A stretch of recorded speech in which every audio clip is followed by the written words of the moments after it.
the platform. I am one of all employees. I'm going to the platform. All employees. All employees. Repeat. All employees. All employees. Repeat. I am one of all employees. I'm going to the platform. I am one of all employees. I'm going to the platform. All employees.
Hey there, Santa, have you been?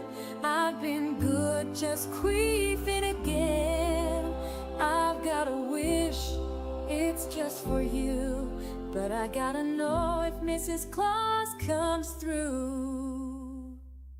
Does she fist your hole under the mistletoe, blasting mad queefs on your North Pole? Does she whisper your name through her dusty gash? Oh, tell me, Santa, does Mrs. Claus do that? 'Cause I'm down and clown, turn you upside down, snow and white cubes all over the ground. Just call our name and we'll have a blast. Oh, tell me, Santa, does Mrs. Claus do that? Oh, yeah. I wanna be degraded like a piece of shit. You need a freak bitch on the naughty list. Candy canes in your crazy ain't. The elves can watch our reindeer game.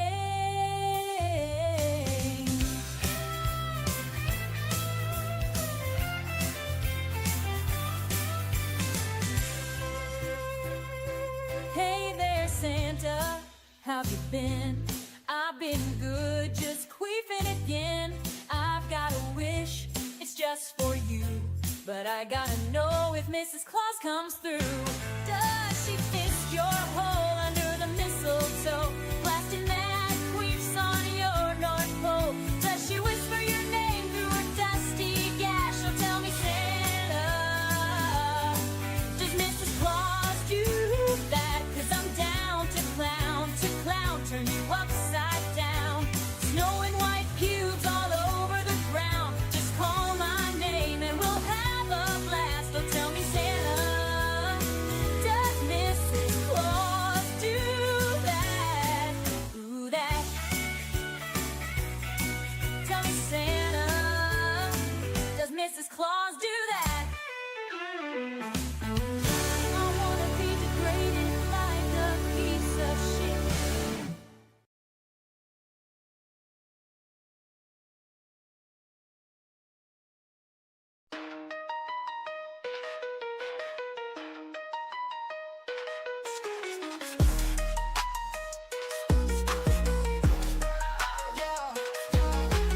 Booting gang, gang, gang, gang, gang, gang. Booting and booting gang. Bodies are down for me. They always be chasing me. Yeah, yeah, ayy. I remember strange masked men always chasing me, doing things, bastards, spots and shits. But I'm always trapping this. They make these threats and they're blasting this. I know it's good and you ain't shit. All the things you grifters say are counterfeit. Booting gang, gang, gang. We booting gang, booting gang, gang. Booting and booting gang, gang, gang, gang, gang, gang, gang. Booting and booting gang, gang, gang, gang, gang. Pull up on my block, you gon' be regretting it. Then we go live, so we shooting it. From the peep to the aim, even though we're creating it. You hate what you watch, but you're eating it. 'Cause I got the flex with these tooling wrists. I keep the checks 'cause the haters always watching what they're against. Booting gang, gang, gang. We booting and booting gang, gang. Booting and booting gang, gang, gang, gang, gang, gang, gang. Booting and booting gang, gang, gang, gang, gang.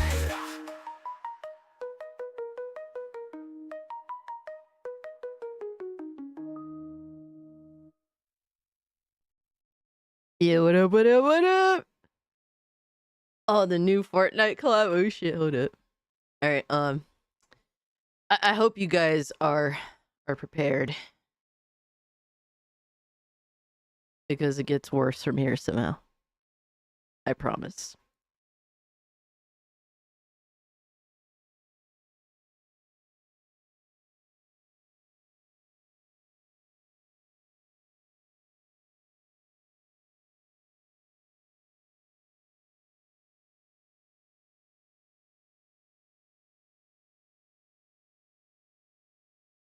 The joke's on you, motherfuckers, because I'm the one that's covered in pussy tonight. Yeah, let's go. Christmas pussy, let's go. Yeah, yeah, yeah. Oh, it's not even just a hoodie. It's a whole fucking onesie.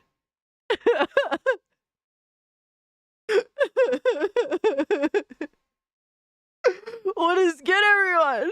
Happy Cage Day, happy almost Christmas. Is so good to see you guys. You're jealous? Oh, as you should be. Josh, as you should be. What is up, y'all? Crazy cat lady. Aw, man, here we fucking go. Y'all trying to get me back, I see how it is. Well, I'm trying my best to not, like, crash out because, I didn't have my coffee. I didn't have any. There was none.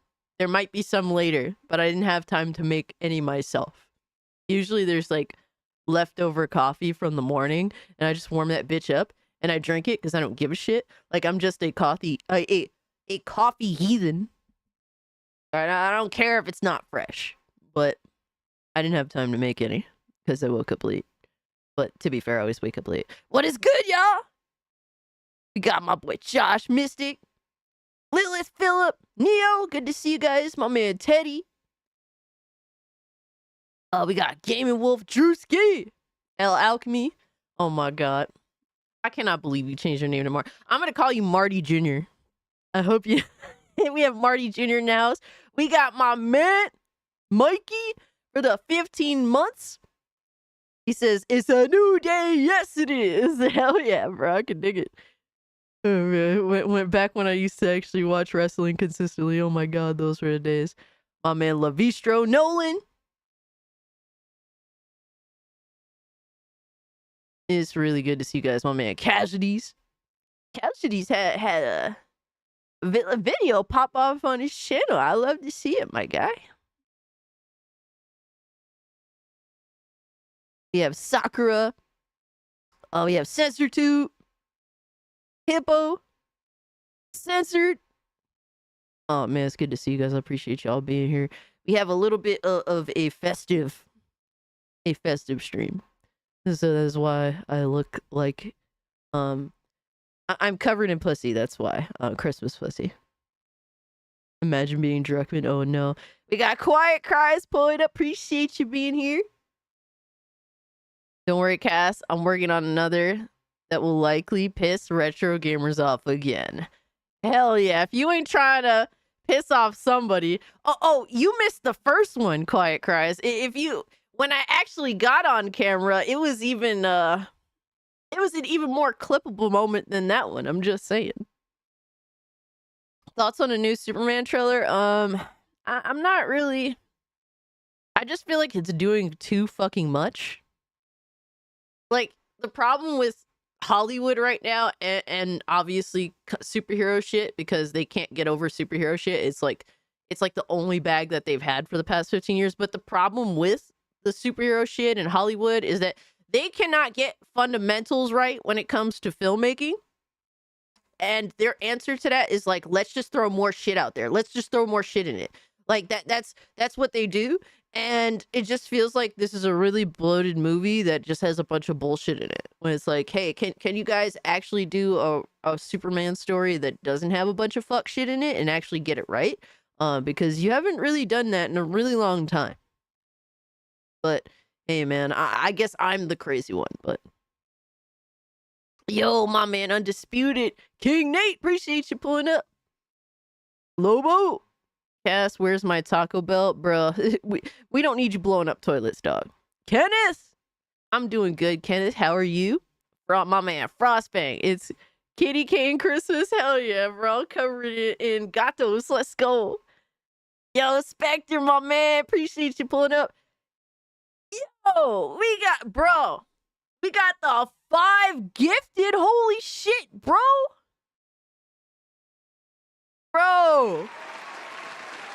Thank you. Holy shit, you didn't have to do that. I appreciate it.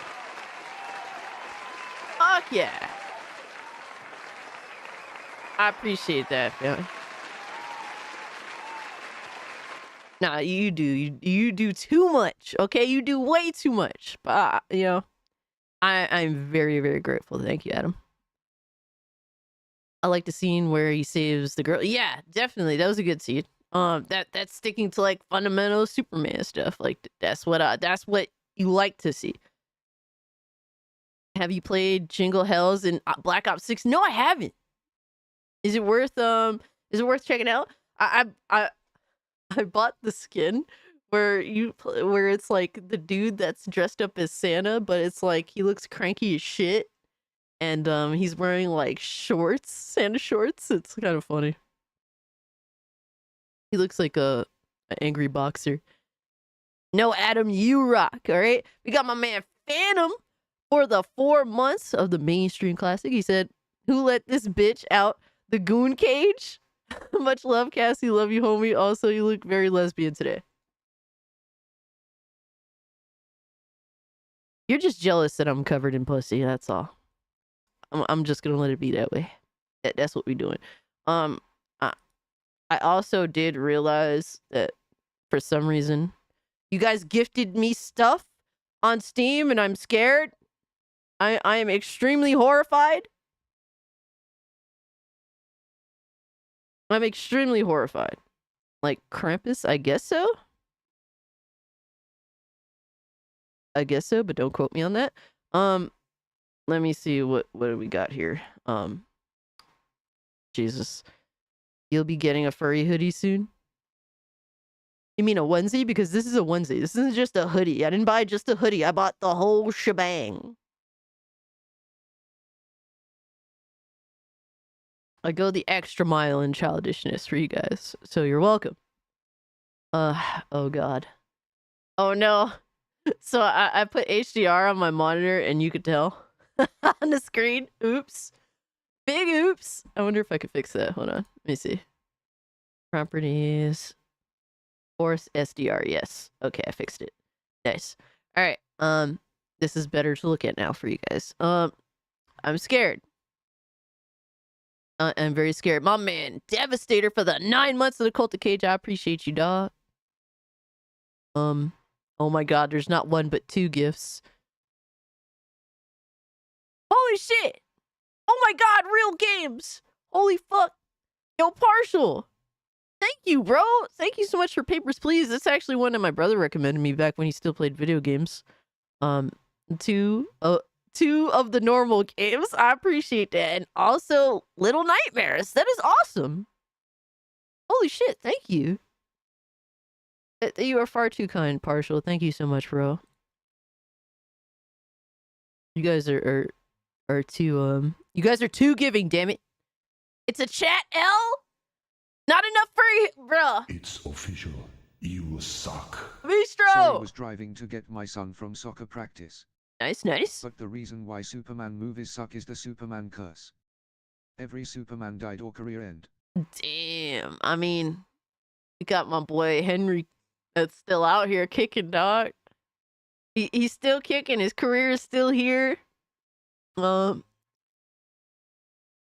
Yeah, the Superman curse is something that's been a thing for a while, man. Shout out to George Reeves and Christopher Reeves. It's kind of crazy, man. When I heard that they were that in that, what was that Flash movie that they put both of them in it or some shit like that, I was like, that's so gross. I found that who would have went out of their way to watch it just to see CGI versions of George and Christopher Reeves, like, because my dad was a big fan of the Superman TV show when he was, back in the fucking day with George Reeves. And it's like, he isn't going to go watch The Flash for that. Also, like the Superman movie too. He isn't going to watch the Flash movie to see dead people being CGI'd to life. It's kind of weird, you know what I mean? He's kind of hated by Hollywood, true, but he's still out here kicking. Because he has things to offer that other people don't. You know, when you have people like Robert Pattinson that doesn't even want to bulk up for his role, versus someone like Henry Cavill that'll actually go the extra mile. I got you, Devastator. We're gonna watch it now. My man, Delta, we got real games for the family. All right, they sent real games. The crypto dog is so adorable. I mean, yeah, it's fair to say. For me, it's like, I just feel like they're doing too fucking much, but I could be wrong. But then again, honestly, guys, asking me about like superhero stuff, like superhero movies, you're never going to get a positive answer because I want superhero movies to die. I know that may sound harsh to a lot of you guys, but that's just honestly me. That is the most genuine thing I could say. I'm so sick of superhero movies holding film back at this point. So, oh no. It happened again. Oh no. Oh no. Oh shit! Another real game! And thanks so much, homie! Holy shit! Lobotomy Corporation? Yeah, this is another one that I remember being recommended way back. Gooned by a tomboy? Oh my god. Don't know if you saw the off-topic comment. Let me see. I got you. What are your thoughts on director of Final Fantasy Rebirth demands to modders not to create or install anything offensive and inappropriate? Good luck. I actually did bring that up as a story to talk about in the news, but Nagalic, thank you so much for the gift. It's very kind of you. You guys are too kind. Stop. Please stop.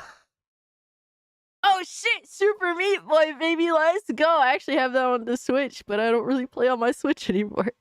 Shout out to Casualties of Gaming. Thanks, homie. He says, how the hell do you not own this heathen? I own it just on a different platform. But I appreciate that. Thank you so much. Guys, you have to understand, my gaming library spans on many consoles.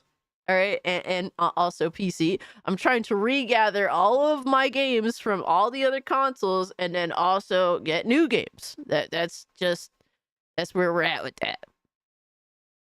Get them on Steam, pretty much. That's been my go-to.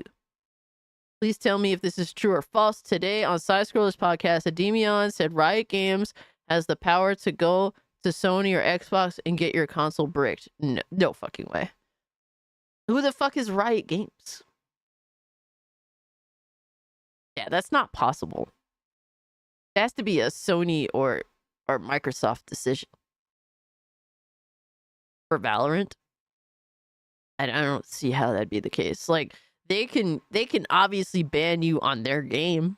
That's their prerogative, because now you're entering their terms of service nonsense. But I don't see how they can get Sony or Xbox to ban you unless, like, now if you're doing like some serious shit like hacks or something crazy, like obviously that's not really a prevalent thing on console as much as it is on PC. But I don't know, maybe they could inform Sony or Xbox about something crazy that you're doing. But other than that, I don't really see how that happened. There's a deal with Sony and FromSoft. I've been out of the loop. Yeah, we're gonna talk about that a little bit. I actually don't know all the extra details for that because I woke up and read it like casually while I was half asleep, and then I went right back to sleep. So there's oh no. It happened again. Oh god. Oh shit! Oh my god, we're getting real games! Holy shit, Spectre! You are fucking awesome! This is Signalist. I've heard really great things about this game. TJ is a huge endorser of Signalist.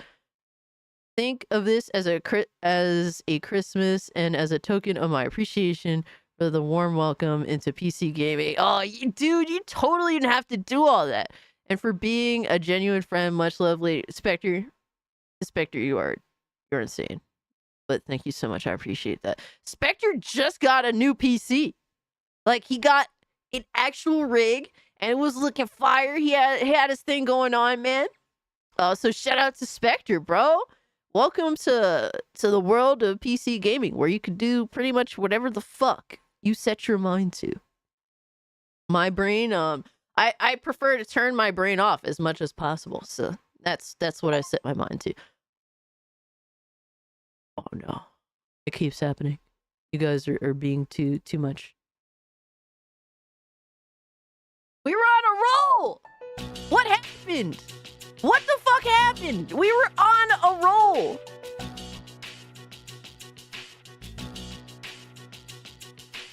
Everything was fine. And then fucking Lobo had to fuck it all up. He had to fuck it all up like a toilet.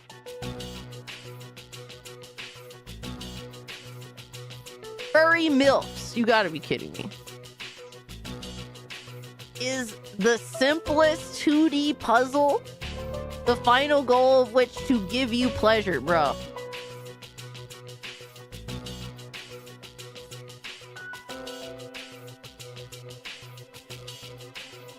Lobo said the pussy onesie, soon the furry onesie. Fuck Devastator, toilet head reaction. Buy me Krispy Kreme or I will continue to send more. What? What does that even mean?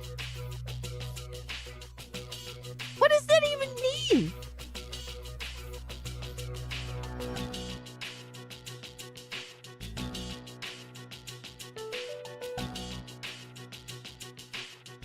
Yo, Lobo, you gonna have to deal with Delta shitting on you.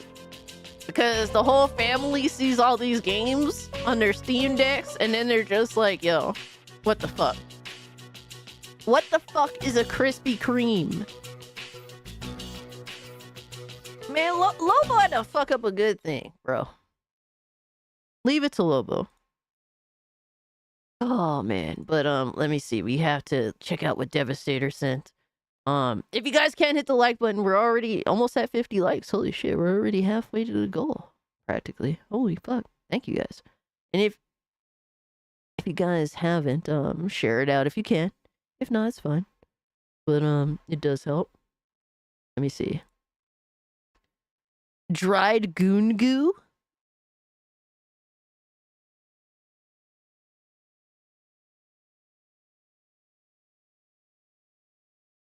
He must want a whole ass case of Krispy Kreme donuts, yo, Drewski. It's a donut shop. Man, Lobo, you know damn well you don't need no fucking donuts, dog. That's the last thing you need. Come on, bro. All right, let me check out the Discord. We have React, Fortnite's newest character. Oh, God, help us. Fucking hell. All right, let's see. Oh, my God.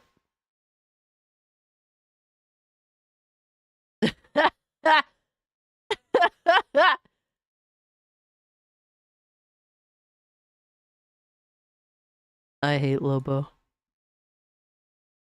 Alright, let's see. Let me see.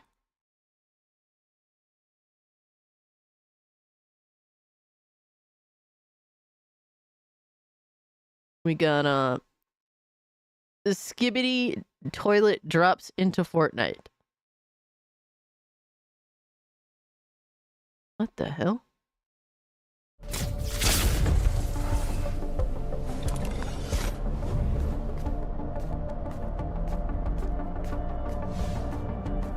Double plungers?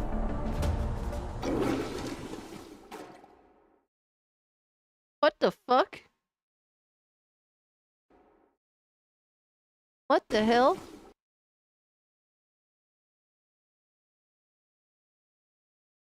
I don't... Gaming Wolf. I don't fucking know, bro. I don't know anymore. I'm done. Yo, I think Fortnite is cooked. Bro, once I saw they put in Mariah Carey in Fortnite, I'm like, well, this is the downhill spiral. Down the fucking toilet. At least they put the toilet in the game too, but simultaneously with Mariah Carey.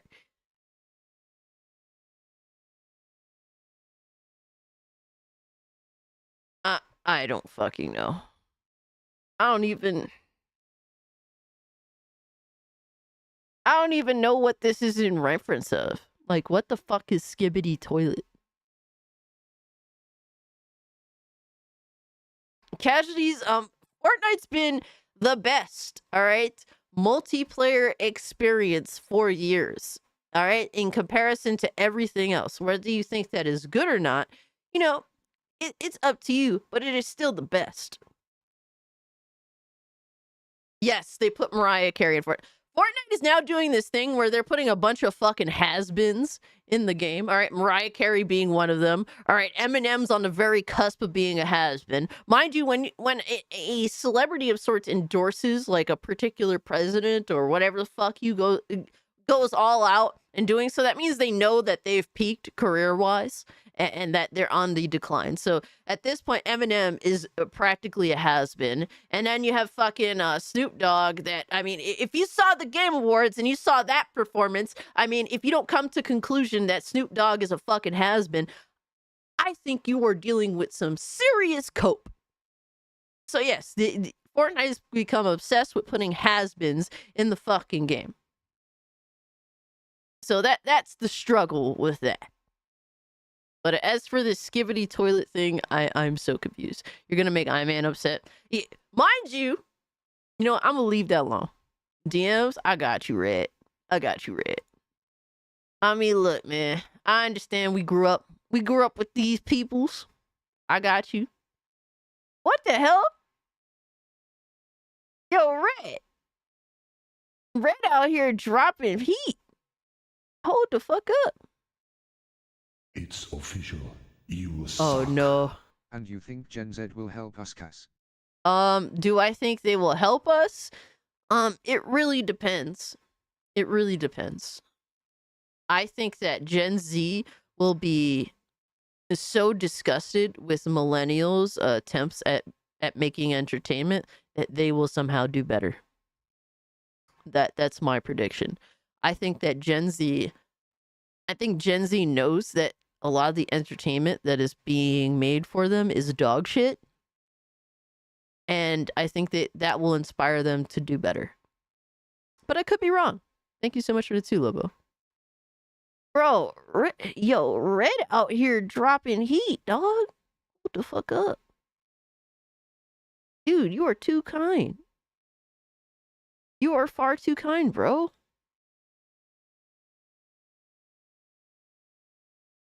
Hold on. It's official. You suck. Are you ironically like Skibidi Toilet? Come at me. Censor, appreciate you, bro. Thanks for the 2. I don't know what it is. I can't sit here and pretend that I do. I don't have any judgment other than ill. It's a head coming out of a toilet. Is this like is this like an offshoot or like a spoof of Alien or something? Like I don't get it. Let's go. I got some Oddworld games, baby. Yes, sir. I played one of them on Vita. I can't remember. It was the first person one. That was pretty good. I thought that was weird. Did you hear about Michael Bay planning to make a Skibidi Toilet movie? No joke. Put him in the fucking bedroom. Get him out of here. Come on. Is he gonna make the motherfucking toilet sparkle? Go make that motherfucking toilet spark. No, man. Yo, that's one of my favorite San Andreas moments. I ain't even gonna lie to you, dog.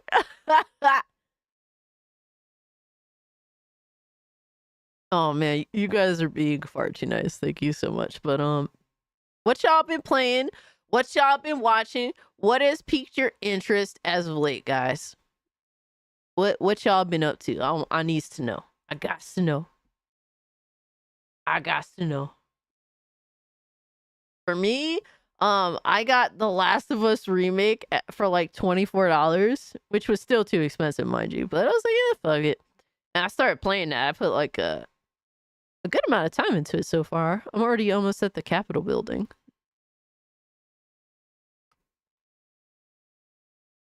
But shout out to The Last of Us back when Naughty Dog did make good games. Playing Blood Rain. Oh shit, okay. Okay. May have a Marvel Rivals problem. You and a lot of other people I know. Trust me. Marvel Rivals and Elder Scrolls Online. Okay. Okay, Nagel. Beyond Good and Evil. Wow, Censor. That's a throwback. I already have almost 30 hours into the game. Shit. It's official. You suck. Hey, Lobo. Gen Z is the reason why this shite exists, SMH. Not really. Like, it's like, the thing is, so Gen Z, yes, that this content is being made for them, but they're not embracing the content, the garbage content. Nobody is. Like, so is it their fault that creators are pretending to know what Gen Z people want? Because clearly they're not very good at knowing what they want, because a lot of this garbage is failing. It's not like they're embracing it. You know what I mean? Honestly, it's a misread of what Gen Z wants, in my personal opinion. I don't think that's fair to hold that against them. I think Gen Z watches a lot of old school shit just like us. Casualty said Witcher 3. Classic. Been playing Azure Striker Gunvolt. Okay. Black Ops 6. I've been playing Black Ops 6 as well. I've been playing The Last of Us remake, Black Ops 6. Not too much Fortnite this week. I need to catch up on my Fortnite though. I do. Going back and playing Far Cry 5 on my Steam Deck. Nice, Jordan. Good shit.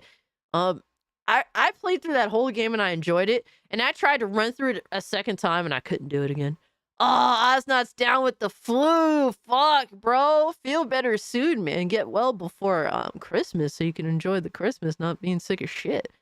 But take your meds, drink drink plenty of liquids, stay hydrated, man. Hope you feel better soon, Oz.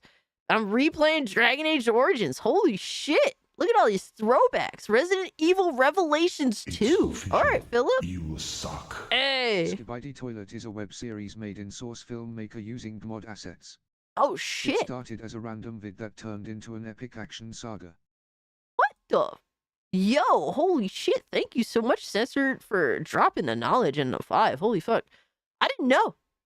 I didn't know. For me, like, a lot of my internet knowledge is not very good. Like, I don't have much internet knowledge. That's why when people drop, like, random videos on me that are, like, old, like, early 2000s stuff, I don't even know most of it. But, goes to show how creative people are, even if it's in some of the most grotesque ways. My man, I-Man pulling up. What's good, homie? Thank you so much for the info. I appreciate that. My son is Gen A. He watches YouTube and cartoons I grew up with. A lot of younger people are, bro. Livustro. It's like, it's unprecedented. That's why I don't necessarily blame Gen Z for the garbage content that we're getting. To me, I think a lot of it is genuinely a misread. I have become Skibidi, Destroyer of Worlds. Oh no, this is a reference to the fucking web series.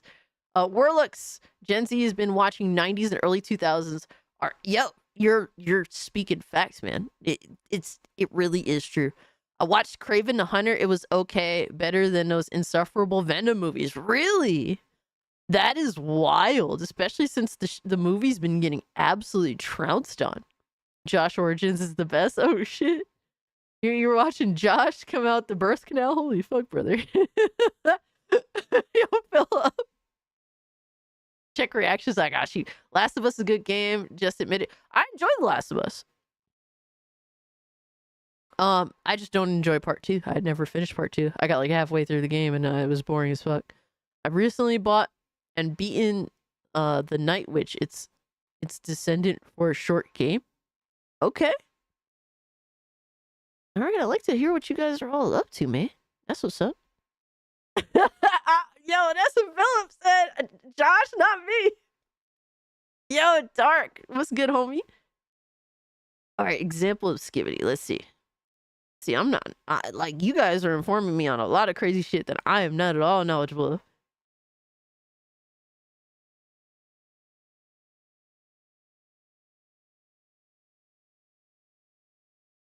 Let me see where we at here. We got, what the hell? Oh, Skibidi Toilet 75. What the fuck? Hold up.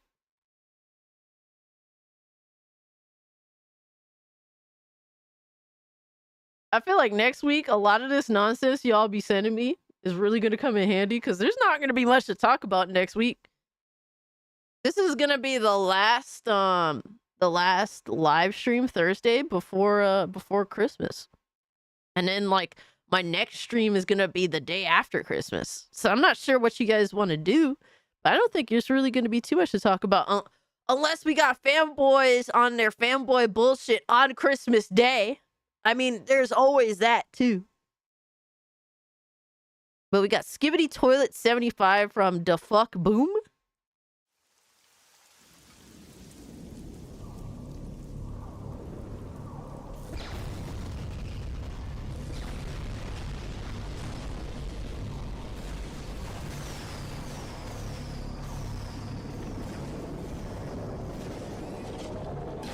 What the hell? Hey, yo. Hey, yo, shit got real fast. Maybe I was too harsh on the Skibidi. It's a horror show? What the fuck? Bro! Bro! These giant monsters with the toilet heads is crazy. I told you it was epic. You're not lying. Holy shit. Their faces are creepy as shit. Oh my god. Yo, son, that's crazy.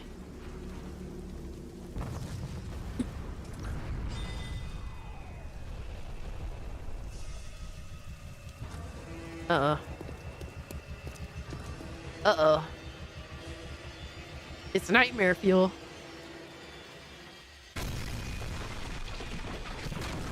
Oh no. Getting flashbacks from the beginning of Mafia 2.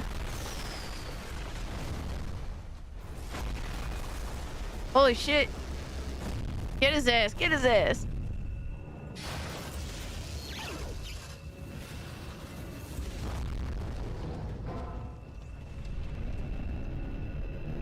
Transformers, chaos in the sky.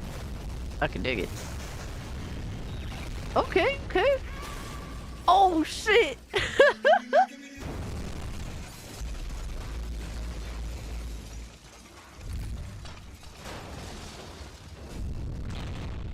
Damn.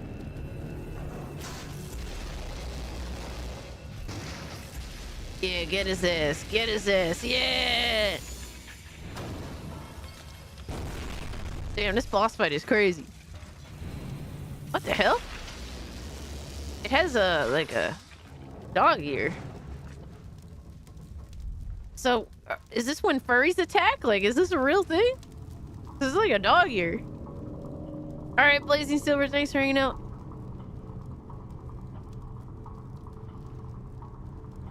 Oh, look, it's Cassie Cage from Mortal Kombat. I mean, what?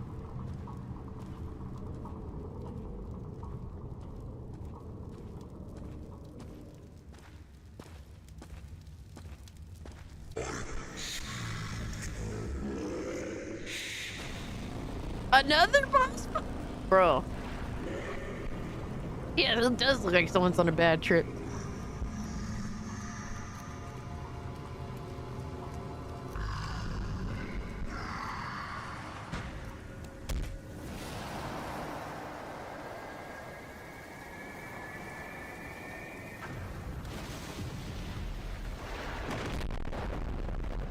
God damn. Oh no. They all died?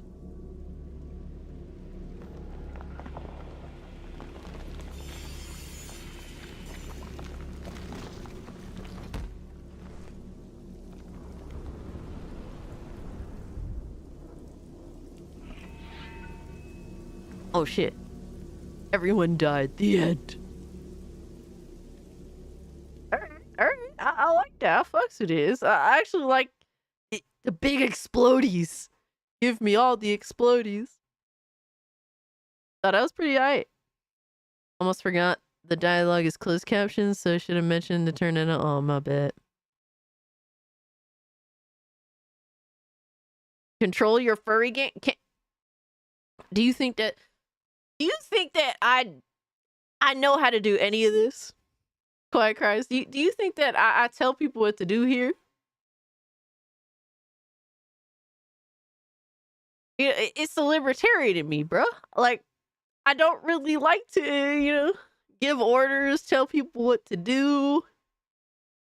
I think they notice. That's the problem. About to start cracking the whip on y'all, man. Nah, I'm fucking with you.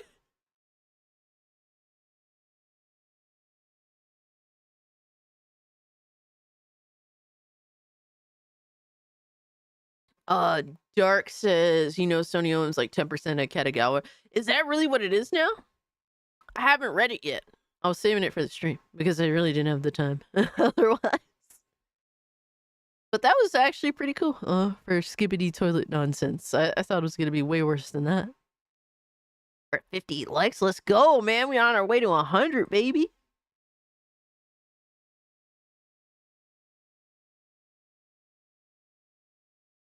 All right, so let's run through the news real quick.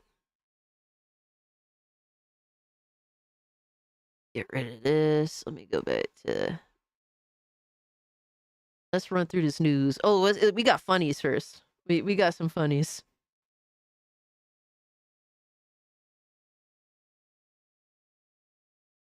Cass secretly loves furry games. I mean, when they're like traditional platformers, then sure. Whoa, Cass crack. Rome, fuck out of here, dog. Fuck out of here. Yasuke is by far the best assassin, killing the whole fucking company. I saw this, I fucking cried.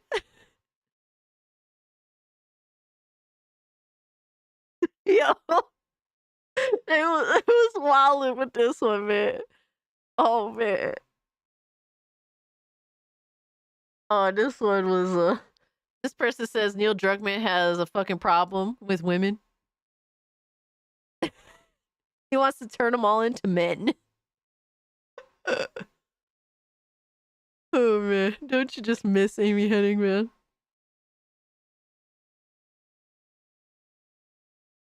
Wait till you watch the music video for the Skippity to. Oh my god, Elemental Hero, I'm scared. Excuse me. Yeah, we got Abby Zilla. We got all the female Zillas. The female kaijus is what Neil Druckmann makes.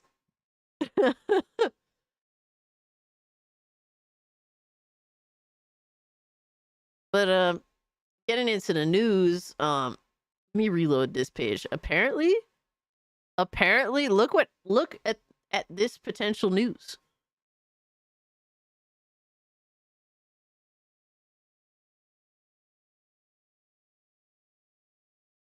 You know, there's a store on Cypress Avenue in Queens, New York, called Sweet Baby Inc., and it's a baby store. What the fuck? Hold on, now I'm curious because I do know I lived in Queens. What the fuck?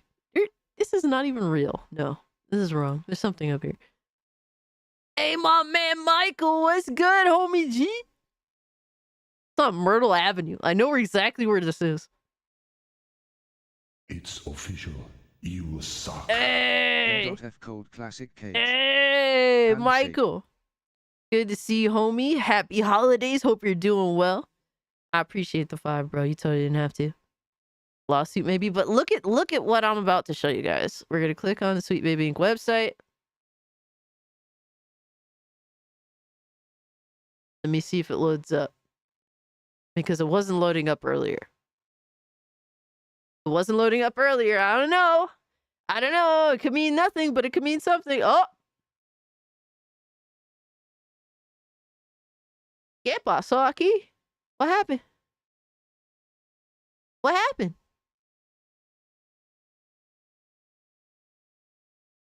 Yeah, apparently this is like a new thing going on.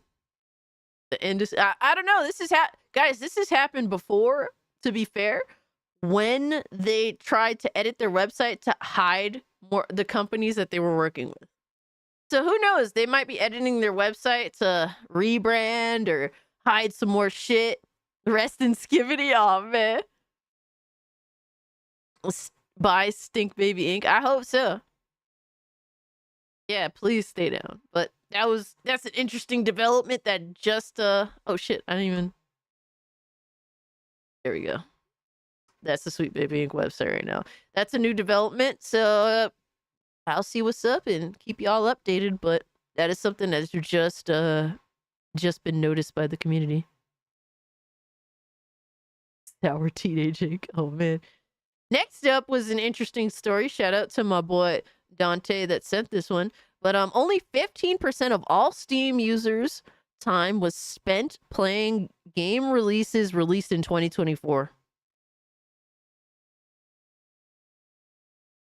Everyone's playing old shit, bro.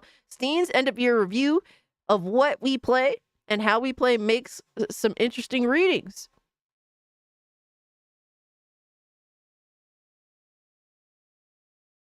Let me see. But the really interesting stuff on the macro scale, as it shows, Steam users spent just 15% of their total playing time in games that launched in 2024. 47% of total playing time on Steam was spent on games released in the last 1 to 7 years, while a sizable 37% of the time was spent in games that have been out for 8 years or more. People just want to play old shit because it's better. It's still down. Oh shit, this.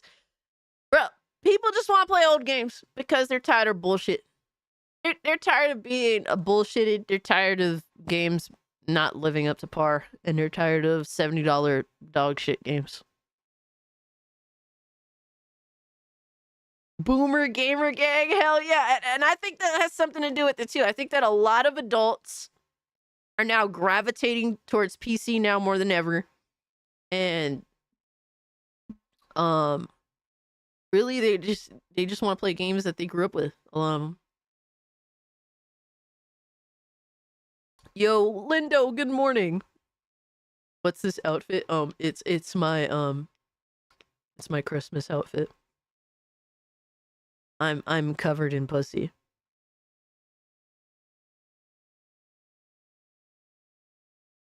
Naughty Slop is cooked. Oh man. Yo, Dex! Black Metal Gamer, good to see you guys. Not just gaming, but every media. Movies, comics, novels, sports, etc. It's facts, man. It's bro. Who the fuck want to sit here and really be seriously watching more fights like the recent I don't even know, bro. I'll be watching like classic sports as well. I'll watch like highlights from back in the day, like iconic moments. I like to watch a lot of old boxing fights, like a lot of boxing matches. Bro, yo, society, are you good, bro? You gonna send me Cujo the movie? Cause I don't need another dog. We already have 2 dogs in the house, bro. I don't need another one, especially not a Rottweiler. No reindeer onesie. Oh hell no, Rippa. How much deer I see when I fucking drive to work. The last thing I want to see is another deer. But welcome in, guys. It's good to see y'all. When you gonna stream playing Nazi for bruh? Yo, Diz. Do you want my channel to just disappear off the face of the planet, brother? Is that what you want? Are you trying to set me up for failure, good sir? Do you want me to be here next year?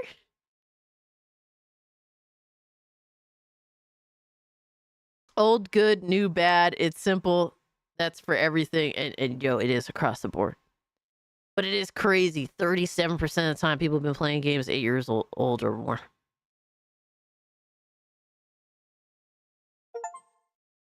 Oh no.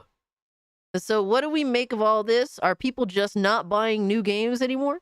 No, that's probably not the case. In fact, 15% is a significant increase over the 9% playtime since 2023 on new games released that year. Though it's down on a 17% of time folks spent on new games in 2022. So 2024 was actually seeing a bit of a bounce back from last year, possibly driven by popularity of new online games like Helldivers 2, Delta Force, and free-to-play super sensation that is banana. Fuck out of here.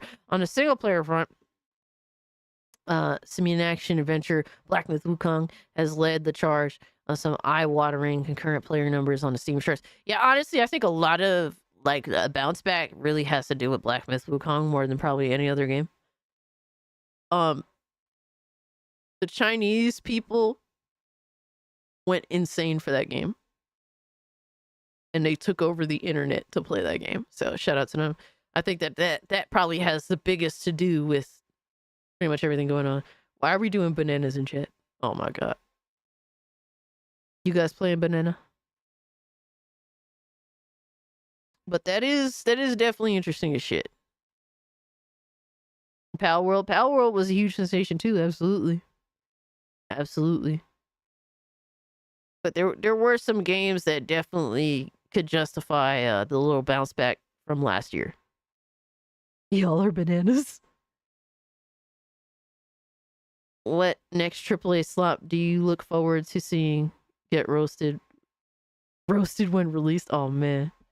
Dude, I'm hoping and praying Mafia the Old Country is fire. They have said everything I needed to hear that is correct. And they have done everything just right so far. I am excited. I have zero concerns thus far. Who is the biggest W and biggest L of 2024 of gaming, in your opinion? Honestly, the biggest W is Black Myth Wukong. Like the devs and everything. people made like this false rumor about like this false narrative about them crying at the Game Awards when they didn't win the Game of the Year. But I heard that was bullshit. Old Country's giving me Godfather 2 vibes. Shit, bro. Absolutely, Mikey. Also, biggest L. I'd say biggest L is probably from Sony. Yeah, either Ubisoft or Sony. That's facts, Lois. Biggest L, Concord. Yep. Ubisoft and Sony have taken some of the most disgusting, egregious L's I've seen in a very long time. Just in this year alone. I'm looking forward to the first Berserker Kazan, but gotta see how it performs and if it's good. I hear that, Black Metal. I was gonna call you Black Myth Wukong. Holy shit. But this is why I need my coffee, guys. But to get off of this whole shit, just interesting data. A lot of people just want to play old games on Steam, or they just play really. Like, what's crazy is Steam has this retro thing going on in terms of its player base. Now, imagine also counting all the emulation, all the games that people are going out of their way to play from the past by emulating them and not even going to Steam for that. Like, throw that on top. Crazy, right? Aaron, what's good, homie? Says 2 to 3 months from launch and no gameplay. Kazan will suck. I mean, I hope you're wrong, but that is a red flag. That is definitely a red flag. Black Myth Wukong in the chat now. Yo, what's good, Astro? Oh, man. I say biggest L is Ubisoft Star Wars Outlaws. I think, honestly, it is Assassin's Creed. Assassin's Creed got seriously exposed, and it still hasn't even come out yet. Outlaws, I feel that is a massive L, too. But everyone is under the belief at this point that the next Assassin's Creed is going to be a huge fuck up. Like, everyone genuinely believes it. And so, like, because everyone genuinely believes it, even the ones that are coping, it's going to lead to that happening. Assassin's Creed's fallen so far. I honestly have never really been a big Assassin's Creed fan, personally. The less Assassin's Creed has been, the more I tend to like it. But that's just me. It's going to be interesting next year for sure. Absolutely. Everyone but Reforge, yo. Next up, we got Final Fantasy Rebirth director asks fans not to make inappropriate mods upon its PC release. And all I could do after reading that was laugh. You think they're going to listen to you, bro? Do you think? All right, I know people that have played Final Fantasy Remake, and they got Tifa titties all out and all that shit. They don't care. They do not give a fuck.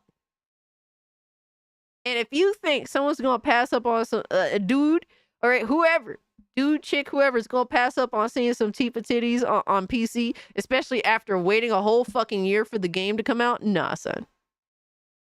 Did you see my recap? No, I don't think so, Rev. I might have missed it. I don't know. Are you in the Discord? If you are, definitely post it up in there. We got Devastator that dropped. Oh shit, more Skibbity content. I'm gonna check these out when I have some free time.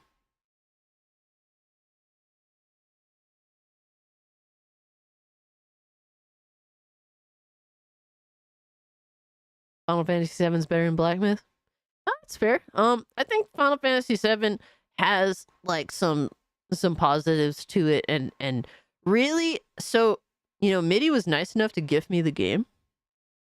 The biggest thing I'm looking forward to when it comes to Final Fantasy VII Rebirth is no, not Tifa titties. Okay, I do not care about Tifa titties. What I'm looking forward to is the combat, because I could tell. All right, anybody with a fucking eyes that work can tell that the combat is a big upgrade from the first game. I could tell that very clearly. So, are you sure? Yeah. So, wait, Edgerunner says John De La Rose made a video, the Final Fantasy VII Rebirth mods, and got clowned for his horrible take. Bro, is this like react worthy content, Edge Runners? Like should we react to this later?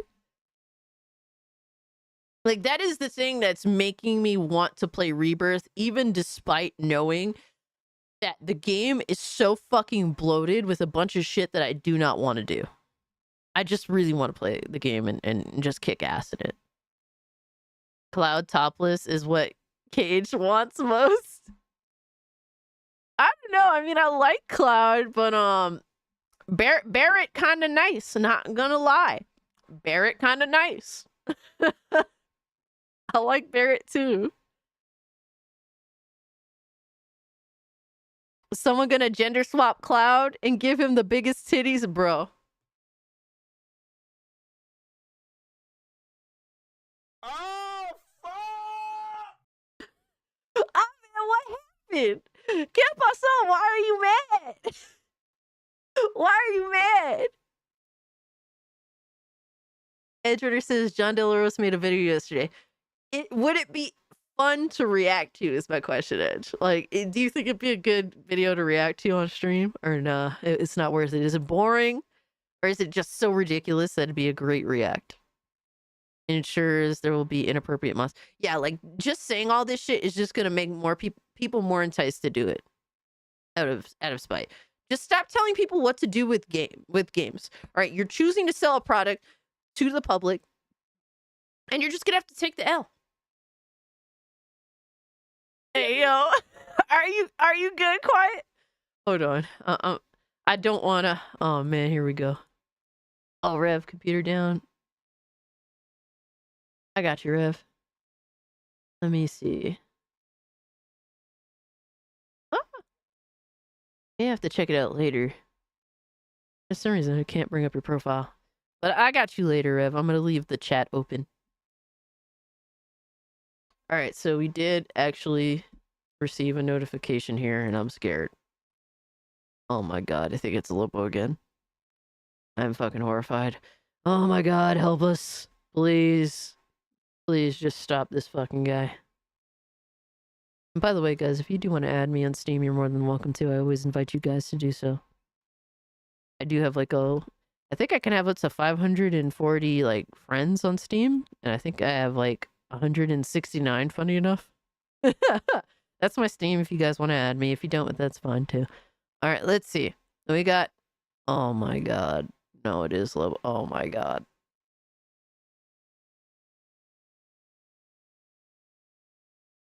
Furry aim trainer gooning mode. What the fuck is even that?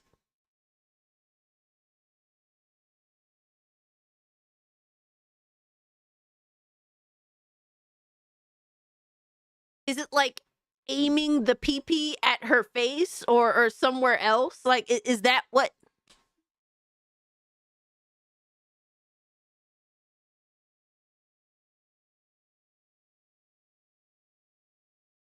No, Josh, that is not. That is certainly not. Lobo says, this is what you get for watching that video. Now buy me Whataburger or Jack Move gonna do a 6-hour road trip and steal your Amazon packages. Bruh, why are you accusing my man Jack Move of stealing? Come on, dog.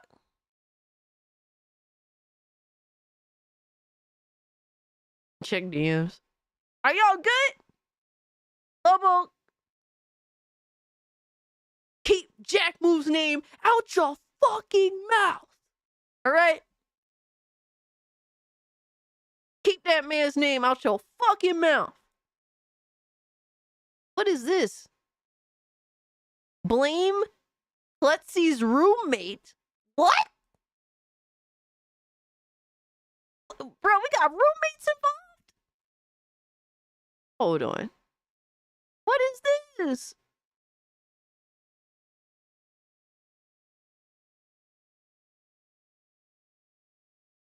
Uwu, uwu, uwu. IR Princess Clusibeth, daughter of the cult queen Minxie 1, and welcome to the Salt Castle. Uwu, now time to find Louisiana. What? What?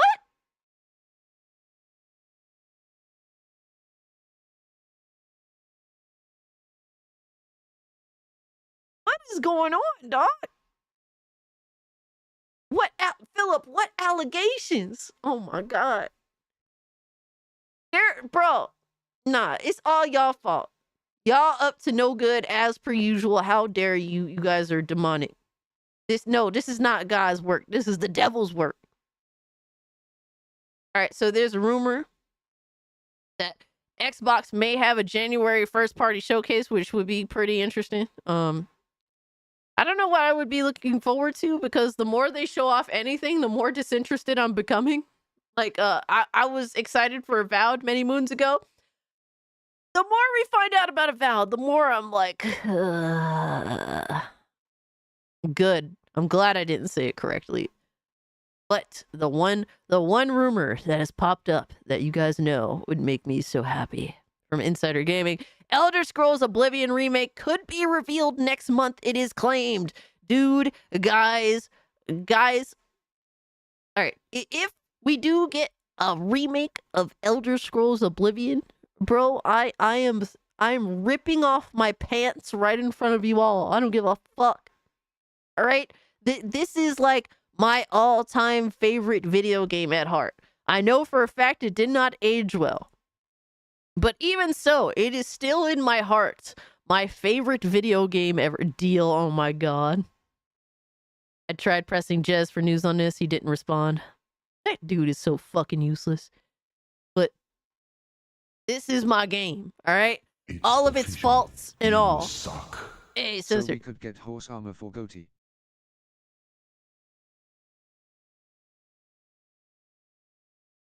Let's let's just pretend that didn't happen. How about that? How about that? Leave it to Bethesda to ruin a good thing, right? But by doing something stupid like the horse armor DLC. That is what Oblivion's known for. Not the fact that it was a great open world RPG. Not the fact that it had an astounding, all right, expansion that really showed us what expansions could be in video games in terms of like just being the same but also totally different, all right? A whole new experience. Like, now everyone remembers the horse armor DLC. Gee. How exciting. Yep, Picasso said game over. Pretty much, right? I'm skeptical towards this, but hopefully they do make better decisions considering what happened to Indiana Jones The Circle. What happened to Indiana Jones The Circle? The only thing I know of with that game that seems to be sus is just the fact that it has like save glitches, which is, shitty and terrible. And probably one of the worst glitches you could be dealing with, save related glitches. But other than that, but the leaks that we heard from this, and I made a video on this like a while ago, like over a year ago, I think at this point. The main thing being was like it was a mix between a remaster and a remake. Like they were using assets from the original game, but they were building it on Unreal Engine 5. That's what I heard. That was the rumor. So I don't know if this is really like a remaster or a remake or some kind of weird mix between the two. I don't fucking know. I got a bunch of recommendations to play it for.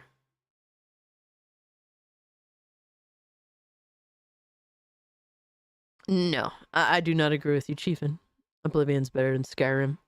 Skyrim is so fucking overrated, bro. I think that Skyrim definitely improved upon Oblivion's weaknesses, particularly like general combat.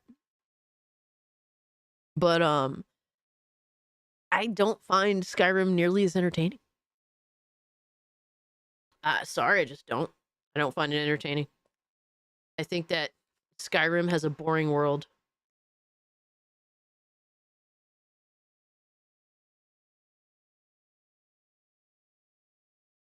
Where like everything is brown and tan. And it's like garbage. And it's like, and the RPG mechanics are dumbed down from Oblivion. Like So Morrowind, I tried to play Morrowind, couldn't get into it. But that was like, that's something I could say is my fault as opposed to the game's fault. But Morrowind was way more of like really RPG based. And in my personal opinion, I think Oblivion did just enough to keep RPG mechanics while also feeling like an adventurer's experience. See, Dax, I agree with that. Vanilla Skyrim is lame as fuck. But if I can't beat a game vanilla because I think it's boring, I refuse to mod it. I won't do it. I tried modding games to make them playable. And I just, not for me. If the game is not valuable to me, and to play through based on its own merits first and foremost, then I'm not gonna mod it and try to enjoy it. Fuck that. Oh, but look, bro. Oblivion's NPCs are insane. Like, some of the dialogue that's fucked up is still in the game. It is hilarious. Absolutely fucking hilarious. Dude, Oblivion is fucking insane in terms of the NPCs. Like, Oblivion, it can have, like, it has a good story. It has some really good characters. And then there's a lot of fuck shit that's, like, hilarious. Like, maybe, you know, obviously a lot of shit doesn't age well. But you have to understand, from my perspective, being someone that played a lot of linear styled video games back in the day, playing Elder Scrolls Oblivion for the first time was one of the most insane experiences I'd ever had in my life, because I never played a video game like that. And I never got that feeling again with a video game. In terms of like, hey, you break out of prison and just go somewhere, like do whatever the fuck you want to do. And it's like this massive, beautiful, vast variety of world that I think is gorgeous, creepy, worth worth adventuring in, worth exploring. Like, there's so much in Oblivion, despite all of its flaws, that makes it such a memorable experience for me. Stop! You violated the law. Was it pay the court a fine or serve your sentence? Your stolen goods are now forfeit. Oblivion had solid side quests and good humor, not cringe, Cape Slot, modern humor. Absolutely. Black Metal Gamer, some of the side quests, oh my god, bro. Like, one of the best storylines I played in pretty much all of like RPG history in terms of like side questing, is the Dark Brotherhood questline. It's fucking insane. It's awesome. It is so fucking awesome. To me, everything that I played in Skyrim, none of it even came close to the Dark Brotherhood storyline in Elder Scrolls Oblivion. And I could still go through the main story of Oblivion without modding it. I love it. I love to fucking play Oblivion, even unmodded. I don't care. I love it. Obviously, modding would make it such a better experience, but I enjoy just playing it vanilla. Fought mud crabs more. I fought mud crabs more fearsome than you. My favorite quote in all of gaming is when you go to what's his name? The dude at the arena, Owen. You go to Owen and you ask him about rumors in the city. And he's like, I heard a rumor that you're an idiot. Any truth to that?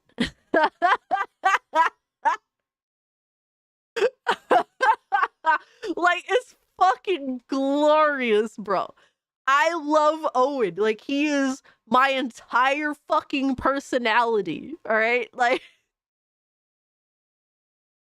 Owen from the arena is such a dick in the best ways possible. It is fucking awesome. Arrow to the knees more funny. Honestly, I don't even find that very funny. I just don't. like Owen saying that shit, I find hilarious. But I don't know, I never found Skyrim to be very entertaining.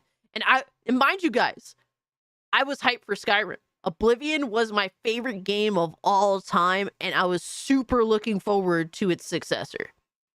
So it's not like, oh, I didn't have high hopes. No, I had very high hopes. I didn't really do midnight releases for games back then, but I did a midnight release for Skyrim. I got the fucking game. I got the fucking strategy guide. Neo, take care of yourself, homie. Thanks so much for hanging out with us. Like, I was super hyped, and it didn't live up to my expectations. I don't think I don't like the idea of you being the chosen one in a game. Like, I just think that shit is corny as fuck. Like, are some of the like the powers cool? Yeah, it's not bad. But I like the idea of like with Oblivion, you start off as a prisoner. Like, you did something, it doesn't matter anymore. The world has gone to shit. And you just happen to be at the right place at the right time to get out of prison. And you kind of just run with it. Bayazora, Bayazora, Bayazora! It is you, the Grand Gooter.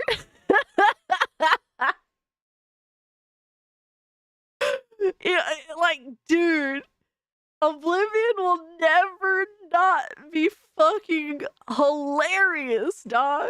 Like, I hope they keep all of the same dialogue if they're gonna do a remake. I hope it's the same fucking 6 voice actors dialogue, and I hope it's all there. Kingdom Come Deliverance 2 should be solid. Yeah. I mean, I wouldn't be surprised. I still haven't even played the first one. Everyone complained about that in Skyrim.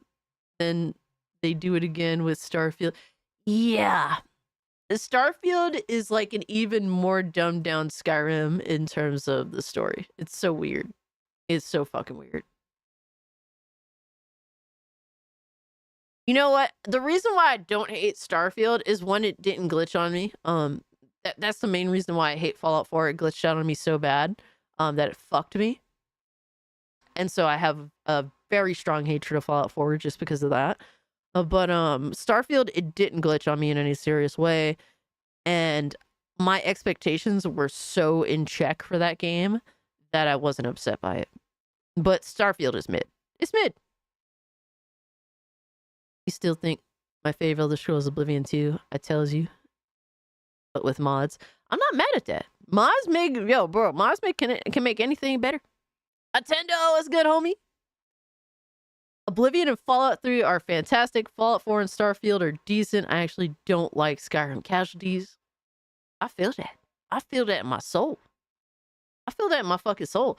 Like, a lot of people try to shit on fucking Oblivion and Fallout 3, and I'm just like, what the fuck are y'all smoking? Like, are y'all good? Like, Fallout 3 was fucking fire.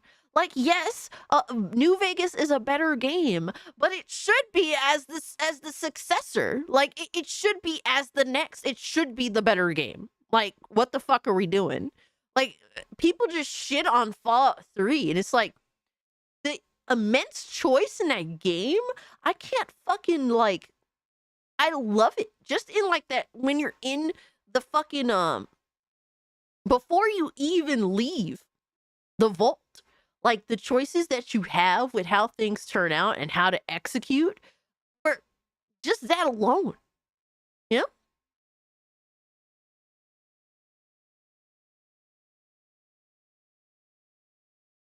Alex better keep Oblivion slander out of his himbo mouth. Yo, dude, I always shit on Alex for this. All right, because guys, you have to understand. I have heard Oblivion music for 3 straight fucking years playing that game. Okay, when I got that game, I did not put that game down for over 3 years. Okay, so I love Oblivion music. As corny, as boring and bland as it may come off to a lot of people, I love that shit. This motherfucker be using the Oblivion theme Okay, and he never even played Oblivion, dog. He never played Oblivion, and he shits on Oblivion because, oh my God, Morrowind better. Maybe that is the case. Shout out to Morrowind. I respect Morrowind. It is the deeper RPG. But to sit here and act like Oblivion is not worth playing, especially for its time, you are a fucking crackhead. Like, you are just outright a fucking crackhead. I think that Oblivion is an amazing combination of role play aspects, but also trying to make a decent fucking combat. I think that Oblivion did a good job of that. Morrowind, I think, is a great RPG, but I think that other things kind of get sacrificed for that RPG. And then that's why it's hard for me to fuck with Morrowind like that. Now, Skyrim tries so hard to be a good combat experience that it does throw away a lot of the RPG. I think Oblivion is as nothing is perfect, but as close to perfect mix of the two as you can possibly get, at least by that period's standards. And who knows, you don't have to agree with me. I know that a lot of people love Morrowind, and I get that, and I'll respect Morrowind's choices in terms of like continuing to like keeping the RPG aspect alive. I get that. Alex put 2 hours into Oblivion.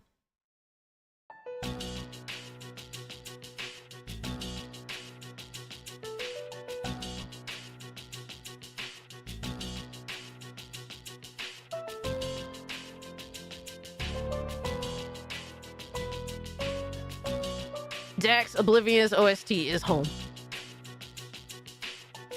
2 hours. 2.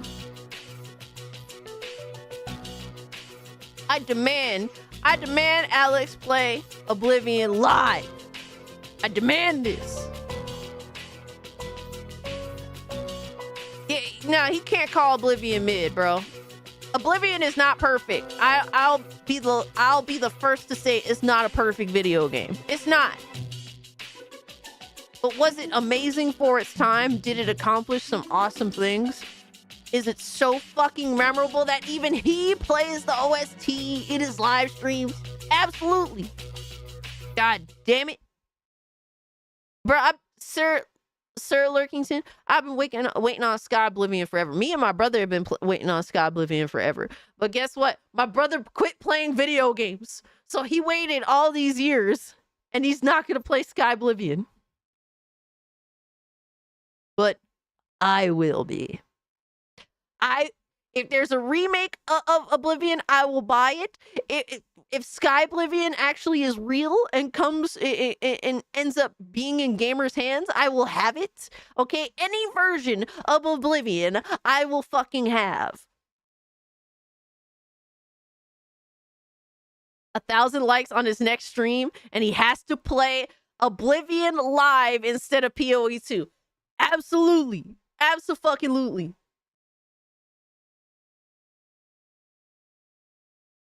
Philip said, I still remember when I first played Oblivion. I was like 11 or 12. I was at my friend's house and made a dark elf woman with hot pink hair. That is totally you.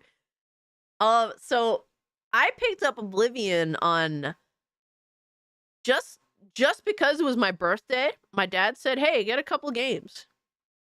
And guess what? I had to go after the one that had a special edition laying around, which was Oblivion.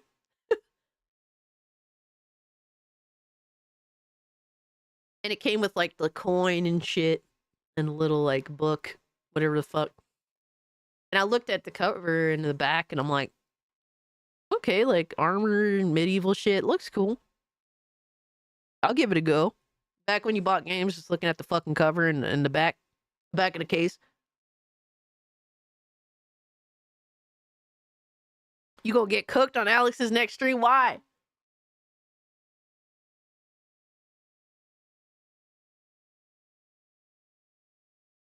And so I ended up bringing it home, and I didn't know what I was gonna get. I thought I was gonna get a cool little game. It seemed like a medieval game, just throwing hands and swords and shit.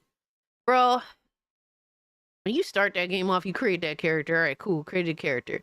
I made like a human, like a standard Imperial with the I always like to pick the hairstyle that has the bandana across the head.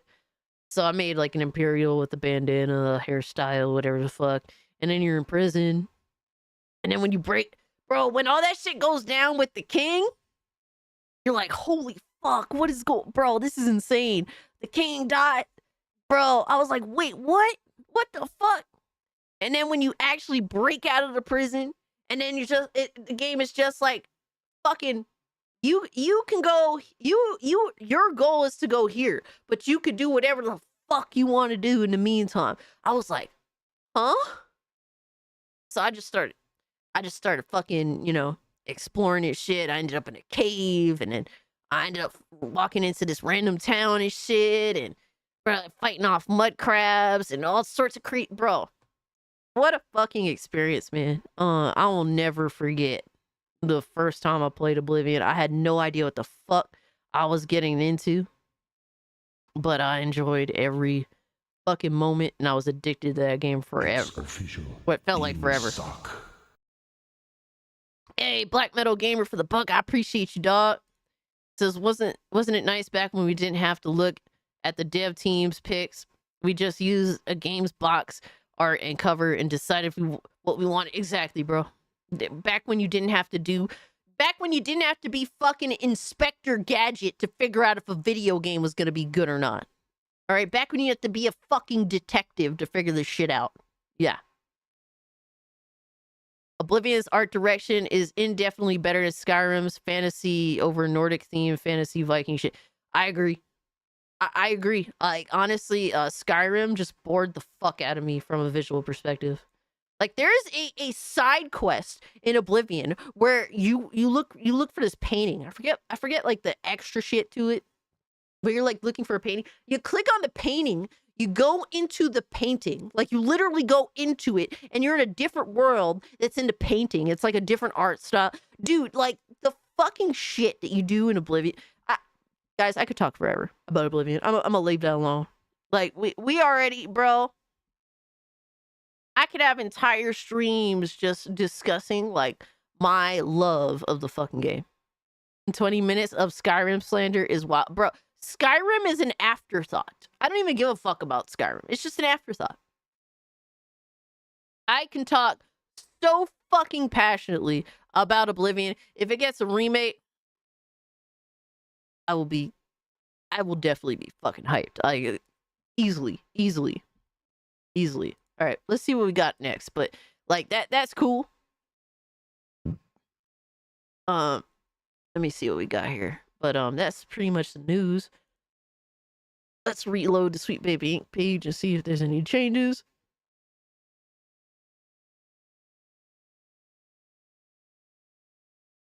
Nothing seems to be changing.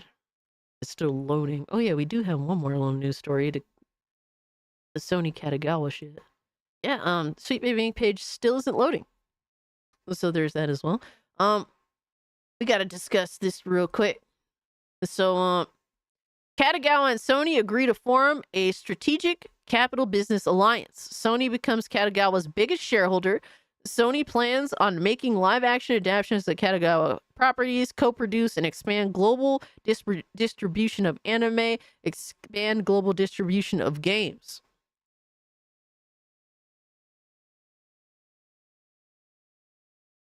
So, it seems as though Katagawa didn't want to get bought by a Korean company. Because, guys, I don't know if you noticed, but, in America, we at least acknowledge that racism is bad. In a lot of other countries, racism is just part of the culture. If you know what I mean. Yeah, like Japan, Korea, like they don't really fuck with each other. So from what I heard, a Korean company was trying to buy up Katagawa. And Katagawa was like, oh nah, we ain't letting a Korean company buy us up. Yo, Sony, help. So that is what I heard the situation ended up being. So they signed a strategic capital and business alliance agreement, agreeing to conduct a third-party element by Katagawa to Sony on January 7, 2025. Sony acquiring 12 million new Katagawa shares for approximately 50 billion yen.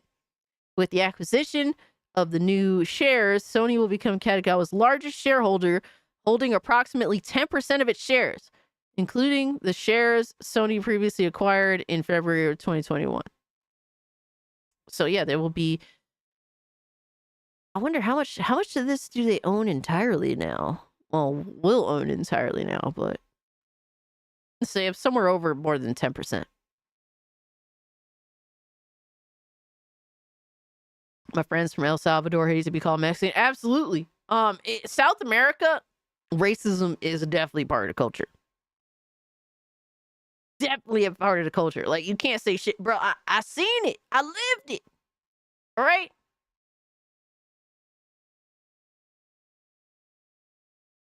Lasso aside is finally coming. Yeah, I heard. If it's gonna be games like Cookman brings us, it's gonna be funny. Oh man. Yeah, it's still showing 404 error. I reloaded the page and nothing. But that's interesting. Remember when everyone was saying Xbox is broke or some shit?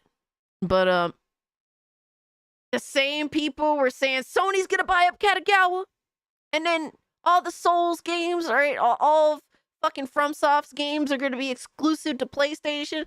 What happened, dog? What the fuck happened? Like, ¿qué pasó? Why Sony couldn't buy all of Katagawa to, you know, make FromSoft games first party and take them away from Xbox or whatever the fuck they were running with? What happened? But Xbox broke though. But Sony, they won't say Sony broke. Apparently, yeah. Apparently Sony owns FromSoft now, even though they couldn't afford to buy them out. I mean, what? So, whatever, man.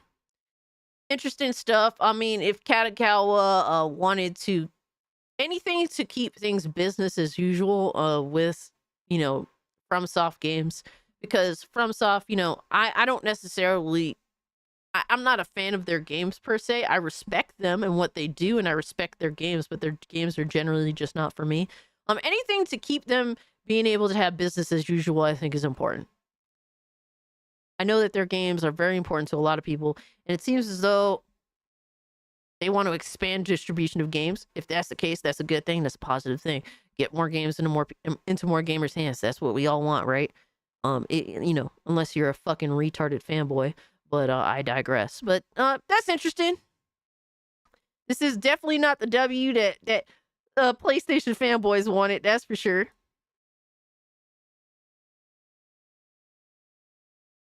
But it is what it is. All right, so that's about it for the news, if I'm not mistaken. We got some fanboy tweets, man. We got some absolute fuckery. Hold up. Yeah, we gotta make fun of some of these motherfuckers, bro. We gotta make fun of some of these motherfuckers, bro. They just too much, man. They are just too fucking much. They've been running their mouth for the longest, and now we gotta roast. It's roasting time. It's definitely roasting time.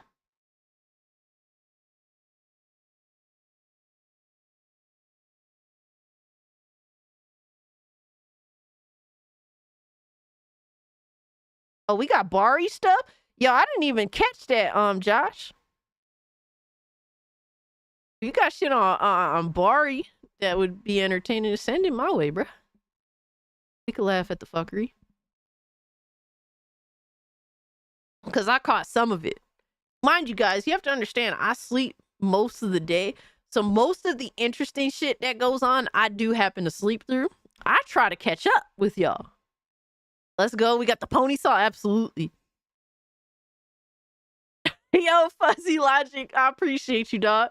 Yeah, we got Christmas pussy here. Let's go. I'm surrounded by it. Got 74 likes. Guys, if you can't hit the like button, the goal is to hit 100. We're really close already. Holy shit. You guys are awesome. Thank you. I'll send you a quote tweet from Gaz. Oh, no. If gas is involved, it's over, dog. Holy shit, really. I appreciate you, dog. Y'all really got all that shit going on. All right, so at least it's not Grussy Fleshlight. Wait, what? Why are you a little person? Because everyone is calling me this. It's not true, but everyone says that I'm a midget now. This is the new rumor. All right, this is what Alex is running with. This is what Epic Treasure was running with. Everyone thinks that for some reason I am tiny. Not a tiny person. New lore. Oh my god. I am 5'7". That is my height. Apparently that's tiny.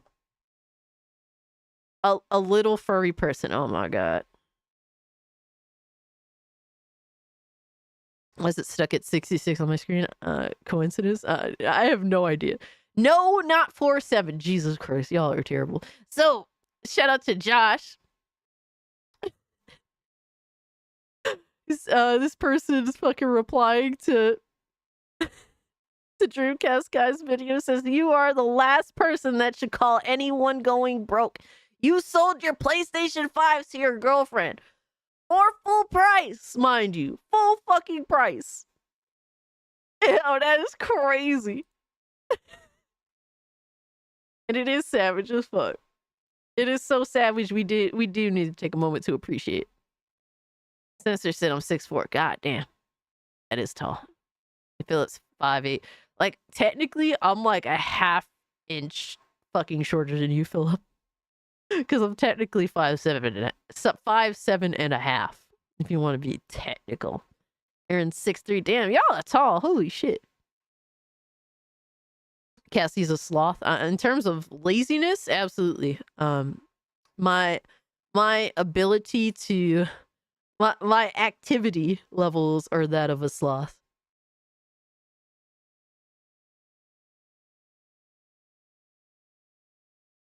What do you think he's thinking about? Oh man, Dragoon Knight are the same height. Let's go. Juicy's 5'5". Oh shit. Man, Lois, why you lying, dog? Lois out here lying. Lois out here like, oh, well, I'm basketball levels height. All right, dog. You playing for the New York Knicks too? Come on, man. Sure, Lois, sure. And then it gets even crazier, guys. It gets way crazier than this. Bro. How is it that Sony, after the release of the Pro, drops a video detailing like the Pro specs, and it just destroys every fucking bullshit ass narrative PlayStation console gremlins have had for months?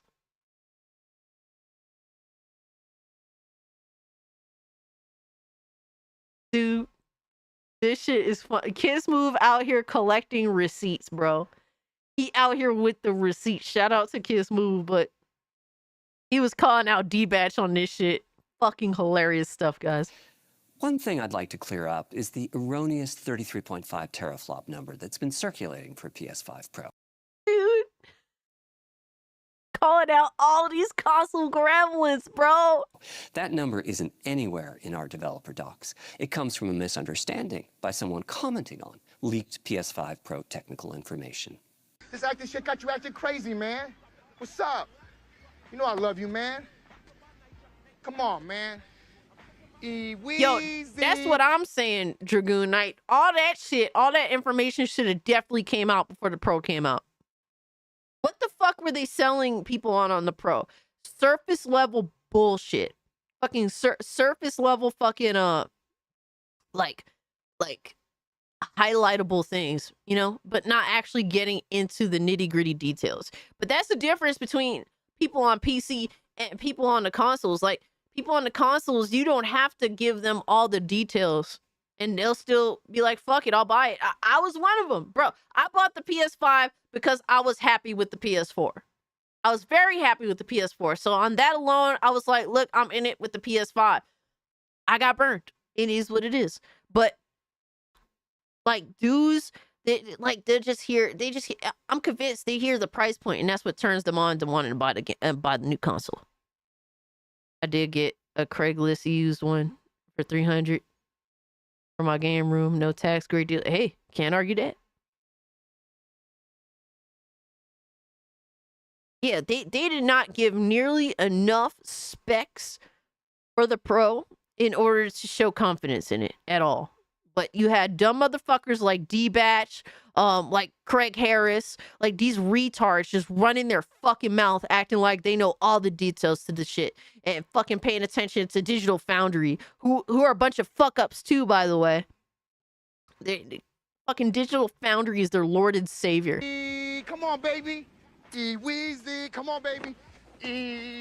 Weezy, come on, clown it, baby. You know I'll clown it. Turn around, because you know I clown it. Come on, players, stop hating. Stop hating. Stop participating. Stop participating, star. Come on. That was a funny fucking thing.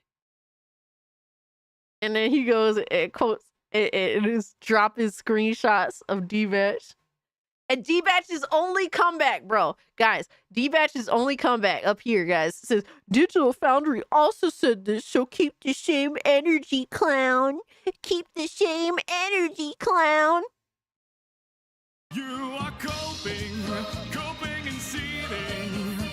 You just can't accept what you're seeing.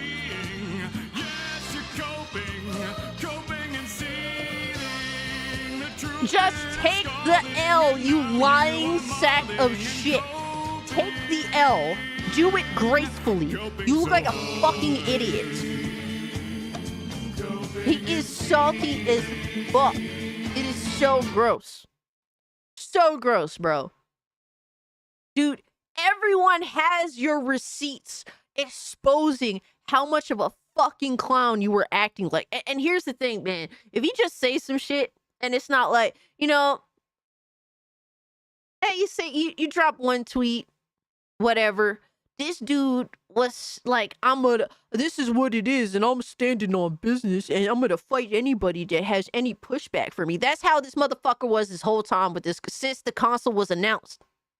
Absolute fucking cope, bro. What, like, imagine being so ignorant that even being exposed for your lies, you still double down on your bullshit. Double, triple, quadruple down. Fucking idiot, bro. And he's still running his fucking mouth. Guys thought I was capping when I said PS5 Pro is RDNA 4. That shit don't even exist yet.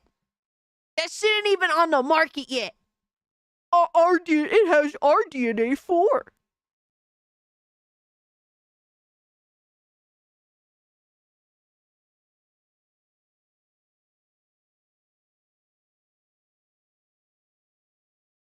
This is another fucking console gremlin that moved to PC in order to have bragging rights.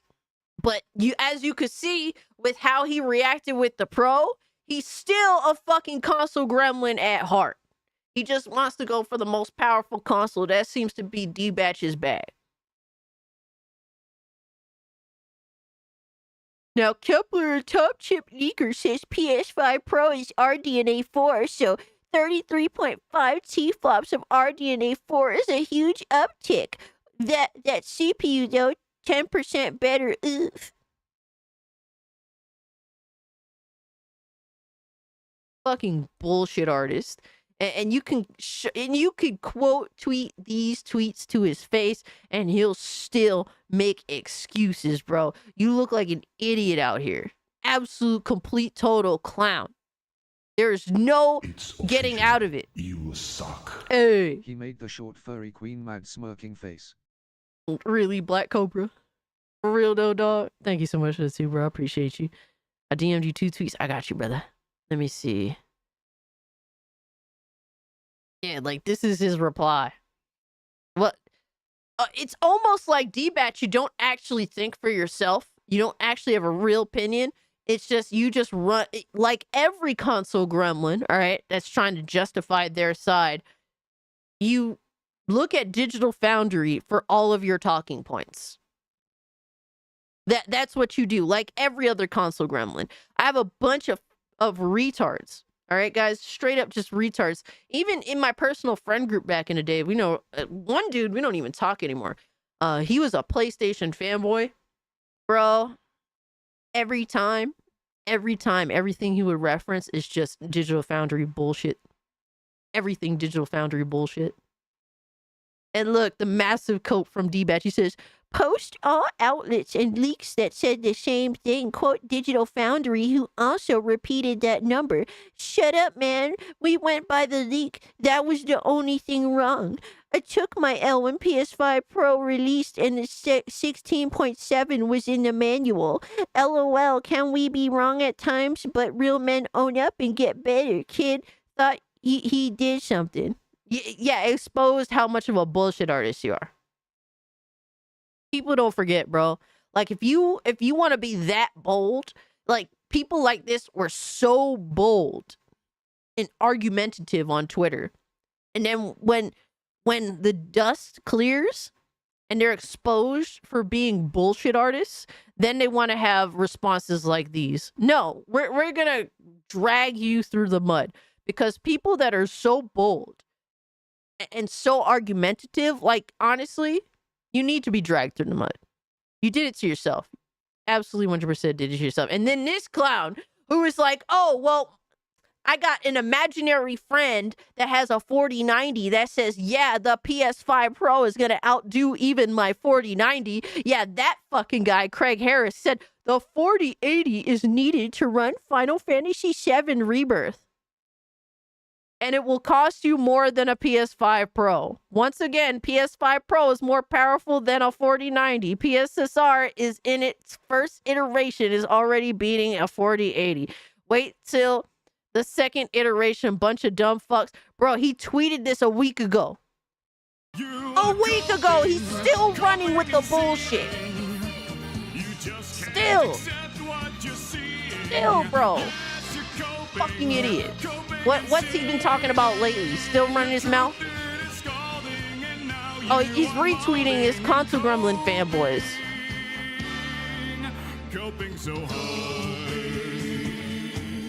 Hilarious. D-Batch, he's still in defense mode. 2 hours ago, bro. 2 fucking hours ago, he's still running with the bullshit. Still running with the bullshit, bro. 2 hours ago, he's still trying to save face. Yo, this is why these people honestly should be mocked and shamed, period. Yo, shout out to Philip for the 10 months. Says, hail Cass, the short tomboy furry foot goon queen. Jesus.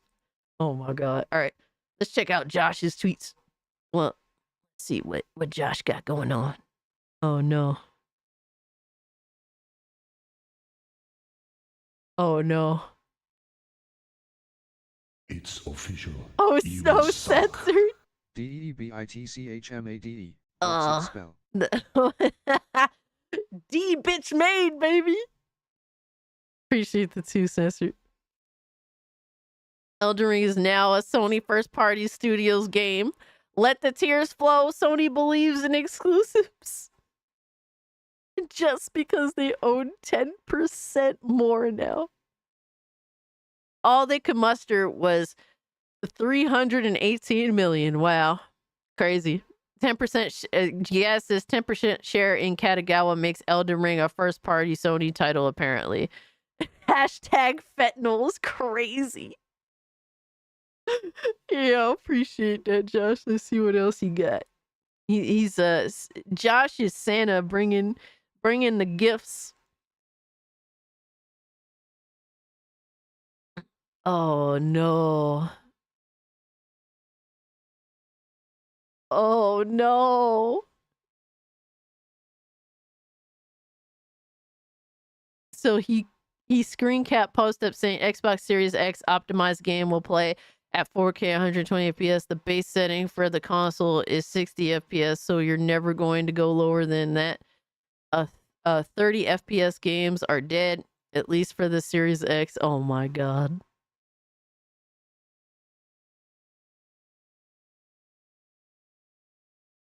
Bro, the fanboys on both sides, bro, are insane.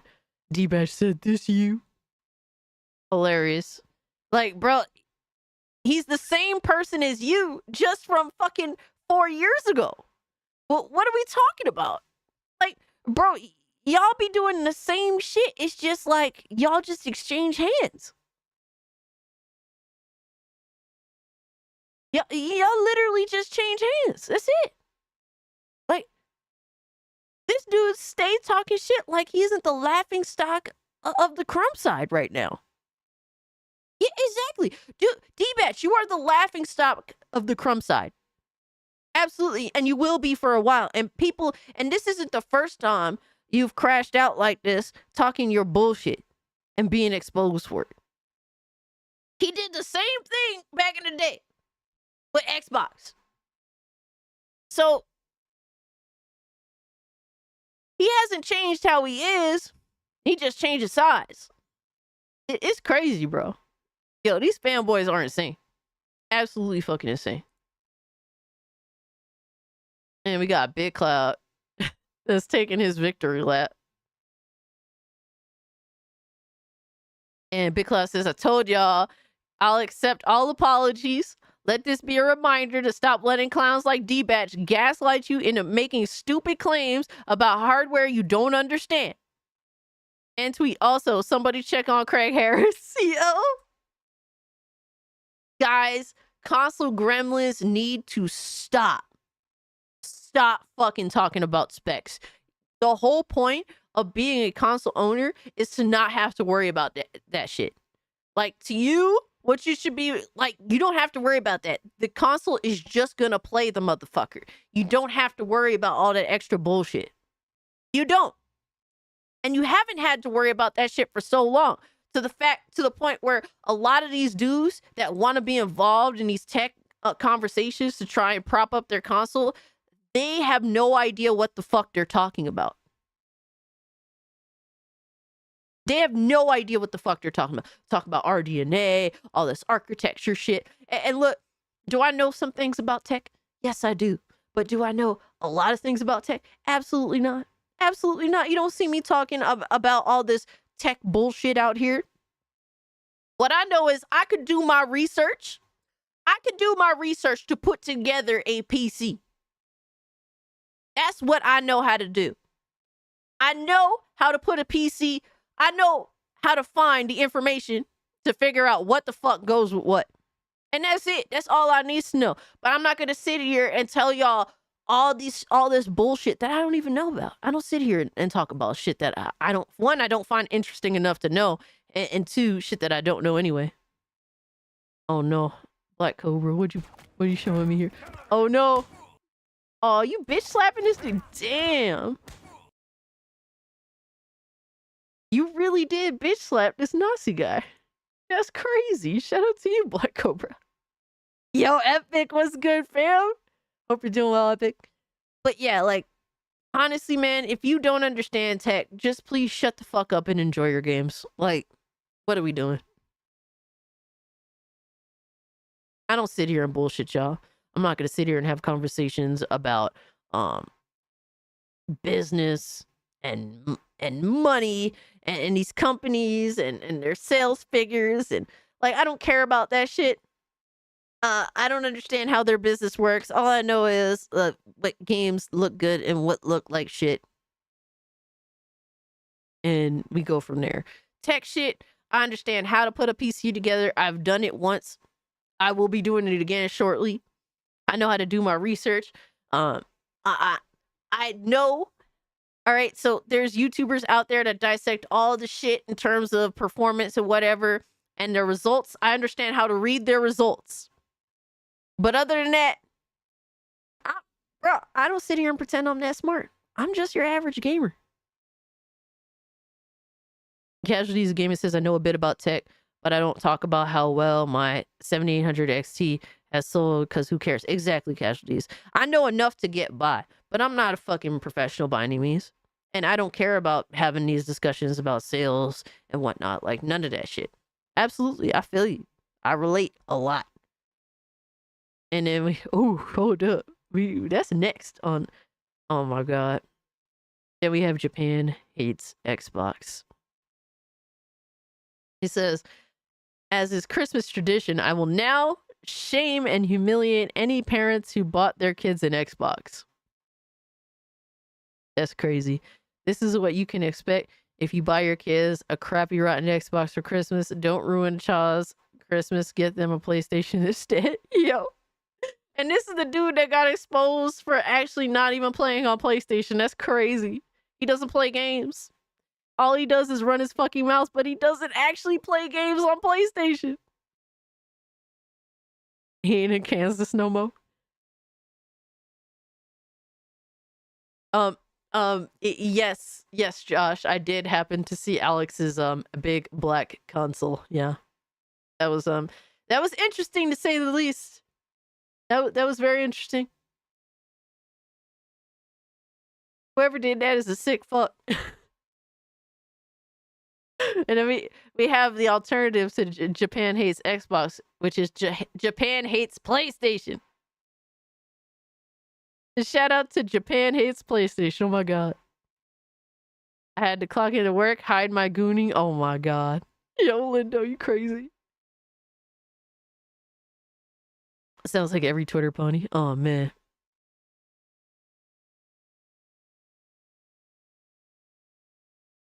But the fanboys are out and about, guys. It's crazy out here. It's crazy. All right, we gotta get ready. We gotta get to the other shit that we got going on, guys. The other fuckery, because there's plenty of it.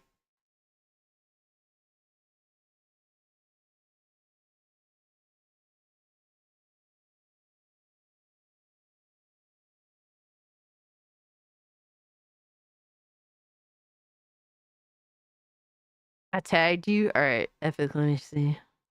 Let me see what we got.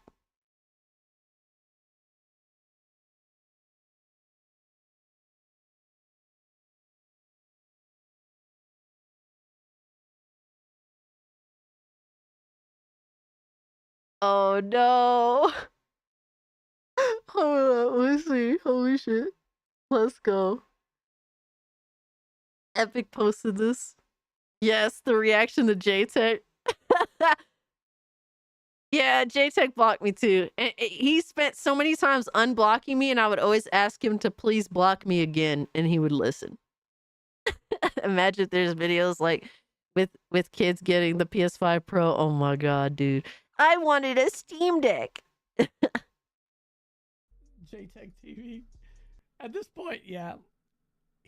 Yo, Epic, you and Gaz had a really good show, by the way. It was a fun watch. Hey, Mitty, what's good, homie? Happy holidays, Mitty. Happy holidays to you all.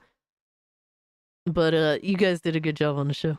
Like, you should be on more podcasts, Epic. You guys, like, especially if it's more like just kind of random conversation, not necessarily like all like gaming focused shit. Like, I think you're just like a good general talker, just talking about whatever the fuck, you know.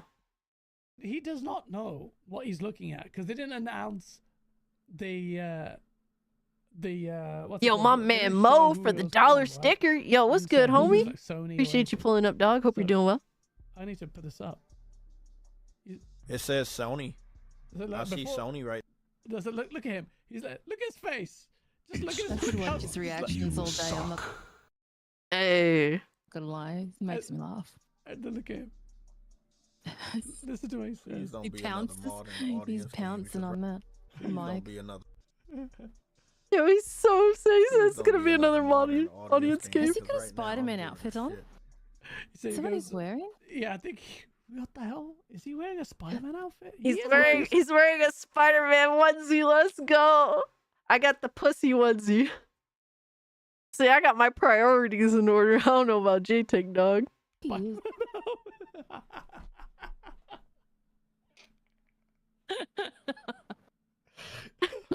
He's committed to the cause. Full immersion. First freaking MBG with the Solid Snake. You got this grown man in a Spider-Man outfit. Like, as a fan, I'm just sorry, JTech. What do you want? What are you doing, man? It's like a bloody bib.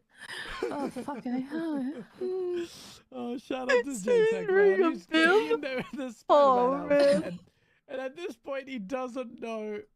He doesn't know it's going to PlayStation. And he goes, Please don't be another modern audience game. Yes, Right now, Mitty, I'm we bored we as have shit. kept up with your antics, Mitty. please don't be a modern audience game because right now I'm as bored as shit. And now you will see the transformation in real You want to play as time. eye patch, mama? How this man's I mean, at emotions least she has change, hair. all because of 4 letters that he sees on screen. Look at him. Look at his face. He hates it. This guy's so bored. And then boom. Look. It says Sony. I see. Yo, it's crazy, bro. It's crazy how a brand can change your entire perspective on a game, bro. Sony right there for the record player. It says Sony. And look at this man's eyes. True Energy Witty, I level. see Sony on a record Blood- player. Blood pressure increasing. You sure it's not related to Naughty Dog? Stop. Is it bouncing on that microphone? My Are you goodness. sure? Look at him. I'll take the L, but You can take you? the L indeed. Yeah. Mhm. He's hyperventilating, bro. Nigga, they didn't show. Hyperventilating. Oh, it is. Oh, look at the sound levels going up. Okay, True Witty. Can you I do said that I would for take me? the L, but can you? Oh, wish I could clip that as a soundbite forever. It's by Naughty Dog. They just said it. Serious. We knew that they was making this game. Bro, he just went crazy. Oh, Naughty Dog. This guy's like, that's it. the space game that everybody heard about. Oh, far out. Oh wow. This is a new Naughty Dog game. He got so mad at his boy. Oh shit. Oh, JTech. I'll take the Okay, order, yeah. can you? Oh, my. Oh, you subscribe to JTech? Epic. JTech crash outs are so entertaining. You suck. Hey. Every time I see JTech, I can smell the fatherless behavior coming from him smirking face. Are you good, bro? God damn, son, that's crazy. That is crazy. My lord. Yeah. Like, bro, his hatred of PC, it's beautiful. Like his hatred, his PC hatred. Like JTech hates PC so much that PC makes him hate Sony at times. That's how much he hates PC. Oh man, Mitty, dog, are you good, bro? Holy shit, brother. That was good though. Y'all reacted to that shit, have me dead. That was good shit.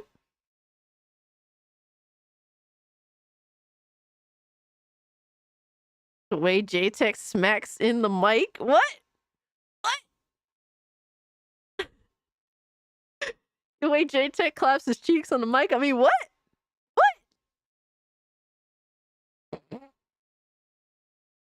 All right, so we got shout out to my man Astro, who posted this video. Show my masterpiece of a tweet. All right, let me see. I did show he said we should shame any parent who gets their kid a PS5 instead. That says who would want to subject them to that piece of shit. And Japan hates PlayStation. Is that the one we talking about, Mitty? I think you need a better picture, bro. You need some AI generated garbage. Like some AI generated garbage that kind of represents like I don't know, like some AI generated garbage of Master Queef with like wearing like a samurai outfit. Make like if you could do like an edit where it has like Japan hates Xbox in his like kimono, but instead it be Master Queef. Like you got to do some shit like that. You gotta troll hard. You gotta troll hard, bro. JTech a comedian? Nah, that motherfucker is insane. Forget comedian. So Astro says, the PC master race really did hurt this 43-year-old man child. For real, what did we do? Let me know what we do. My PC only buddies just look at us like we're idiots. I mean, y'all are. Fine. You guys are. The phrasing that the best gaming experience is PC needs an asterisk. We're specifically referring to very high-end PCs. The average PC gamer is not getting a better game experience than the PS5 Pro. Well, and that's a common... Yeah. The asterisk really needs to be that PC gaming is the best gaming experience for people that have an IQ above room temperature. That needs to be stated.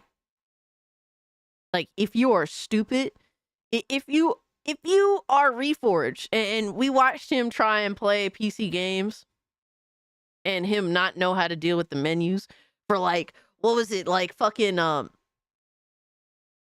Ratchet and Clank Rift Apart. He's trying to play the PC version of that, and he just looked like a complete total buffoon in the fucking settings of the game. He didn't know what the fuck he was doing when he saw all those options. Like, the problem is, like, there's some people that the thought of having options is just too much for them. Like, options is bad because they don't know how to do anything for themselves.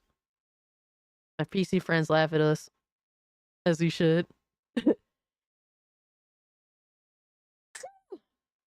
Whew.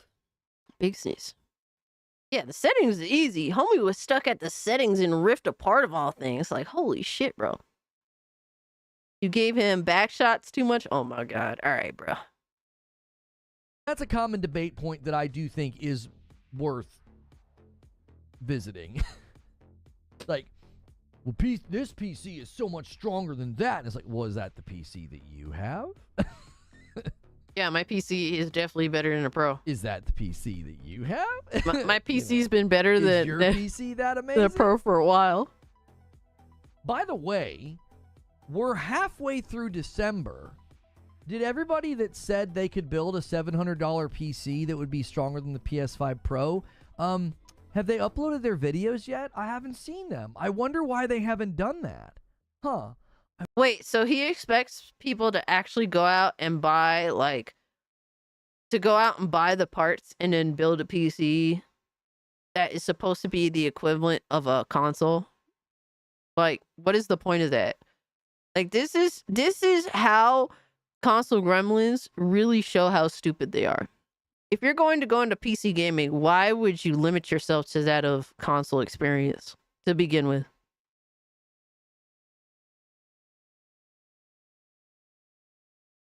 Like, what dummy would do that? What dummy would even think to do that besides Reforge? Like, only so, like, that's why I was telling people, like, people were making, like, these builds on, like, PC Parts Picker that were gonna, equate to the PS5 Pro, and I'm just like, who cares? Like, why would you even bother to try and make a PC compete with a console? Like, don't even bother. It's a waste of time. It's a waste of time, and you should, and honestly, if you value yourself, you should be aiming higher than a console. If you can, of course. Now, if you're just gonna build a PC for other things, like, hey, I just want to build a PC to emulate PS2 games. That's my goal. And Nintendo, fucking GameCube games. That's my entire goal. That's all I want to do with my PC. That's a different situation altogether. But yeah, like, to adhere to it, to go to PC to adhere to console level gaming, you sound like an idiot. Like, just stay on the console.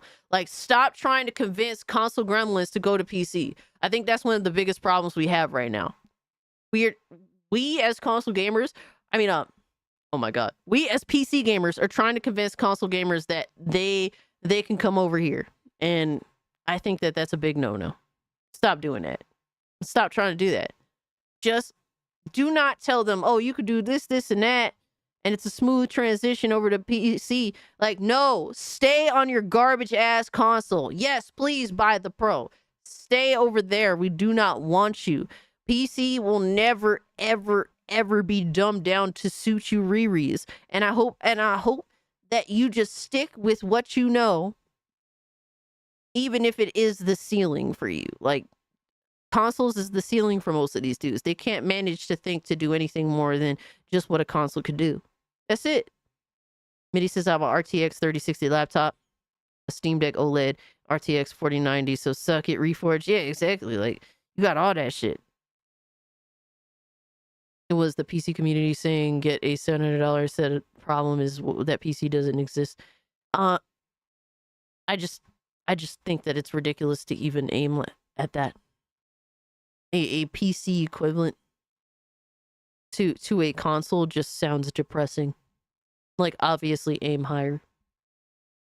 Like, if your goal is to make a console equivalent PC, like, you're already wrong. I'm sorry, bro. Shout out to y'all that out here making these little builds and shit. But if your goal was to make a PC, a console equivalent PC, you are already wrong. Stop it. Stop trying to bridge the gap between console gremlins and PC gamers. Just stop trying to do it. If anything, please disincentivize these fucking Riris from leaving console gaming and coming over to PC. Please do everything in your power to convince them to stay where they are. Be as toxic as possible. Be as unhelpful as possible. Give them all the worst information possible. Make it seem like PC gaming is impossible for these retards. It's not hard. I want to bridge the gap between PC gamers and gooners. Yeah, like, at least that'll be a more successful endeavor. Come on, man.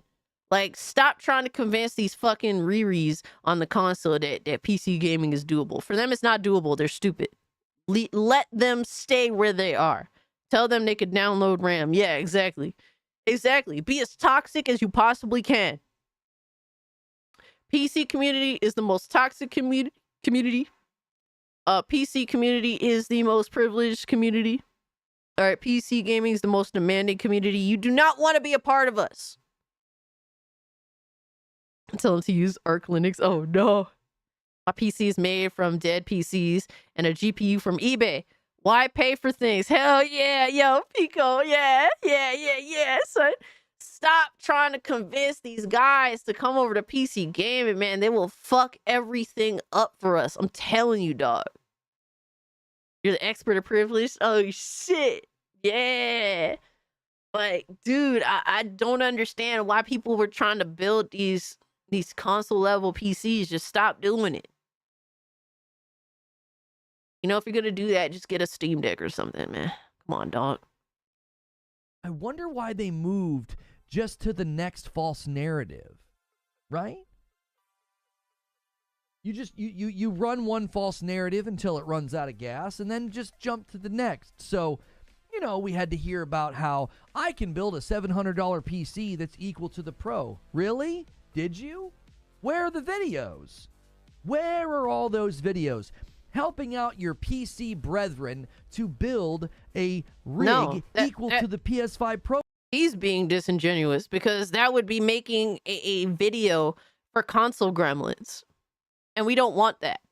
We don't want to help you guys. Fuck you guys. Not for nothing. You guys are stuck in your ways, and that's fine. Just stay over there. Of course, he always sounds like a pretentious prick. He acts like he's the smartest person in the room, but he's a fucking dummy. But to act disingenuous and be like, oh, do this for your PC brethren.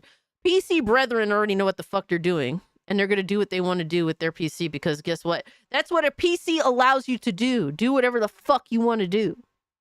Can I get a video? And PC to play Sony exclusives?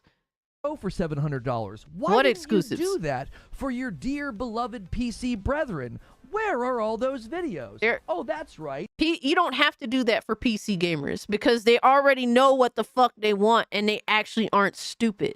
This would be babying console gremlins. Stop doing it. Stop babying console gremlins. This dumb motherfucker can't even handle a fucking he can't even handle the settings of a PC game, bro. Stay on your bullshit ass console. We don't want you moved here. From that false narrative to the new false narrative that PSSR is a flop and it's a failure. Absolutely. And it's not working right. That's right. It's and not. then once that false narrative runs out of gas, you'll just move on to Bro, the next. like every other fucking software, all right? Like FSR, like DLSS, like these fucking software systems, they don't just automatically know how to do everything. It takes time.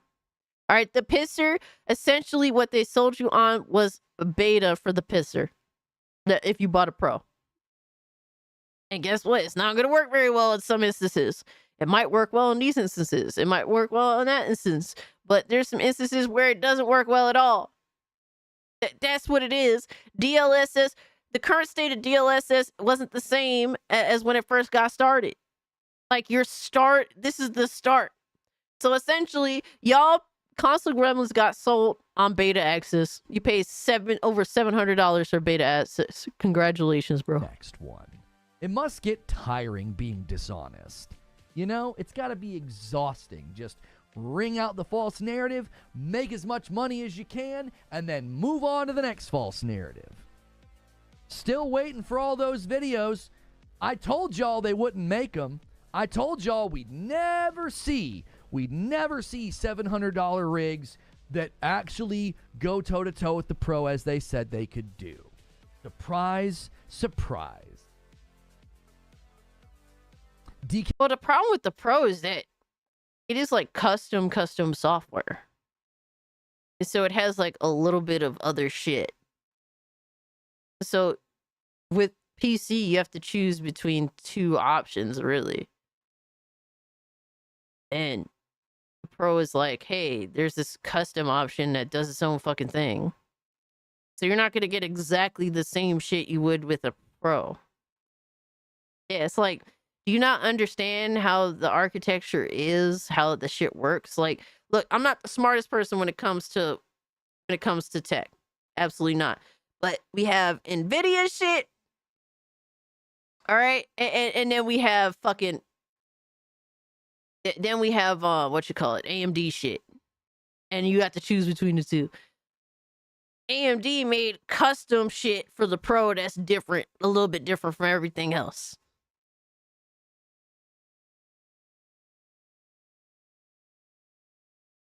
It's reproduced hardware as well, running on Linux. Exactly. So it's gonna be different. You have PSSR. That's different from DLSS and FSR. Like, it's just different shit. Intel cards are getting good too. Intel cards are interesting because they're like more of like the lower entry PC gaming point. But I don't know. Their software, like, bro, them cards are relatively new, so I can't imagine their software is the best. But I could be wrong. You know, the simpler they keep it at this point in time, probably the better.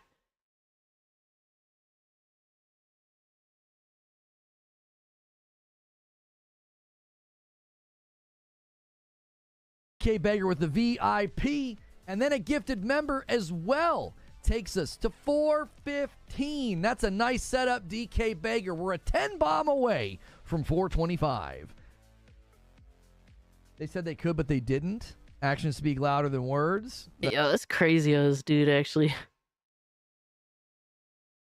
It's crazy how people actually really watch this dude, unironically. Yeah, like, bro, it's crazy how many dumb people, like, listen to this dude, unironically. The Intel card is the best choice, $300 and under, and they fixed the software just recently. Okay, fuck Norris, I see that. That's what's up. That doesn't, like, if the software runs fucking relatively well, that's not a bad grab. That's not a bad grab, especially with it being your first PC. I tell people all the time that if they want to get into PC gaming and what they want to build, I always tell them, do not overspend. Don't do it. For your first PC, don't fucking do it, because you have to, if you're not familiar with PC, you have so much shit to learn that you'll never by the time you kind of take advantage of this fucking expensive ass PC that you've built, it'll already be outdated. Like, it'll be like a few years have gone by, and it's like, then it's not the most powerful shit anymore. It's like, bro, just fucking experiment. Just learn shit. Don't build a crazy ass PC build. The Intel cards, as long as the software is decent, good entry points for new people looking to build their first PC and just run with it. The first GPU for my desktop was a 3080. Nice.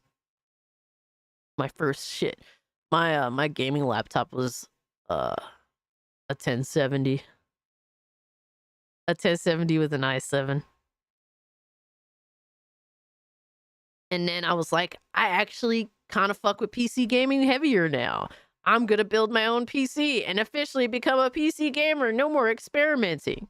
And then that's when I started just buying PC parts and built my PC. I still use a 1070. Damn. Wow. Hey man, the 1070 did me well for a long time. Did me well. That's right. Had that laptop since like 2016. Yeah. I need that Just 5090 gotta move on to the shit, next false Rome. narrative, you know? How liberating it is to not be a liar. Yo, that's crazy. He says that he's not a liar. The only reason he has that general perception is because he demands that his chat conform to his lies. Fucking crazy. Thing is, it's still going strong. My CPU drives on the other. Oh man, god damn, yeah.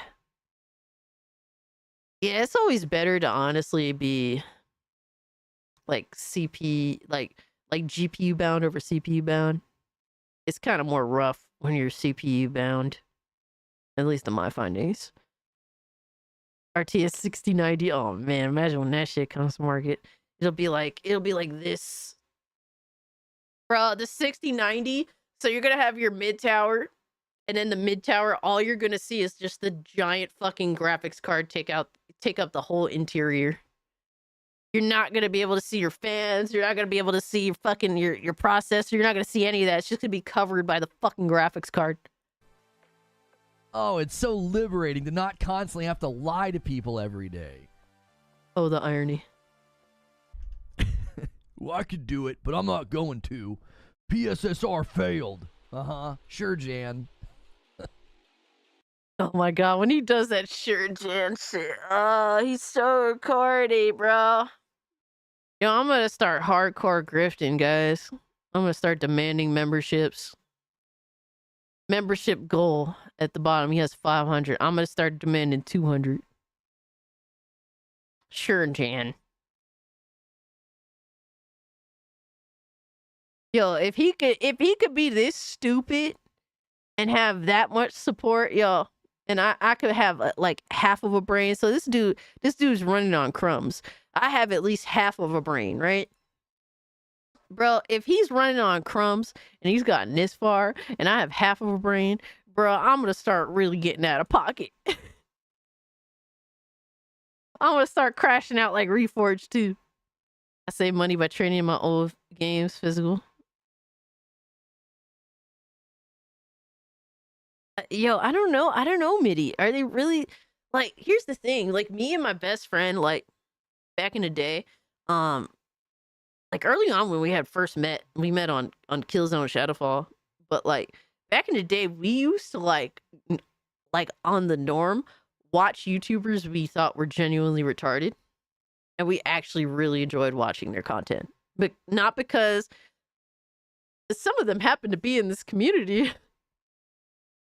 And I can't really speak for them now because I don't watch them anymore, but I remember me and him, we used to watch like Next Gen 720, like early PS4 era for the laughs, or like me and Oz, we used to watch what the fuck is his name, the string bean dude with the dreads. One Stop for Gamers. We used to watch One Stop for Gamers like for the lulz.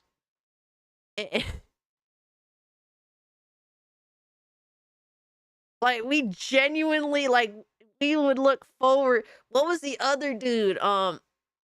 Stone Fox Media. We used to also watch Stone Fox Media for the lulz.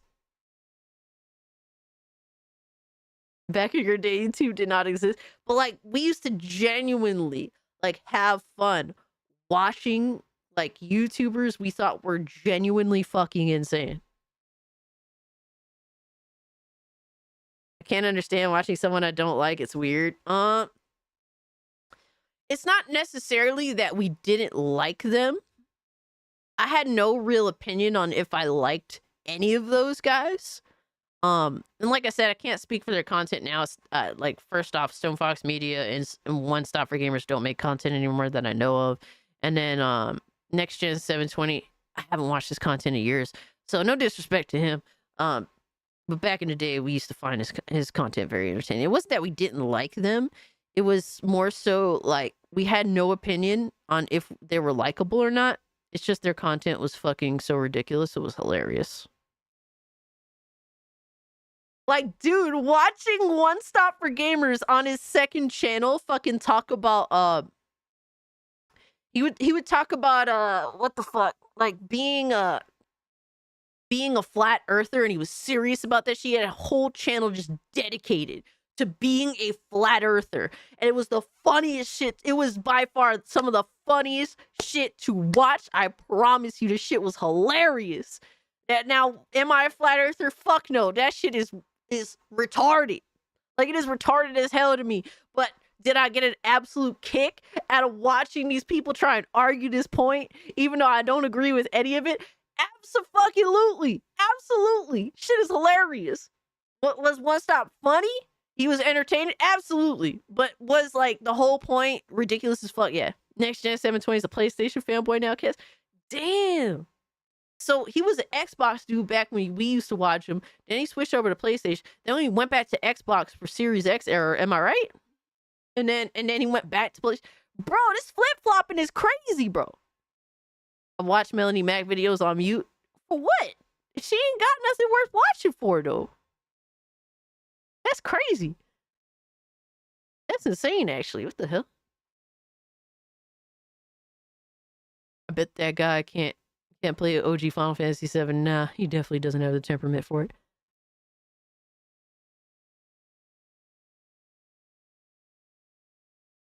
But yeah, that's crazy. That flip flopping is wild. Shout out to Next Gen 720, bro. That motherfucker been around for a minute. He definitely got skin in the game. I gotta respect that. All right, what's next? She's hot though. You really think Melanie Mac is hot? I mean, I don't really have much of an opinion. Oh no.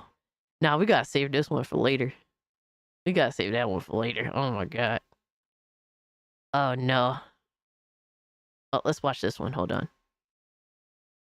Aspen Gold says, Fortnite has hit rock bottom. Let's see what he has to say. Did you see the next Fortnite collab? People are saying it's time to shut Fortnite down. Why would it be? Wait, it's time to shut Fortnite. Wait. What is this? Skibidi toilet?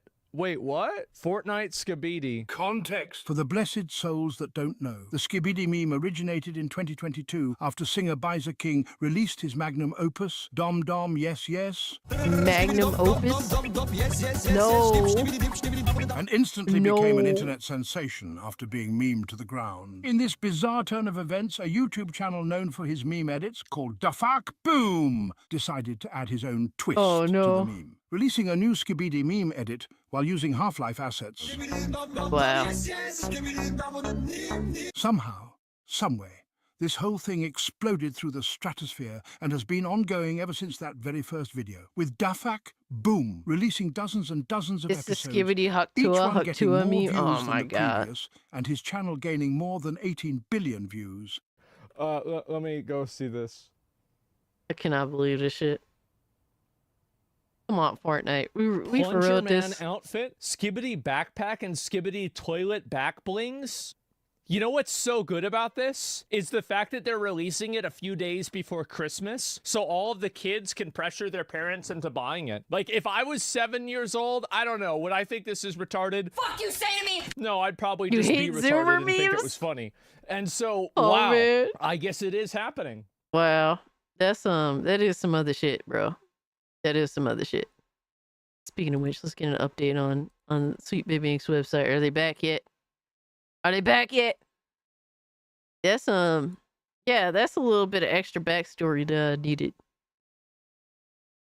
It's Gen A Entertainment. Oh man. Gen A memes.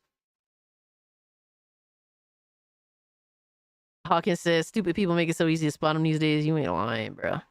I don't know. We can't get the website to load up. So we're not sure if it's dead. We're not sure what is going on.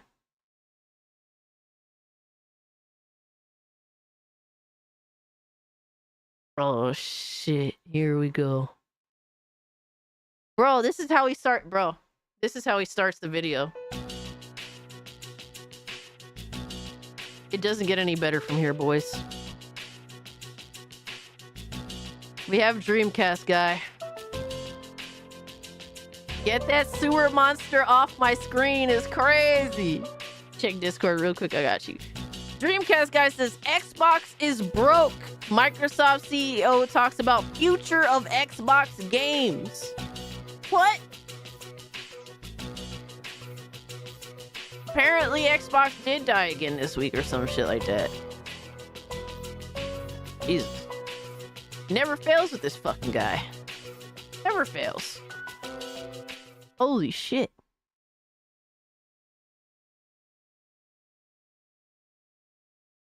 What the hell is this polar bear? And I think to myself, we're abandoned by God.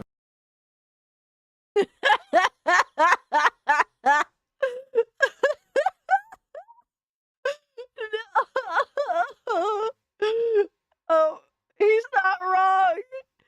He's not wrong.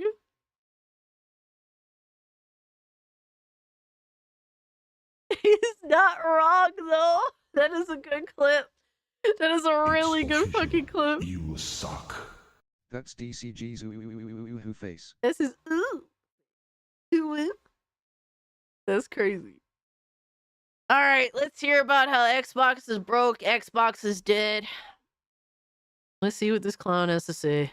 Hey there, gamers. Dreamcast Guy here, and today we're talking about Xbox because the CEO of the controller. It's Microsoft did serious, a guys. Very long interview last night talking about investors and exclusives, and he basically said that Xbox is broke, that they are just completely out of cash, and this new initiative of Xbox Anywhere, the whole idea is putting... It's official. You suck. Pull up with RYTH. Rith? What the hell's Rith? Don't you mean Crisco? I mean, what? Can someone shut him up? Oh man. Thanks for the 2, Lobo. Thanks for the 2, also censored. A Rith reference? I don't know what he's referencing.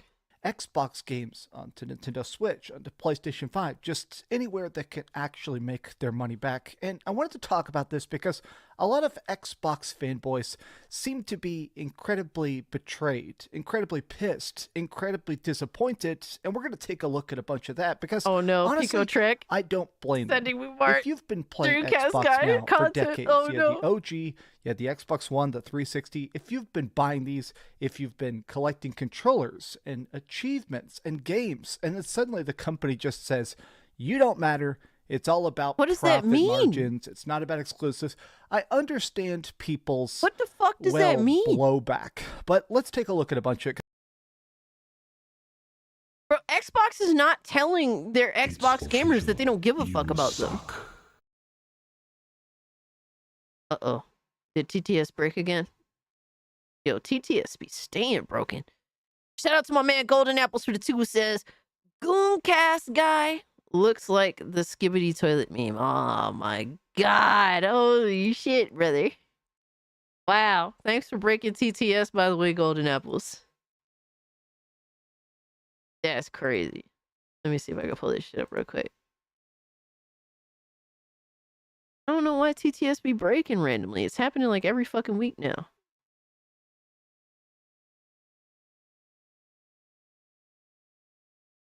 I'm about to stop being lazy and actually get a real alert system and not bot Ricks, apparently.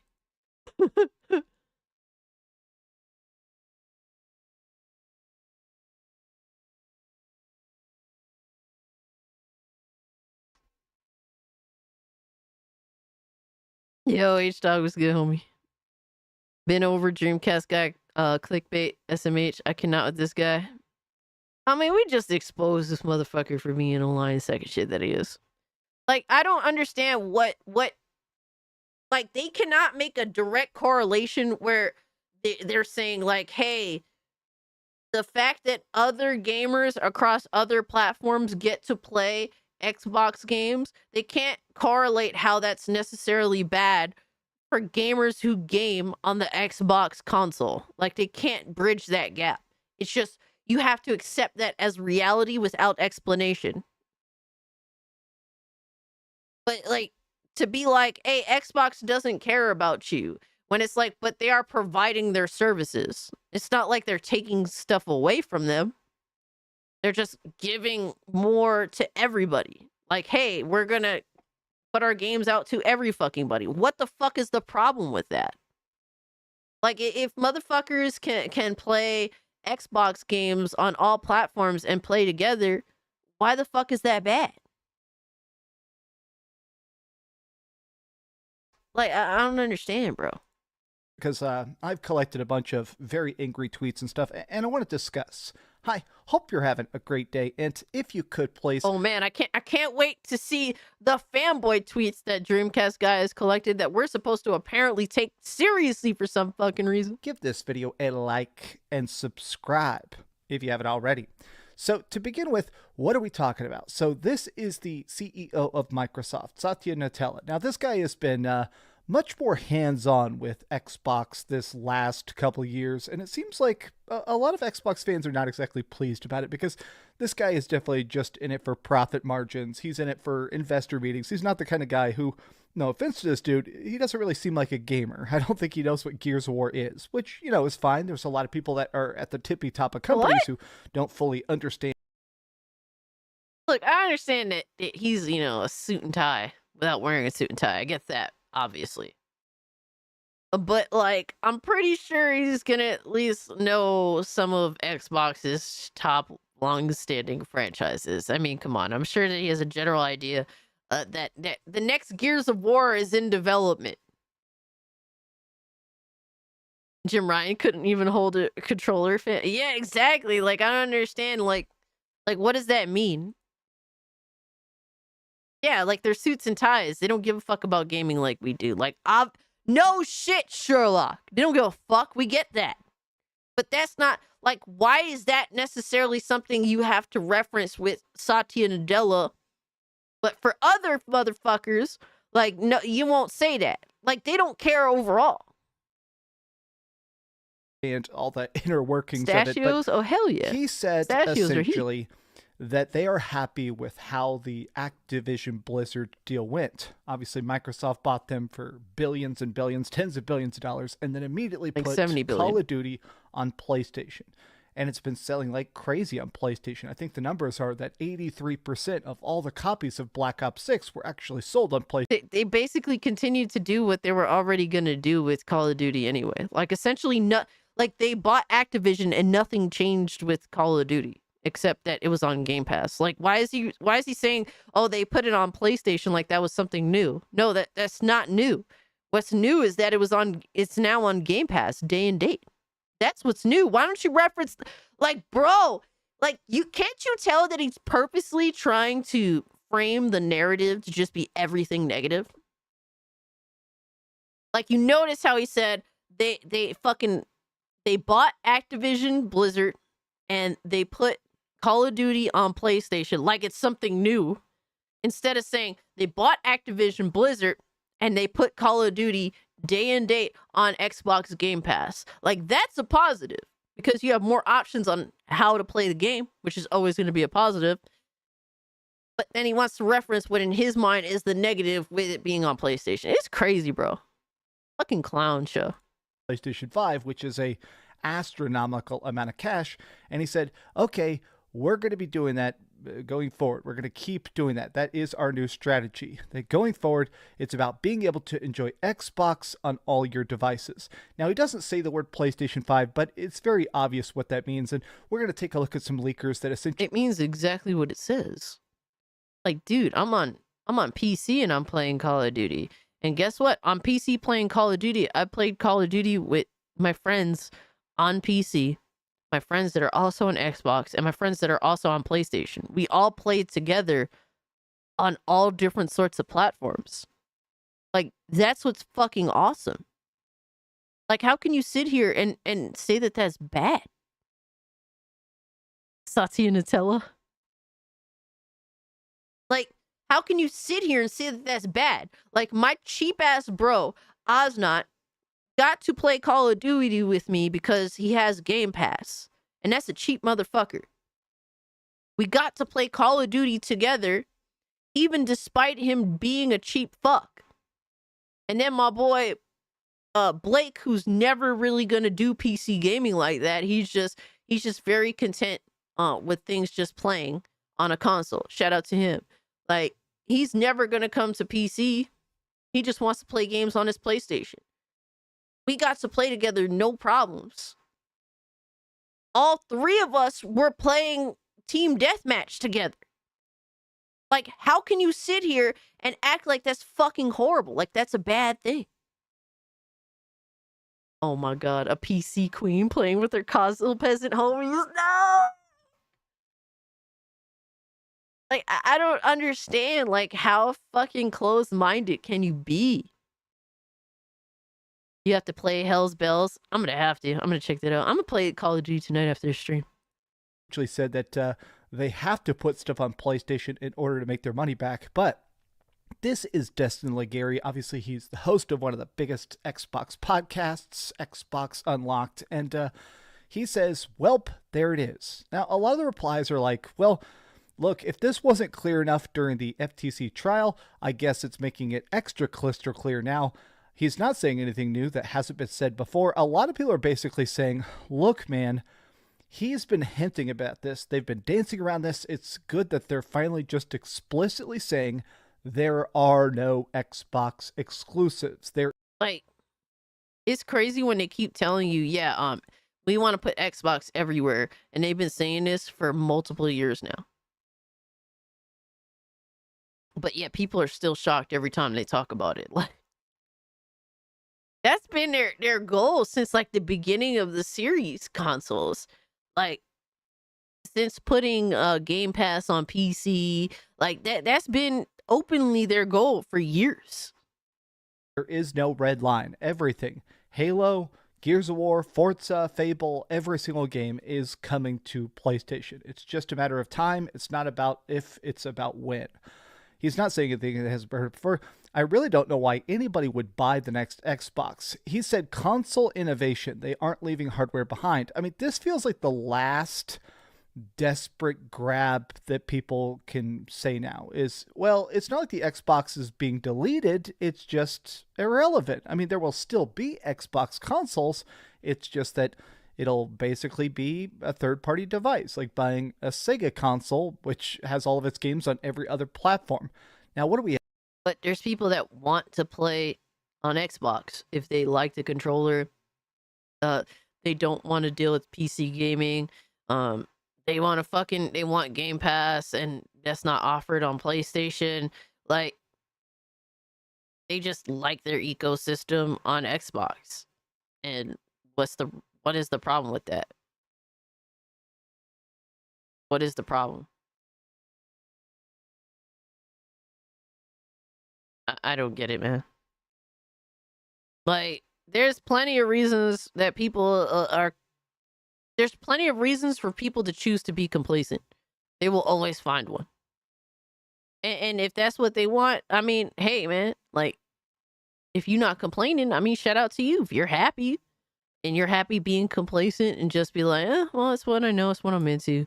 That's just what I want. Who the fuck am I to argue with that? The Sega doesn't have a console anymore. It's not like Sega. Yeah, I think he's just saying, like, if Sega had continued releasing consoles despite going third party, I think that's what he's kind of referencing. But yeah, it doesn't really work at all. We have next here. So this is something from the founder of Xbox Era, Special Nick. This guy, he has been, in my opinion, I like his opinions. We're going to take a look at this because In he's my a guy opinion, who I I think like has his a very opinions. reasonable take where he likes Xbox. He's been a big Xbox fan, but he's also far enough away now where he can kind of just analyze their business dealings. And he says, nobody has an issue with Xbox everywhere. They never did. No one would be unhappy if they're being able to play Xbox games literally anywhere. It's that the ecosystem is the heart of the console. The problem is, so here's the problem. There is this a loud group of people that do have a problem with Xbox being everywhere. And it's almost entirely motherfuckers that will never buy an Xbox. Like, they even before this, they had no intention of buying an Xbox. They never will buy an Xbox. You got like people like Porter Rock that he'll never ever buy an Xbox console. He hasn't in a really long time, since 360 era. And guess what? He still makes tons and tons of videos talking about Xbox, even though he has zero interest in ever being involved with the Xbox platform ever. They'll bitch about console sales of a console they has zero interest in buying, even before Xbox decided to put their games on other platforms. So no matter what Xbox does, motherfuckers that are talking shit, they were never gonna buy anyway, but they still talking shit. They're still saying that this is the death of Xbox. Motherfucker, you was never gonna buy an Xbox even before all this shit went down.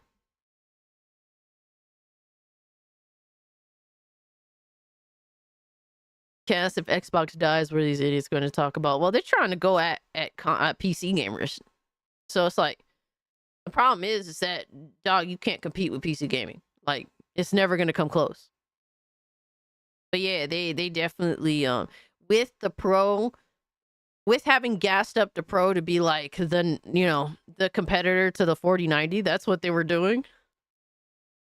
They were trying to go at PC gamers, but like PC gamers just destroyed all these retards because like it's not compatible. It's not compatible. It doesn't even come close. They're also in their 40s and 50s. Yeah, exactly. That's a very common theme with these console gremlins that we're never gonna buy an Xbox, but talk shit about Xbox all day, every day.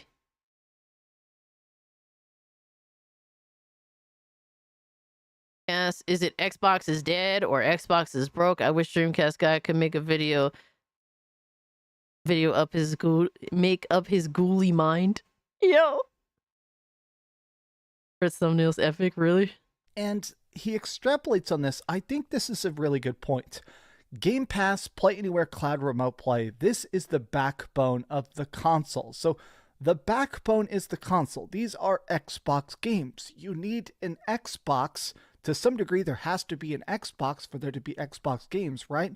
So the fact that they keep saying each time they give your people less incentive to buy your console, it erodes the ecosystem long term. That's what makes this all worse. It's not there's two competitors that aren't doing this. They're not giving people less reasons to buy their ecosystem. Once Sony gets their storefront, cross-buy, cross-save, portable What the fuck are we doing? Like, he's very hard on the eyes. Like, bro, the console is a part of the ecosystem. It's just a fraction. It's like a pizza pie. The ecosystem's a pizza pie, and the console is just one slice of it. Like, Xbox is here like, hey, you could buy the console if you want to, but we're also giving you all of these other options. Just buy into our service, our Game Pass service, or buy our games. Like, you're literally going, like, all of this is like, hey, like, in order to think like Dreamcast guy, you have to be willing to go against your own best interest as a consumer.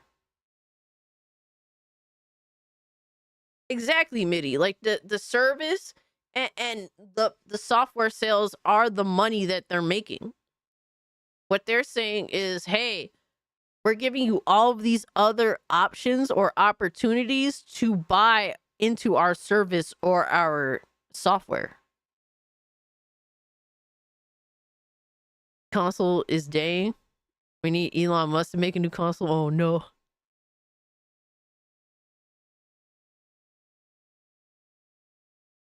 I just don't think, like, I think that at some point, And console gaming is just going to be for children or for just very like, how do you say, not to be disrespectful, guys, because I think a lot of gamers that are still on PC, a lot of gamers that are still on the console are going to eventually leave. And the reason being because I think that a lot of the lowest common denominator gamers at some point are just going to be on consoles, and that's going to be it. Either you're going to be a child, or you're going to just be someone that honestly is just really stupid. I think that by the time, consoles is going to go out of style because they're going to be so over controlled by the company that manufactures the console that it's going to chase a lot of people away. I'm tripping. I don't think so, man. I don't think so. Even my console game, bro, dude, my PS4 gamer group is mostly all PC gamers now. And yeah, it's anecdotal, but I don't see that changing. It doesn't go backwards. People that are on PC gaming, they're not going back to console. It's such a rare fucking thing. It's you've seen too much to go back. I really do think, and I don't think this is going to be overnight. This is going to be 10 or more years sort of deal. But I really think that either children or the dumbest of dumb of gamers are going to be on consoles, and that's going to be it. You're going to deal with some of the dumbest fucking people on the console. That's my prediction. I could be wrong. I'm not here to say I know every fucking thing. That is my prediction. And I could very well be wrong.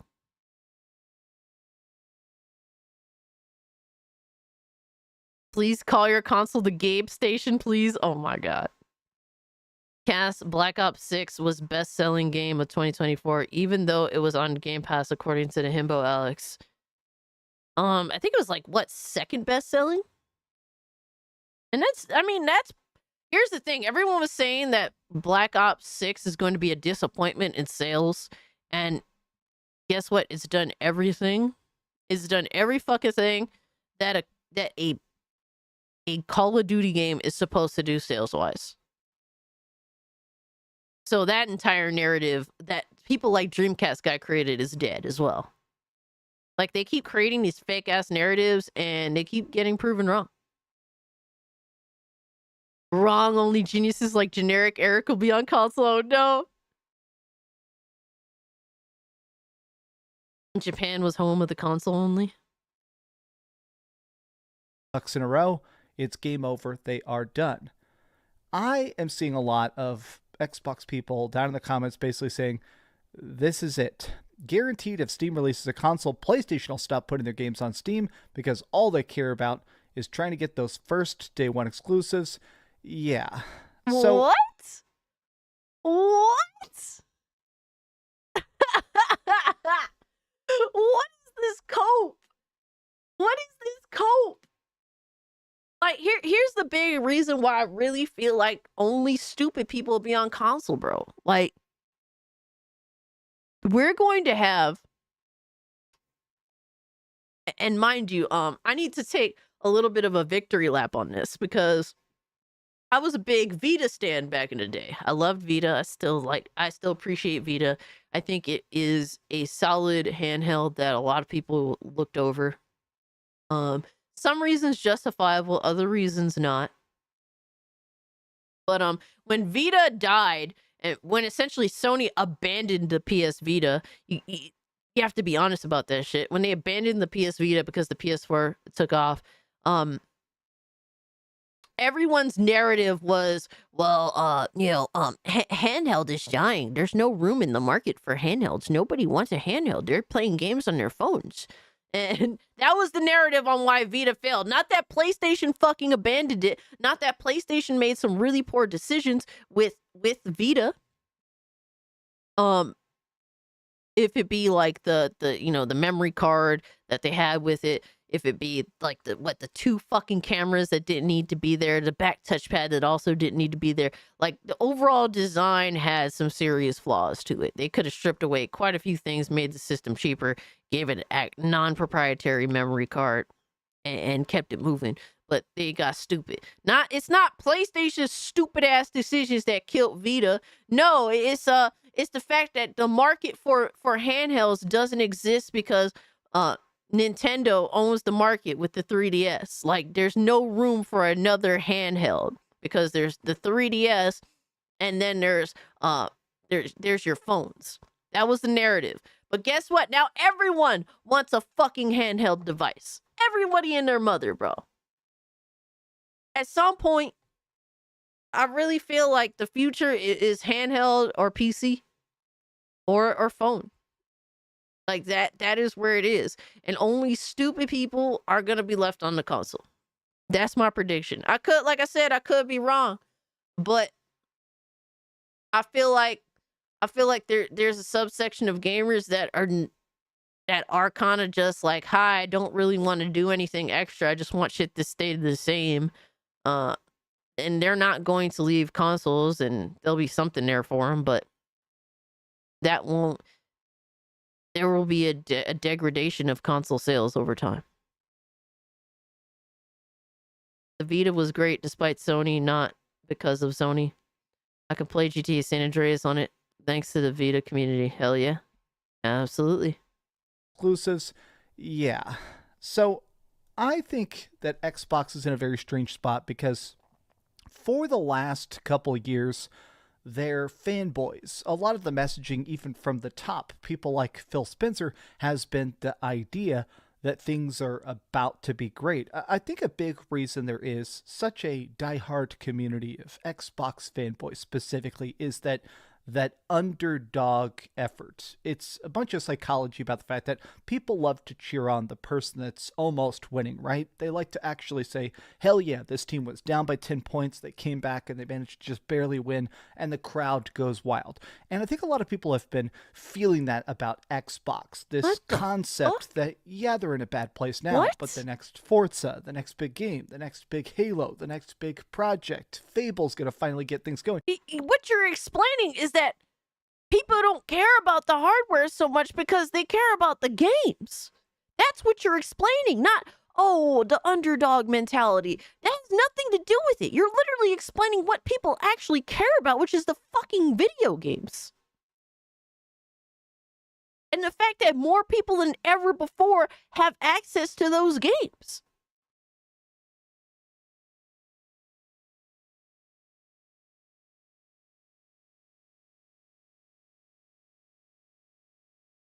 He's Dreamcast guy's in no position for calling people fanboys. You ain't lying. Like, what the fuck is this fake ass bullshit? Like, oh, the underdog mentality. What the fuck? And now to learn that Xbox doesn't care about Xbox, that Microsoft just considered them a subdivision, the same way they treat Microsoft Word or an Excel spreadsheet. They don't actually care about the games or the platform or obviously the console itself. Who is saying this though? The software is what's drawing more people to buy their fucking games. Bro, he's just shitting things out of his mouth, but they make zero sense at all. Bro, like, can we get fucking real? You're saying nothing. He's literally saying nothing. He cannot justify his base premise of, oh, Xbox is dead because they don't care about the console anymore. He can't explain why they don't care about the console anymore. He can't explain how Xbox is dead because of this. He's just making a bunch of shit up. And to act like Microsoft doesn't care about Microsoft Word or Excel, meanwhile, it's like some of the most important shit that they have. Yeah, Xbox, the console, is just a small piece of the massive, like, pie that they're trying to build. I think his brain just said, fucking him out.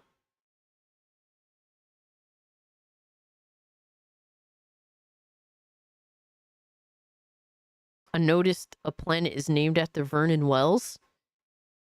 Baseball player, if I'm not mistaken. Hold on. I know that name. I know that fucking name so well. Yup, baseball outfielder. Yup, I remember, homie.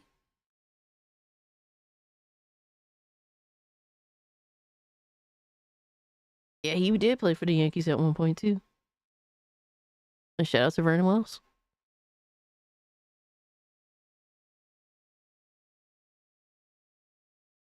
Now, let's get into the leaks, because this is something Brain crashed that out. to me was kind of wild. So, famous leaker Jez Corden of Windows Central said that at this point, every single game is going to PlayStation 5. The ones that don't go to PlayStation will be the rare exceptions. Even Halo, Forza, Gears of War games commonly associated with the Xbox brand are not off the table. It is wild to see this, and I keep seeing now these huge mega posts from Xbox fanboys talking about the fact that this is the death of Xbox. This is Clio Bryle, and he says, you know what, I'm just going to use this post for future reference because people keep asking me my thoughts on this. So here is my thoughts on the Xbox multi-platform strategy. I just want to read this first paragraph of it. I'll be honest, his entire thing... Let's just read an Xbox console fanboy's perspective. Because they're upset that they no longer have console fanboy bragging rights over console gaming anymore. Like, that's literally what it is. Yo, Vex, you look quiet tonight, Cass. Good night. I appreciate that, Vex. Hope you're doing well. Much love to you, fam. Have a good night.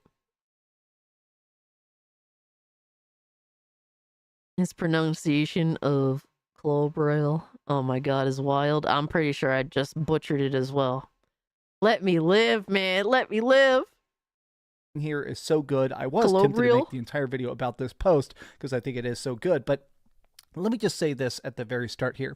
It's funny they call it Project Latitude, which this is the thing inside of Xbox. Apparently, this is the internal code name for the fact that they're taking every Xbox game and currently optimizing them for the PlayStation 5 and the PlayStation 5 Pro. So a lot of games that were released on the Xbox Series X are... well, they're objectively going to look and play better on the PS5. But he's saying this, it's funny they call it Project Latitude because it suggests that primarily they only see growth with width in their strategy that might give them. Modern Microsoft is almost completely driven by data and research, not so much by the ability to recognize intangible effects or broader social developments, something many of us would call common sense. Over 20 years of Xbox legacy has proven that again and again. Unfortunately, releasing games on multiple platforms, making it available to potential players will result in more upfront revenue, but that's going to tank the brand. How does it tank the brand if they deliver good software products to gamers across many platforms? How does that hurt the brand? It makes no fucking sense. They're using this arbitrary, outdated mindset that honestly gave them the pleasure of console warring on Twitter for years. But it doesn't make any sense. It hurts the brand by keeping these games attached to honestly a console platform that not many people have interest in. If you can only buy Halo, Gears, Forza, if the only place you could buy and play these games is on an actual Xbox console, that hurts the brand. That genuinely hurts the fucking brand. Yo, love it. Appreciate you pulling up. Like, dude, like, here's the thing. It's a win for everybody. Like, normally when companies, like, they do fuck shit or they change their strategy, normally it's just normally it's just a positive for the shareholders and fuck everyone else sort of deal. You know what I mean? But in this situation, hey, we're going to put our games everywhere, and maximize profit, and you're bringing these games to more gamers. Everybody fucking wins. Like, I don't understand how many times you have to explain this. They do not want to address that reality that everybody does in fact win. The company wins because they make more money selling more software to more gamers. More gamers get to play, have access to these games and get to play these games and get to play these games together. That's a win. Developers who are making these video games get to share their creations with more gamers. Everybody literally fucking wins from this. Yo, Lois. Yeah, get some rest, Lois. You had a stream today. You was chilling. You did your thing. I appreciate you for hanging out as long as you did. And I do it. I don't know if I even thanked you for the raid, but thank you so much for the raid earlier, Lois. I appreciate that, brother. You're far too kind as always, man. Have a good one. Series S was a good idea, but Microsoft forced devs to make 4K games on a 1080p box. So I think that having like an alternative to the Series X, like I think that's a good idea. But it should have just been a handheld from the start instead of like a just another fucking console. You know what I mean? Like the Series S would have been a good idea if it was a handheld instead. And Cassie, it's ironic he says Xbox is broke, yet Sony needs to sell Spider-Man to buy Katagawa. Damn. Wait, so that's what it is? They're selling Spider-Man? Like, wait. I didn't even get that detail. That's crazy. Multi-platform approach from Xbox comes with its own costs. Xbox is for the streets. Everyone can hit them cheeks. The most important one. But if everyone can hit the cheeks, and if they like the cheeks, I mean, what the fuck is the problem, bro? What's the problem? Hoe for sale, but the hoe is good. People like the hoe. What's the problem? Y'all want to act like getting some good ass from a hoe, like you ain't happy after that. Come on, man. It's the movie rights. Oh, they're selling the movie rights.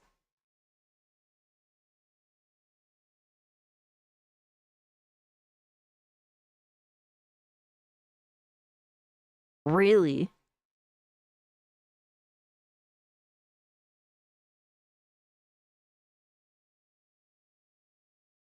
Really? Hold on.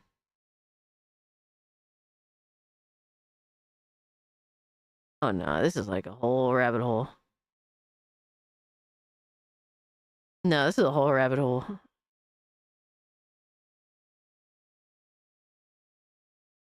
I mean, you can't get STDs from video games. So if there's a hoe, you got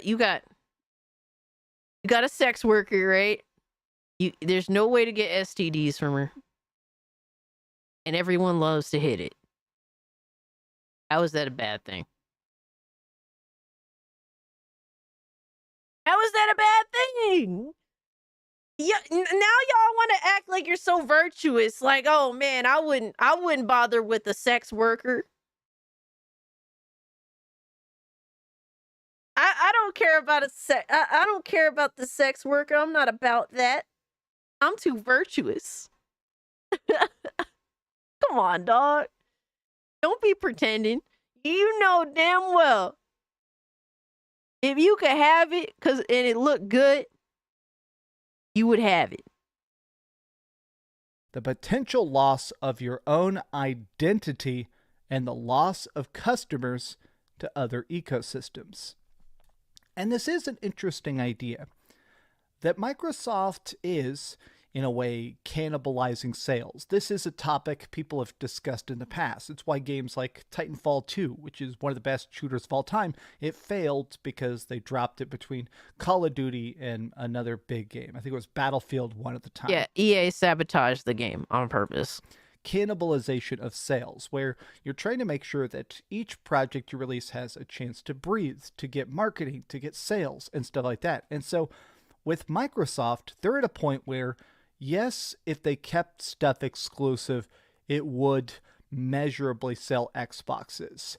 One of my favorite games in 2024, and I put it in my top 10 list of top 10 best games of the year, was Indiana Jones and the Great Circle. That game is so good. It is so charming. It is so freaking fun. if that was an Xbox console exclusive, not Game Pass, not anything, if there was old school Xbox where you bought your damn games, that would sell consoles. I will always die on that hill that all it takes to sell consoles is good exclusives. So he's advocating, this motherfucker's literally advocating for more people to spend fucking over $300 or more. If it was old, now if this was old school, all right, console gaming, it would just be one box that you'd have to buy. That would be $500. So you'd have to buy a Series X. He's advocating that to get gamers to spend $500 to spend $70 to play this game. How do you think you are the good guy, Dreamcast guy? How are you the good guy in this situation? Instead of being happy that motherfuckers don't have to do that, like they could just buy the fucking game on whatever platform. Like instead of being happy about that, you're actually the villain that's advocating that Xbox force gamers that don't own an Xbox to go out and buy an Xbox just for a singular game. You sound like a fucking idiot. Like you sound like the villain.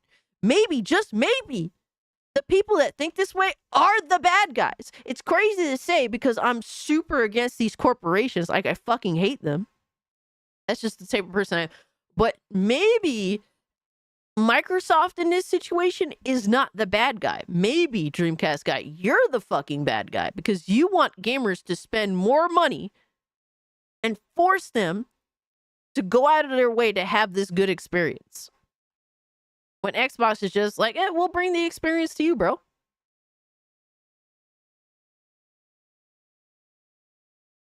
Devastator says, Cass, again, my question for Dreamcast guy. Then why does Sony need to sell Spider-Man to afford the acquisition? Huh. Oh, rights? No one's buying Sony's games. Oh, man. Damn. Yeah, Sony's not growing, bro. They struggling for There was obviously that quote from Phil Spencer where he said, no matter how good Starfield is, we're not going to get you to sell your PS5 to buy it. Now, everybody laughed at that time because that's such a stupid quote. Obviously, we're not telling you that Starfield has to be so amazing that people are going to quit playing PlayStation, but Xbox seems to very vocally and publicly admit the fact that they no longer care about good games. They don't care about big exclusives. At this point, it is just about making the money back on what they've already invested. But that has nothing...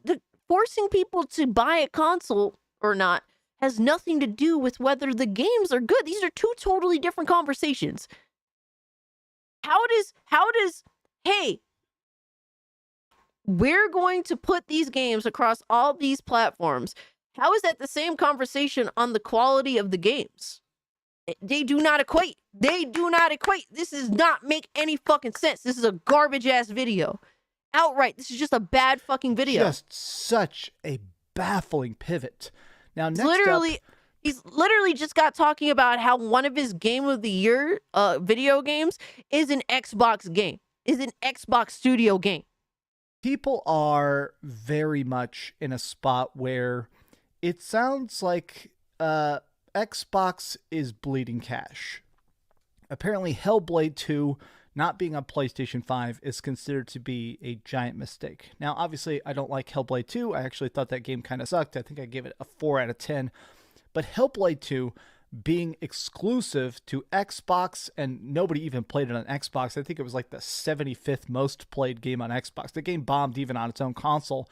But a lot of people are saying, okay, if you didn't even have the chance to sell it on PlayStation, if you didn't even have a chance to make any of that money back, they consider it an exclusivity mistake. I see stuff like this. No way Fable goes to PlayStation. That would be devastating for their brand. Like it would. If Hellblade came day and date to PlayStation, it would have sold way better. Would it sold for a profit? No. But there's a lot of fucking PlayStation gamers that stan the first Hellblade. And why not have had that day and date on PlayStation? Because the audience for it happens to already be on PlayStation. Like the people on Xbox, now there's some of them that became fans of Hellblade 1, but not a lot of them fuck with Hellblade like that. because they didn't have Hellblade 1 until years and years later on Xbox One. Like the original audience for Hellblade were PlayStation 4 gamers. Cast, remember Dreamcast guy loved Hellblade 1 because PlayStation. Yeah. So if you choose to not bring the game to the audience that the game has, I mean, you don't have the right to succeed. Like that, you're not guaranteed success. You beat Hellblade 1 on Game Pass and loved it. Shout out to you. I couldn't stand the game. When everyone was dick eating that game back on PS4, back when it released, day one on PS4, and I was playing, I'm like, everyone loves this game, but this game is boring as fuck. But if you loved it, shout out to you, bro. No disrespect. Actually put them in the dirt. The game was monstrously expensive. It might not be day one, but it'll come out with the current plan passing in a place. kidney stone is crazy. This is You like just Gordon Hellblade 2? explicitly saying Xbox regrets not putting more games on PlayStation. That they need. Yo, Shadow, how you feel about Hellblade 1 though? Hellblade 2 is for the trash, but how you feel about Hellblade 1? I'm just curious. That money, that they need some way to recoup the costs. We have talked about this till we're blue in the face, but the fact that, me and the subscribers, I've talked about this on live streams over at Twitch, I've talked about this all the time, but it is very obvious that as game development gets more expensive, companies are trying to find ways to make that money back. Really crappy pre-order bonuses or microtransactions or season passes and stuff like that, right? Well, with Xbox, since they've been betting everything on Game Pass, they've now put themselves in a very dangerous position where they're not able to sell their games because people just get them on Game Pass, and now they're in a spot where people aren't even subscribing to Game Pass. They're getting to a spot where they can't get people to even play their games on Xbox. So they're kind of at a spot where they go, okay, we have to put this on PlayStation or nobody's going to see it. Nobody's going to play it, right? Okay, one last tweet. But what's the point? Like, what's the point of not putting it on? What's the point of not putting games on PlayStation? Like, there's a massive audience there of potential consumers. Like, it's not like, look, let's not pretend that PlayStation doesn't have a lot of gamers on there. They have, there's a lot of gamers that own a PlayStation. Why would you not want to bring your game to a whole other market of players? Yo, we got Bigot Army pulling up. What's good, y'all? Hey, Robert, Triple J, Leonard, Monkey Man. Bigot Army raid, Hey. clap on your cheeks. Yo, pre-clapping? That's crazy, BioT Wolf. What's good with y'all, man? Hope you're having a good Thursday, almost Friday. Appreciate y'all pulling up and hanging out with me. We're doing like early Christmas festivities, baby. Early Christmas festivities. I'm out here, I'm surrounded by pussy, as you guys can see.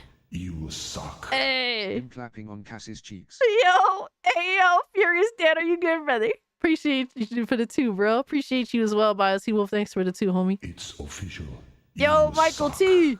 Bigot raid. Hey, the homies is pulling up. Thank you so much for the 10, bro. You totally didn't. A homie dropping a gold bar to announce the raid. Yo, Yamato, what's good, homie? Levistro, my man Adam pulling back up again. Appreciate y'all being here, man. Sleeping Nova. To be. Appreciate y'all. Barry, appreciate you, homie. Welcome, everyone. Hope you're doing well. Hope you had a good stream with Hypno. And thank you so much, Hypno, for looking out. I always appreciate you, dog. Thank you so much. Check out Hypnotic. That's the homie right there. Always looking out. Always putting out content. Homie does the work, man. He does the work. So shout out to Hypnotic. Definitely check out his channel. Talks about a lot of gaming content. He plays a lot of games on his second channel too, if you want to check that out. Bigot Army Ray, appreciate y'all. We had 113 likes. Holy shit. Thank you guys for getting us over the goal. The goal is 100 likes for the stream. And you guys have blown the fuck out of that. So if you haven't, guys, hit the like button. If you're new, subscribe to the channel. We're really getting, hold on, let me see where we're at in terms of the channel. Hold on.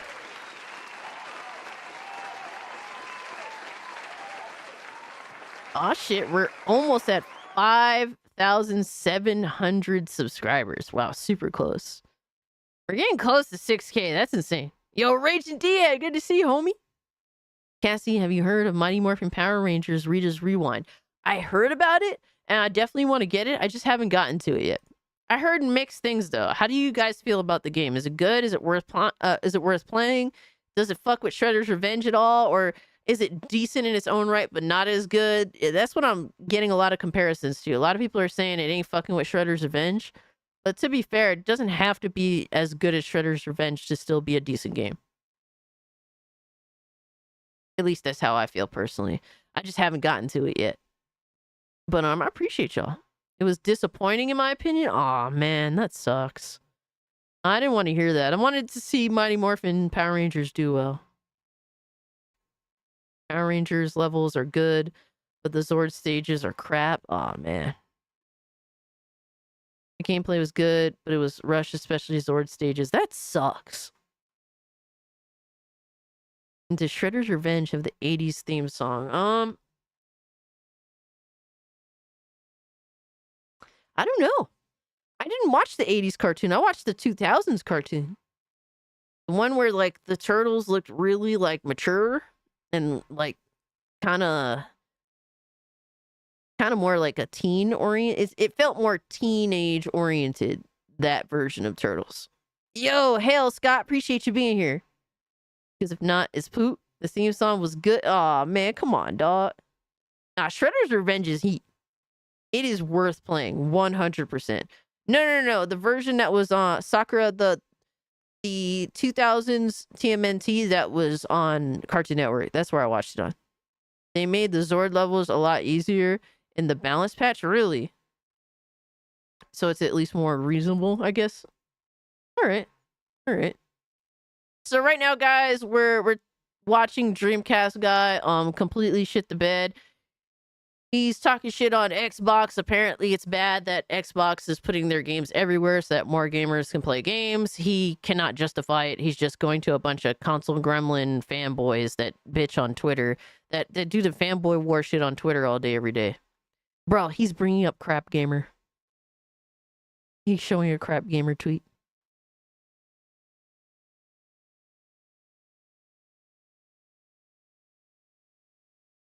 So, let me see. He's responding to this tweet. It says, Microsoft CEO Satya Nadella says, we are redefining what it means to be an Xbox fan. It's about being able to enjoy Xbox on all your devices. So yeah, he's basically saying, fuck the fanboys. And Crap Gamer here, a non-gaming CEO trying to redefine what it means to be an Xbox fan. Fuck off. And James says, the dude wasted a full decade away hoping his rants and complaints would make a difference. Oh, man. Dude, you guys want to see Crap Gamer's channel? Hold on, I'll show you guys Crap Gamer's channel. This dude is the definition of pure sludge. Alright. On the YouTube space. Oh my god, that was so loud. I'm sorry. This is Crap Gamer's channel. He's gonna bitch about Microsoft. And then he just makes, this is the content that he makes reviews. Every video, the thumbnail is PS5 is dead. RIP Sony. Xbox just killed PS5. PS5 just lost. Goodbye Sony. Microsoft kills the PS5. Xbox destroys the PS5. Xbox ends the console wars.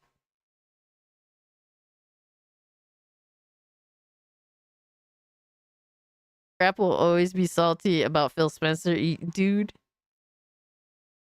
Every thumbnail is exactly the same garbage. I know, right? He's like the opposite of Dreamcast, guy. It's crazy.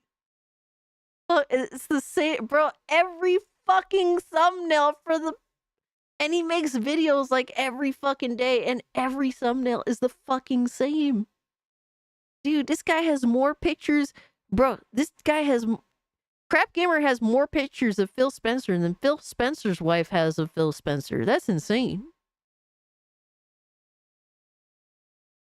this shit 2 months ago. Bro, 2 months ago, it's the same shit. Yo, that's insane. But this is the guy that Dreamcast guy chooses to reference. This fucking clown. Unironically chooses to reference. Bro, 3 months ago. I'm done. Crazy, right? It's fucking insane.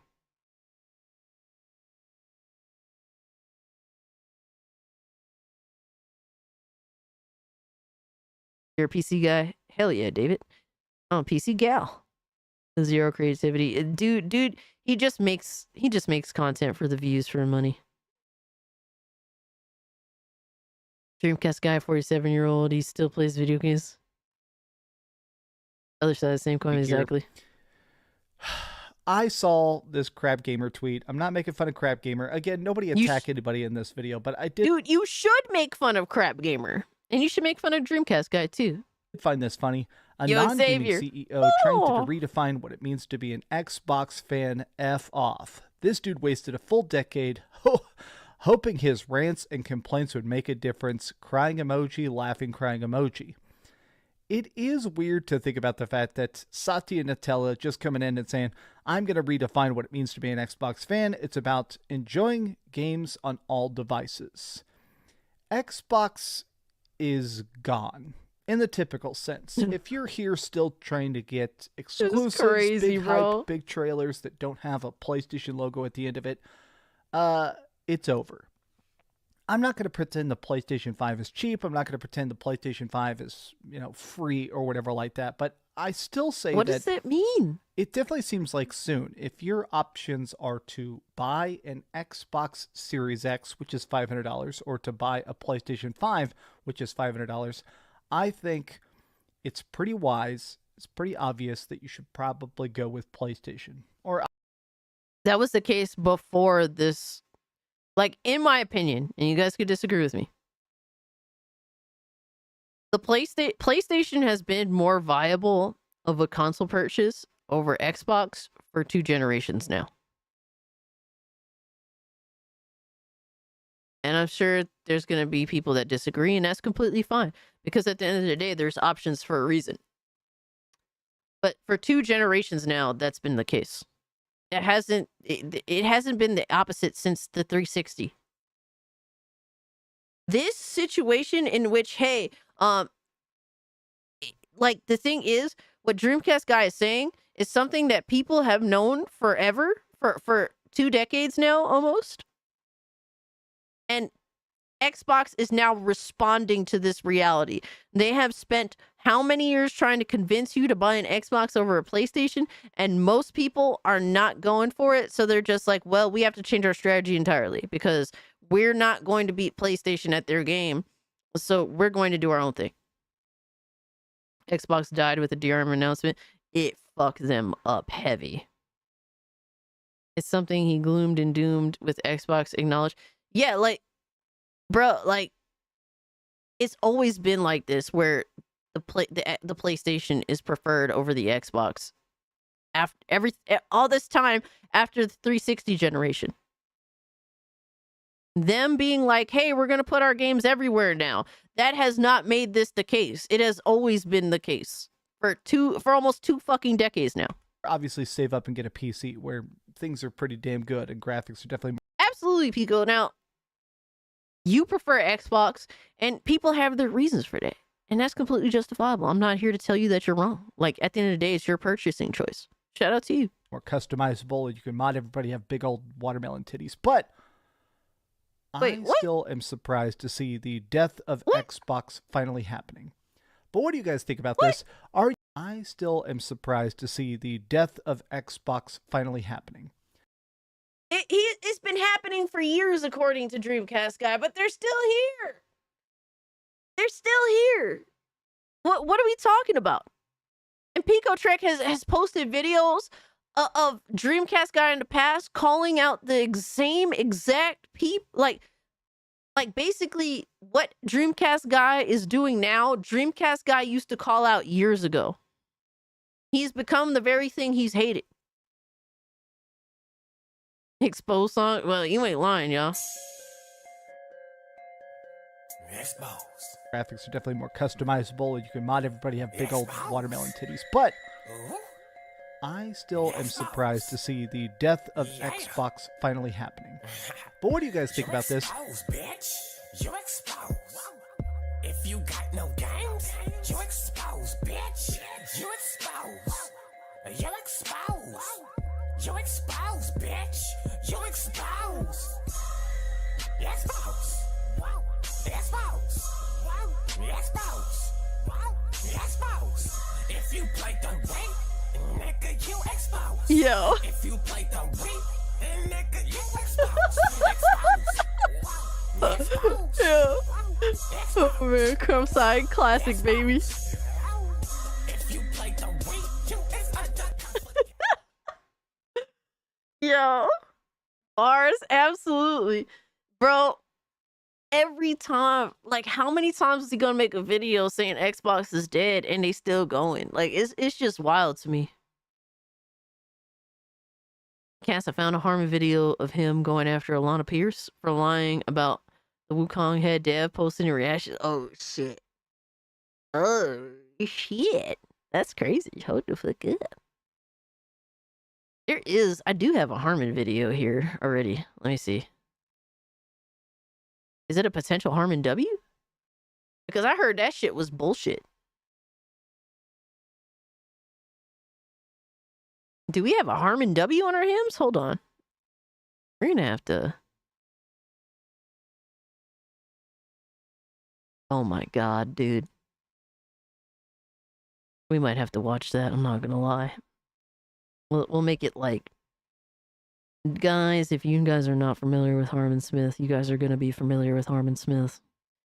And I see Nagel joined the Discord, guys. Hell yeah. If you guys have become, channel members, go to the channel membership tab on my channel and join the Discord. Hit the link. We have an awesome growing community. Over 200 and we're at 213 Discord members. That is awesome.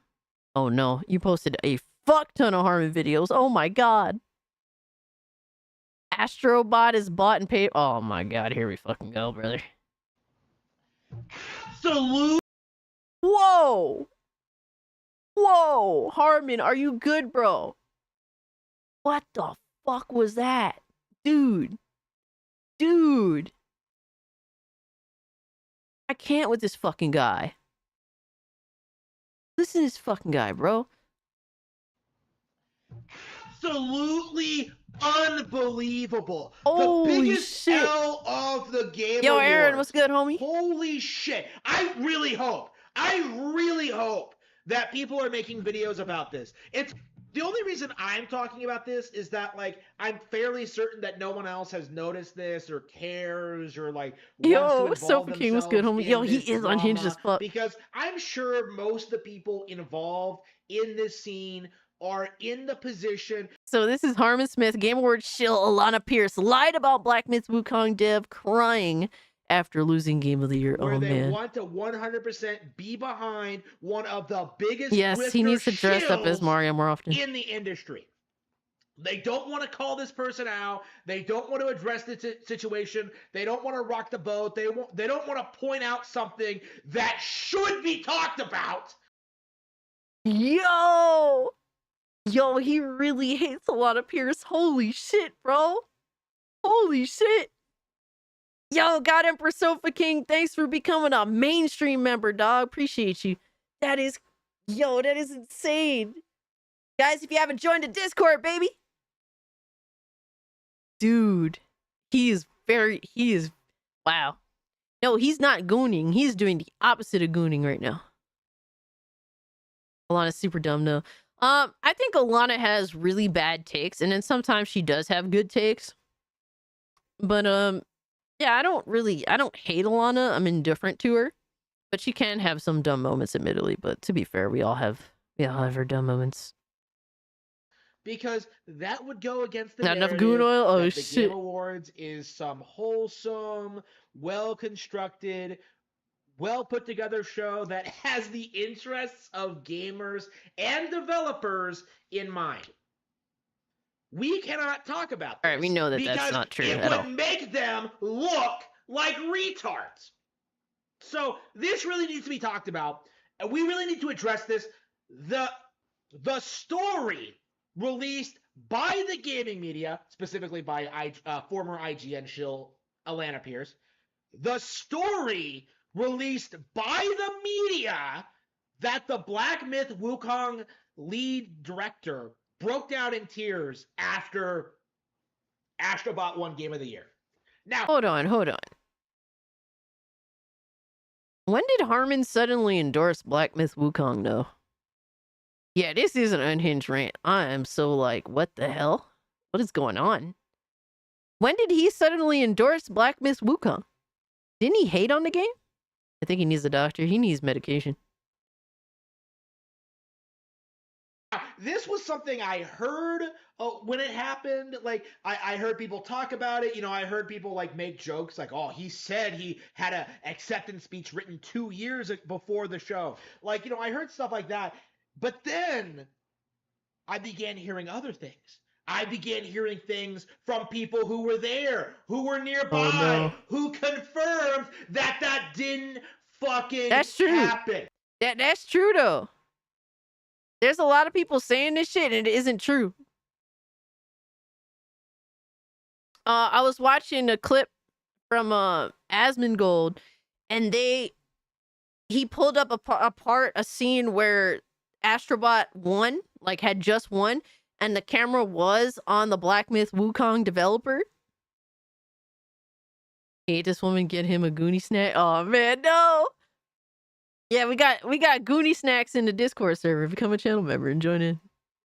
Get yourself some Goonie snacks, baby. But yeah, they showed video of when Astrobot won, and the game developer, like for Black Myth Wukong, the director, he seemed to just casually like smile. He wasn't like crying or anything. There was nothing. There was no abnormal reaction to Astrobot having won. Alana left Santa Monica, but she's still writing fiction. Oh man, I watched her video cast. She didn't say it was the lead director, just someone on the team. Huh. Interesting.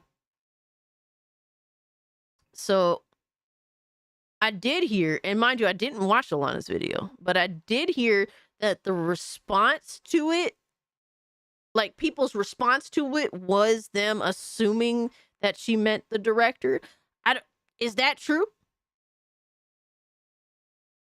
My man drinks Kool-Aid. Oh, he do more than that. Get nitro and use goon oil on any Discord server. Oh shit, that's your go-to, fuck Norris. That's your go-to emote. Holy shit. Have you tried the Goonie snack emote too? What's the skinny on Witcher 4? Wait, what? You love it? Yeah, that's hilarious. The fact that you be using that in other servers, like that's your go-to on other servers, is awesome to me. Thank you. It was entirely made up out of whole cloth to try and make the Black Myth Wukong devs look retarded. Right. If this sounds familiar, this is very similar to what happened last year with The Legend of Zelda Tears of the Kingdom, where for some reason people had this idea that like... It always goes back to Nintendo, bro. This dude cannot have a conversation without somehow relating it back to Nintendo by the end. Or at least after the first 30 seconds of the video.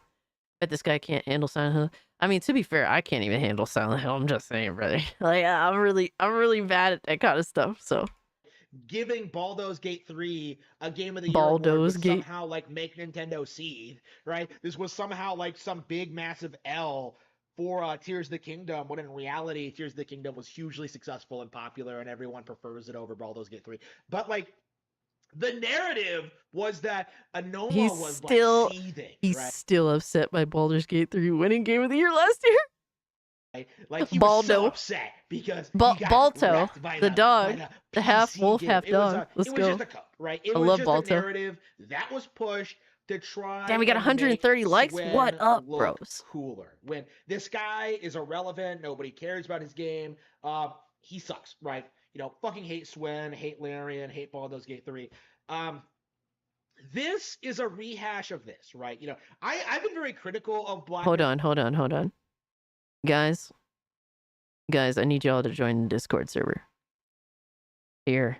Take my gifted fucking memberships. Take them. God damn it. Take it. Take all of them. Hold on. Let me see if there's any more. And join the Discord.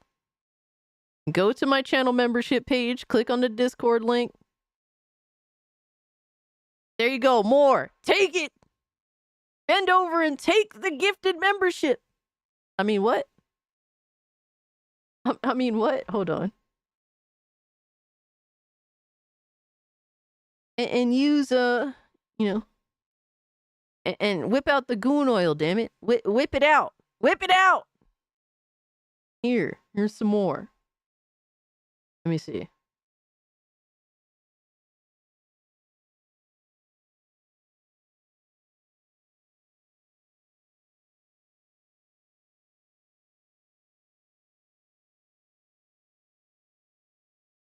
Here, have some more. Merry Christmas. Merry Christmas, you filthy animals. There's some more. Hold on.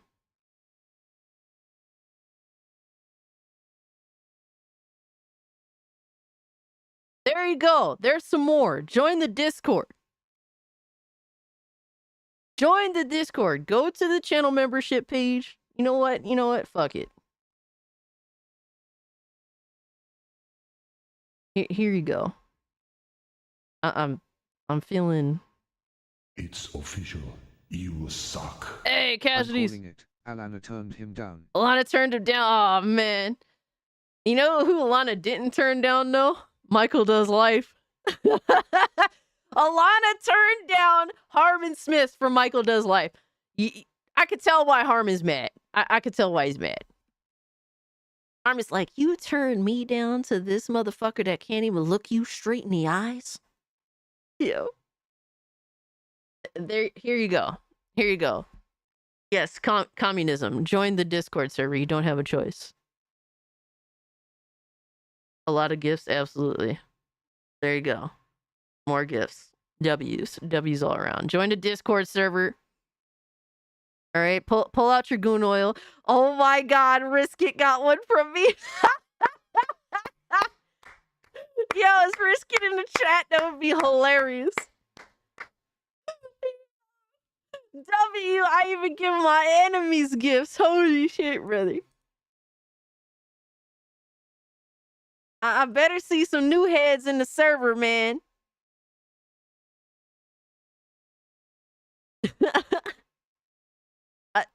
Jay, you got a membership from me, dog. I hit you with the membership. You're welcome.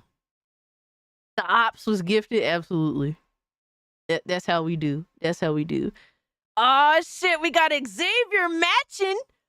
Oh shit, thank you, Xavier, with the 5 gifted. The homies keep on giving. I appreciate that. Xavier, thank you so much. Discord link. So, Sakura, in order to get into Discord, you do have to become a channel member. It is just 99 cents, or if you want to give more, I mean, that's up to you, but it's just 99 cents. And it's really more than anything else to just keep the morons out sort of deal. The clones that don't really want to be here. But what you would do is just go to the channel membership page on my YouTube channel. Then you just click the Discord link, and then you're in. You just have to become a channel member. That is the requirement. Yes, thank you, Xavier. You're far too kind. We gotta spread some love, some Christmas cheer, baby. But let me see where we're at here. Fuck, I'm fucking up. All right, hold on. I found it. Oops. All right, back to Harmon on his fuckery. Wukong. in certain respects, I don't think it's a very notable release. I don't think it's a big deal. I don't think it really deserved to be nominated for Game of the Year. But like this story, I think No really problem, Jay. showcases that people are onto something. I appreciate when that, they horror of say one. The gaming Welcome. journalism industry, Hope you're doing well. for whatever reason, is trying to sabotage Black Myth Wukong, right? Because you would never see them do this in regards to a PlayStation exclusive, right? People have been saying it for the longest, and now even Harmon Smith is coming to terms with that being a possibility. It does seem like, the journos in the West kind of has it out for Black Myth Wukong, man, just because apparently the dev kind of, maybe isn't crazy about women the way that the West deems women should be seen as. That seems to be the case. Yo, to be or not to be, thank you so much for the 18 months. He said 18 months already. Let's keep gooning. Hell yeah, we keep gooning together. Right? Thank you so much, man. man. With like Spider-Man 2 or Alan Wake 2 or any of the games they want to promote. Hey, Mustang, thanks for joining.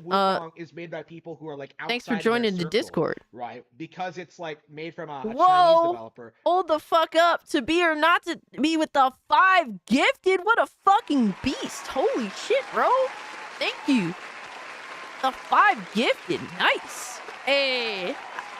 I started off and now we got a whole train running. Holy shit, brother. Yo, Scott. Well, thank you so much for being a member for a month, man. Appreciate that. Hey, Lindo. Are all these freebies going to affect my paycheck? Oh, man.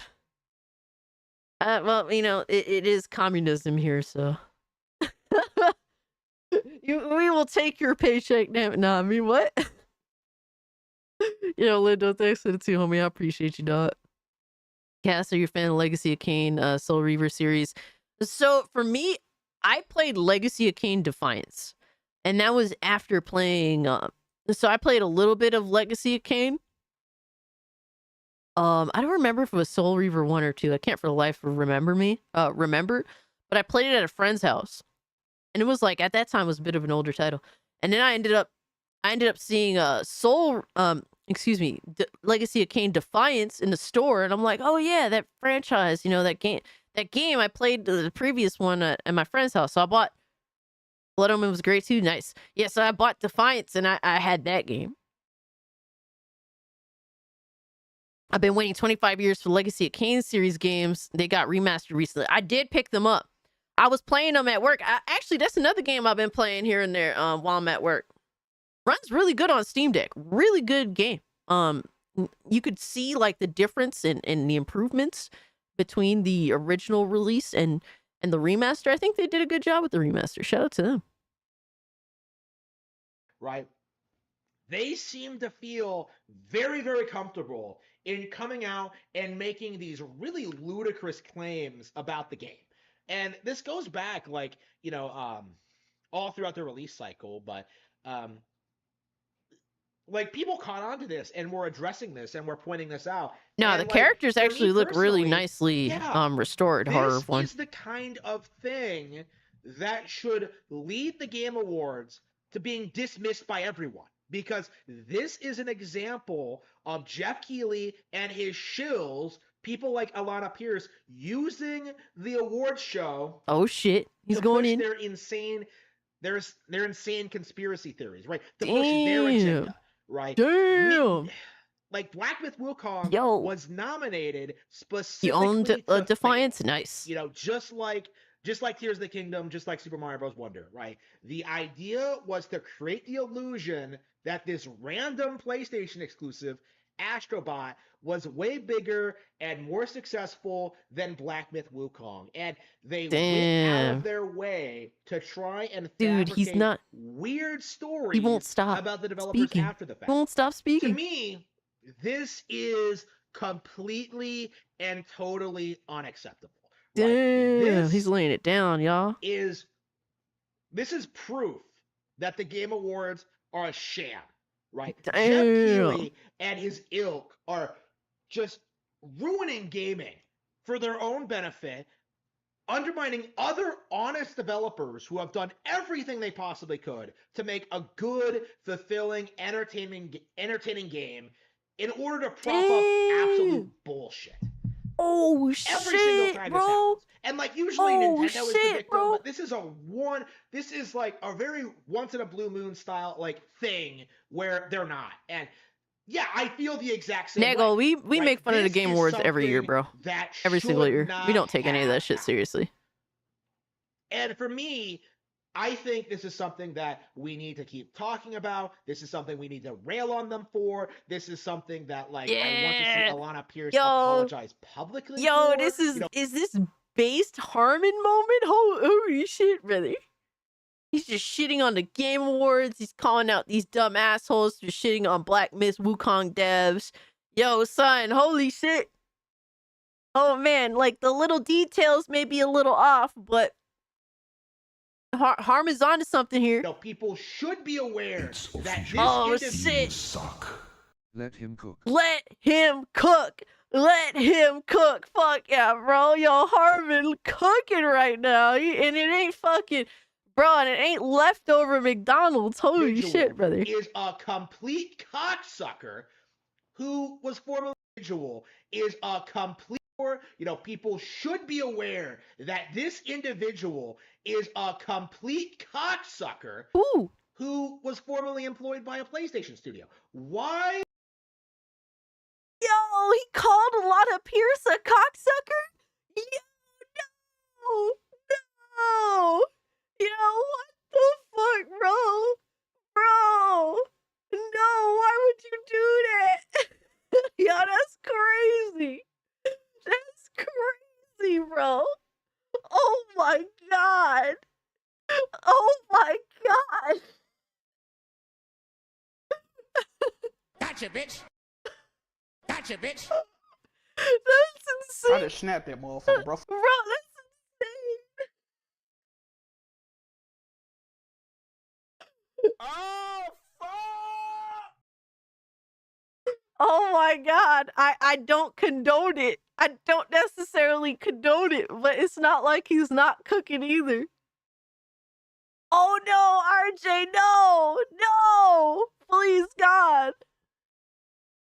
Yo, wallet in a Would chat. you ever listen to this individual about anything? She is David Jaffe tier relevant, okay? And yet for some reason you keep seeing people come out like, well, Alana Pierce, she's such a great streamer. Like, she makes so many great points. Like, PlayStation's the best. Like, Yo, she do have some serious simps though. Like even David Jaffe's one of her simps. Like, bro, sometimes she makes some good points, and then sometimes she takes L's. Like, but she has some super simp dick eaters too. Like, let's be fair. Like, no, absolutely not.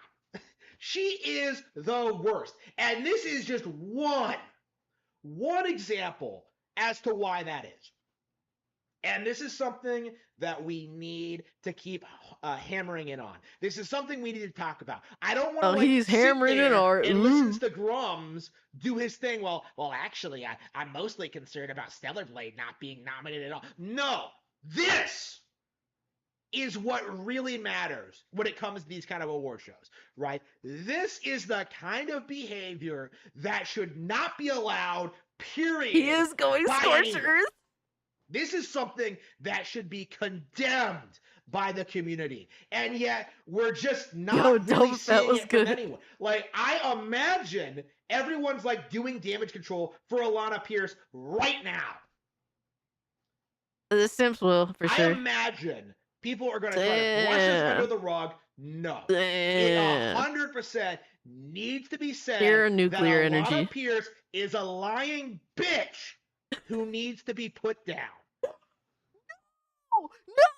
No, I do not condone that. I do not condone that. Holy shit, bro.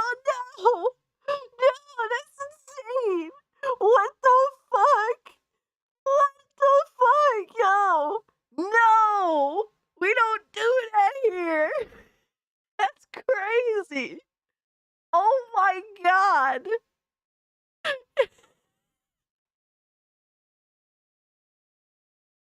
We do not condone that here, man. Holy shit.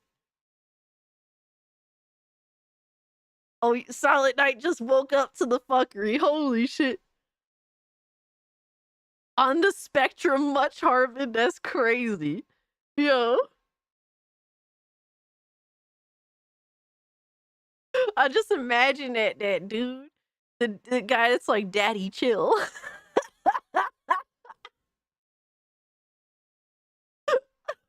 Yeah, that's toxic as fuck.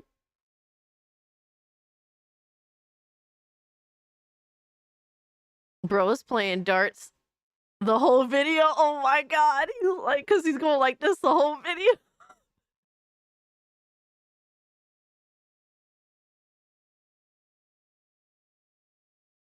I've never seen Cody Lee so mad. Oh, I called him by his name. Of course, that's when he's talking about a woman, dude. Not only are you still talking about the Game Awards, but you're making things up. Who told you this didn't happen? Where is your source? Randy Savage meme. Didn't like what I said much. A sensitive crybaby, damn. I can't stand Alana either, but you need to chill out, mate. It's just video games. Baldur's Gate 3 didn't deserve the award. No, actual people I know give a shit about it. Only terminally onliners care about it. Damn. Yo, unfiltered harmony is insane. Holy shit. We need a break from this, man. Holy fuck, bro. We need a cleanser. We need a cleanser after that. God damn, son. That was excessive. That was unnecessary. That was very, very, very over the top, sir.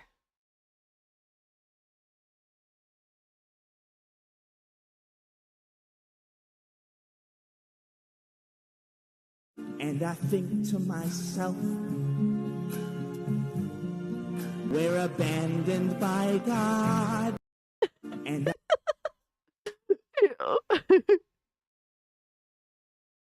that was so unnecessary, yo. I thought he was wilding when he called her a cocksucker. We need Ziggy. They need you. God has left the chat. No. Ziggy didn't want you. Ziggy's sleeping after he eat his dinner.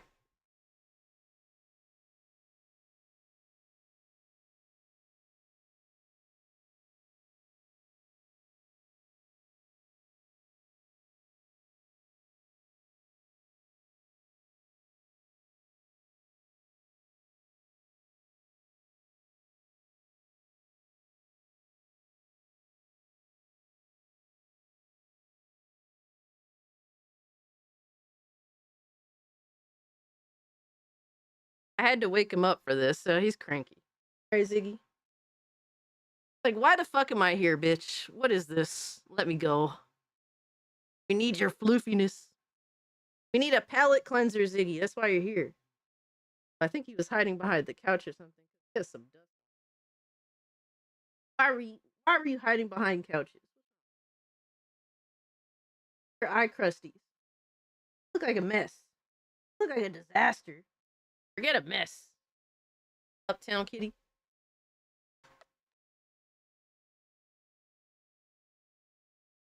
He's used to me annoying the shit out of him. He's giving me a time limit, low-key. Like, there's a time limit for this shit, damn it.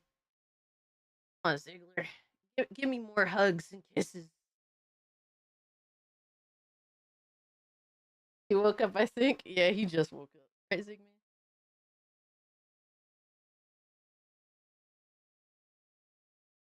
Hey, Horror says, cute cat. Thank you.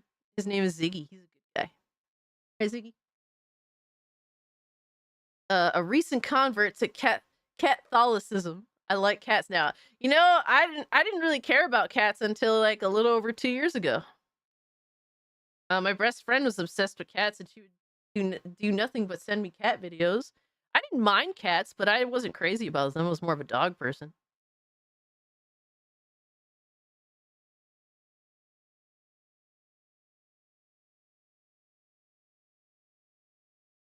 I annoy him all the time.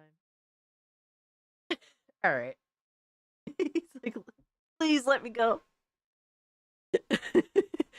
I always annoy him, and he deals with most of it.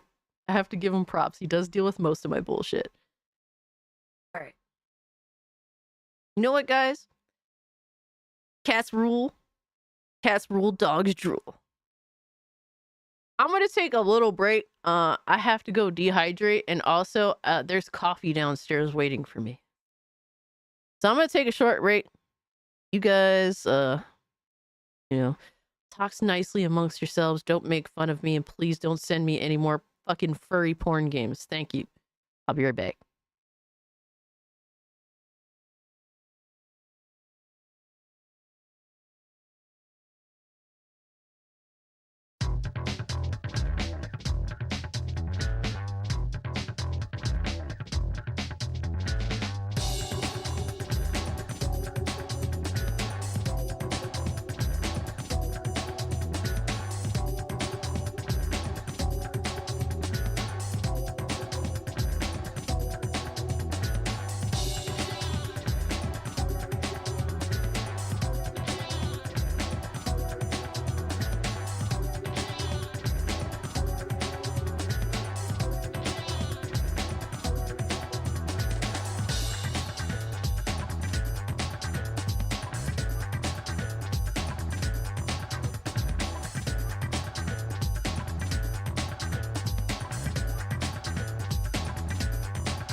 Alright, I'm back. My bad. Like, bro, not only do I have to take off this stupid fucking onesie to go dehydrate, I had to actually make the coffee, so I had to actually, like, put the creamer in and all that, so couldn't just pour and leave. Thank you, I appreciate that. Alright, we need a real palate cleanser. Long goon break. Oh man. I needed the coffee. I told you guys I was gonna be cranky, and I tried really hard not to be cranky because obviously this is our Christmas stream, really, when you think about it. But I didn't have any coffee at all.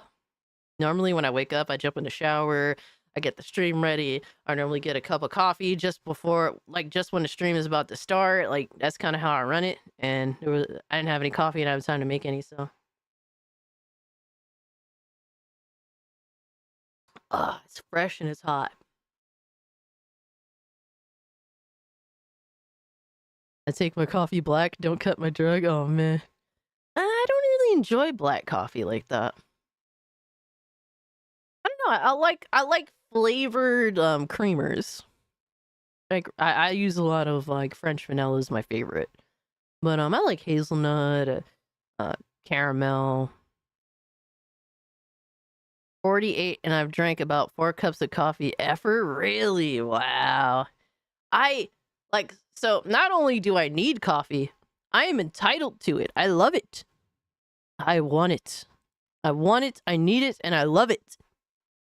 So there's really no discussion at the end of the day. But here was an interesting video I wanted to check out. It's from Vera Dark. Anti-white journo says Veilguard and Shadows are targets of a hate campaign in hit piece against gamers. Huh. Wonder what bullshit we got here. This is the title. Anti-woke video game journalist runs damage control for Dragon Age the Veilguard by claiming it's the target of a hate campaign. Oh my god. Well, I mean, if the hate campaign is we hate shit video games that are obviously shit, Cassie's that type of coffee drinker, for shame. What? I need and I love it. What do you mean that type?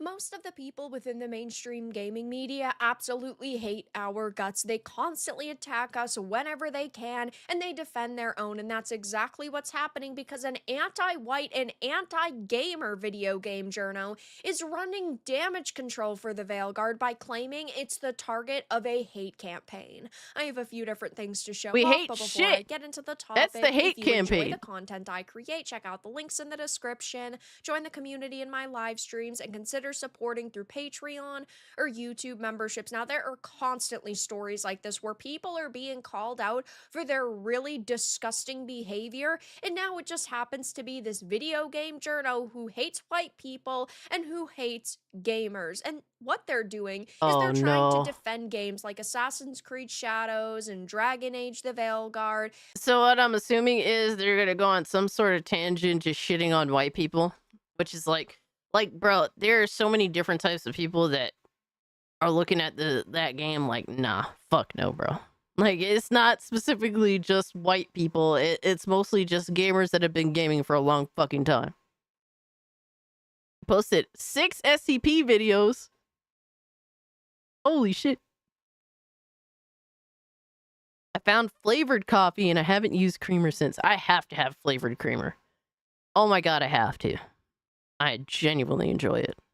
By saying they're the target of a French hate vanilla, campaign, baby. which certainly isn't the case. When we are talking about the internet, you need to have thick skin. If you can't take the heat, get out of the kitchen. If you are a developer who is behind a game that costs $100 million No, to create, I'm the coffee behind a drinker, damn it. legendary studio like BioWare, and you've worked on it for a decade, you need to understand that not everybody is going to like your title. We're not talking about an indie game that has a very small, close-knit community.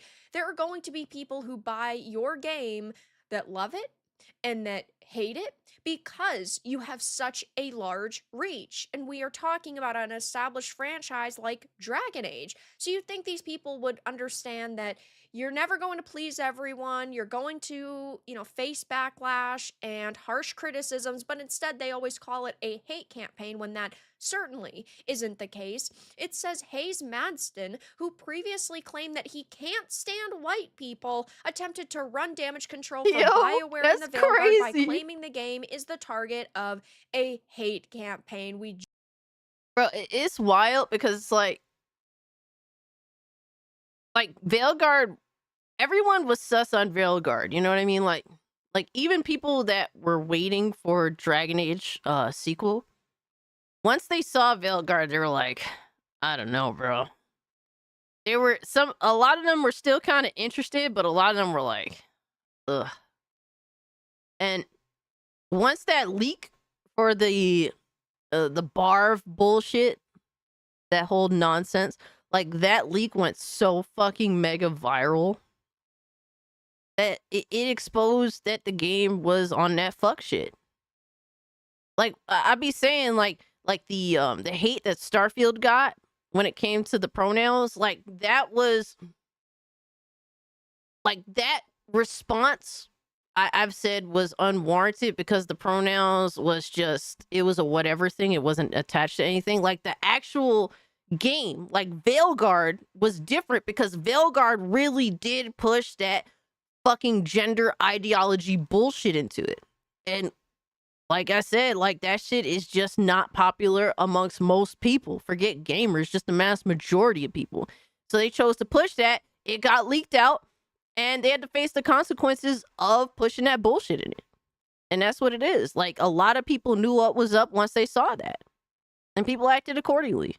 Just saw the same thing happen a few weeks ago with, of course, Obsidian. Yo, Dante, what up? Matt Hansen, who said that he wants to push crusty white dudes out of the video game industry. So Legendary Studios, where they are either receiving, like this defense from the mainstream media who hates white people, or they have individuals who are a part of their studios who just admit to hating white people. Like, why is this racism okay? If we replace the word white with black, these individuals would lose their shit because, yeah, it's racist.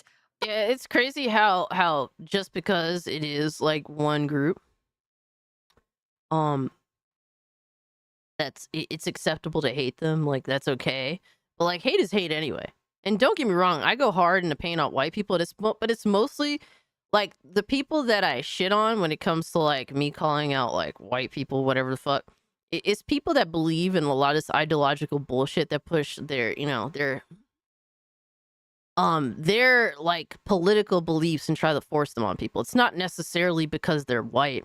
It's mostly just a lot of white leftist extremists that are pushing gender theory, that are like fucking feminist, mentally deranged people. Like you know what I mean? Like when you're really going hard in the paint when it comes to that shit, yeah, I'm gonna make fun of you and call you one of those one of those peeps. But like, yeah, white savior complex people, that's when, because it's like, dude, do I hate white people? No, I'm indifferent to anybody. It's based upon my engagement with you, whether I like you or not. It's not based on the color of your skin. It's not based on any like those arbitrary things. Like I always welcome anybody as long as they actually aren't a disruptive, like, bad actor. Like I'm cool with whoever the fuck as long as they want to be cool. That's it. But like you do have like white savior motherfuckers, like it's like I don't know, it's like a stereotype at this point. Like there's just too many of them, and they all usually happen to be these fucking white ultra liberal, and not even liberal, they're just ultra white far leftist fucking maniacs that want to pretend that they're here to save everybody and help minorities and help women. It's just like, please just shut the fuck up already. Oh, I'm so sick of it. But that's not when they reference like white people, they actually genuinely hate white people. They hate themselves. Like a lot of this shit is a lot of self-hatred too. You have to understand that. Oh my god, we have another GIF. I'm scared. The Bible? What? What the hell? I didn't even know that was on Steam. No. That is crazy. Here I thought I was gonna get another Nazi furry game, and I've been cheap, and it's just like, no, Bible. Oh my god, the Bible. You'll need it for when others gift you furry porn games. Merry Christmas. Y'all in chat need the mighty Jimmy. Oh my god. Thank you, Chief, and I appreciate that, dog. Never know when you just might need that. Never know. Or you're just curious. Read the description.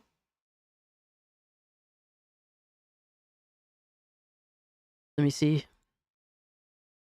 The Bible. What the hell? Oh my. A digital recreation of the Bible in kinetic novel form. Read through the save passages in any order with an original soundtrack, or listen through the greatest story ever told in audiobook form, featuring an extensive trivia section to find out how well you really know the stories of old and new. You're not lying. It is actually the Bible.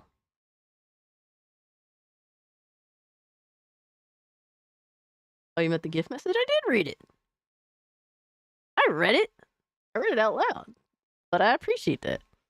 I mean, I'm not really a religious person, but religion it strikes my curiosity usually, so. You monster. You have the same hoodie as my wife. Really, Vinyo? Let's go. Your wife on that energy. Don't be jealous that we're surrounded by pussy, dog. Don't be jealous.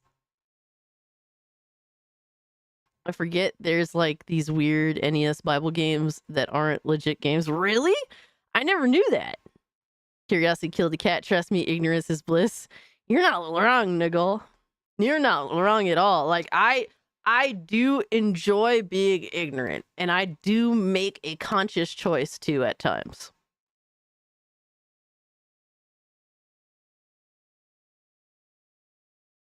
Too much gooning. Now it's swung in the other direction. Oh no! Imagine if Melody Mac actually gifts people that for Christmas, like on Steam. That would be hilarious. But it's also racist to say the same thing about white people and to sit here and attack gamers, and you're calling us terrible people. Oh, Angry Video Game Nerd did videos on them? The only reason why these developers and these journos have jobs is because of gamers, because we buy their products. So you'd think they'd have a little bit of respect for us, but they don't. I just don't get how such Marxist fucks infected gaming media like this. But it says in an article centered on an interview with the Dragon Age the Veilguard game director. Dude, like imagine if like actual capitalism didn't exist and these people still succeed even despite not selling their products at all. Like that would be such a shit place. Like they pretend you couldn't find the Islamic Bible. Really? Can't find the Quran? Imagine, like they already pretend as though like actual capitalism doesn't exist by how they conduct themselves. But imagine if capitalism didn't exist, where like, you know, you are successful, or as successful as like how well your product actually sells. Gamers are always attacked for just existing. Exactly. So it's like it's a fucking epidemic. My wife's taste is great, so I guess take it as a compliment. Reminds me of the shift suits from Philip K. Dick story. Hell yeah, I appreciate that, menu. I hope you're doing well. Happy holidays, Steve.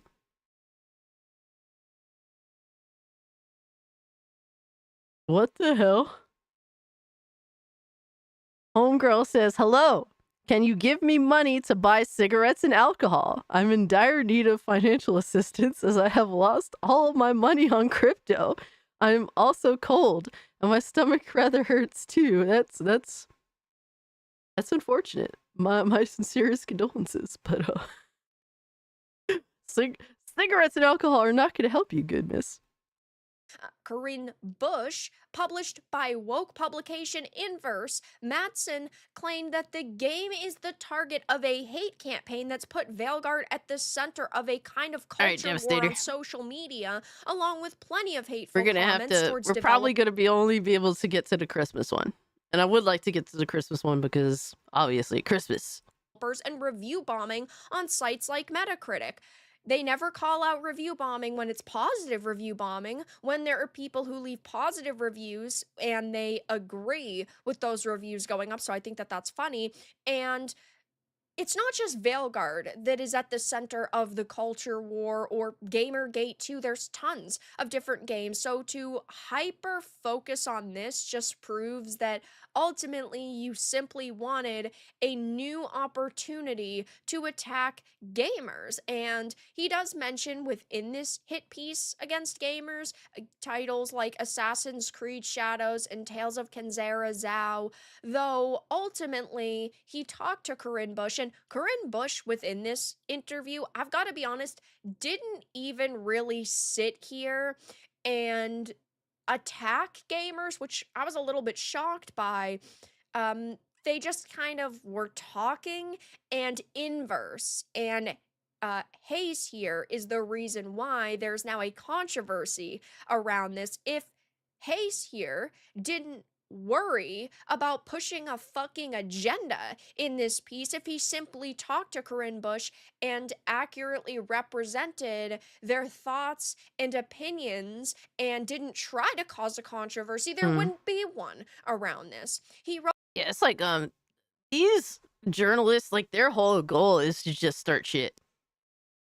Like, they don't care if the industry burns or not. I mean, they have their friends, you know, in games, in game development, don't get me wrong, but they're just more after seeing Alyssa with her Kotaku pieces blow up. I mean, hey man, you got more people wanting to be the enemies.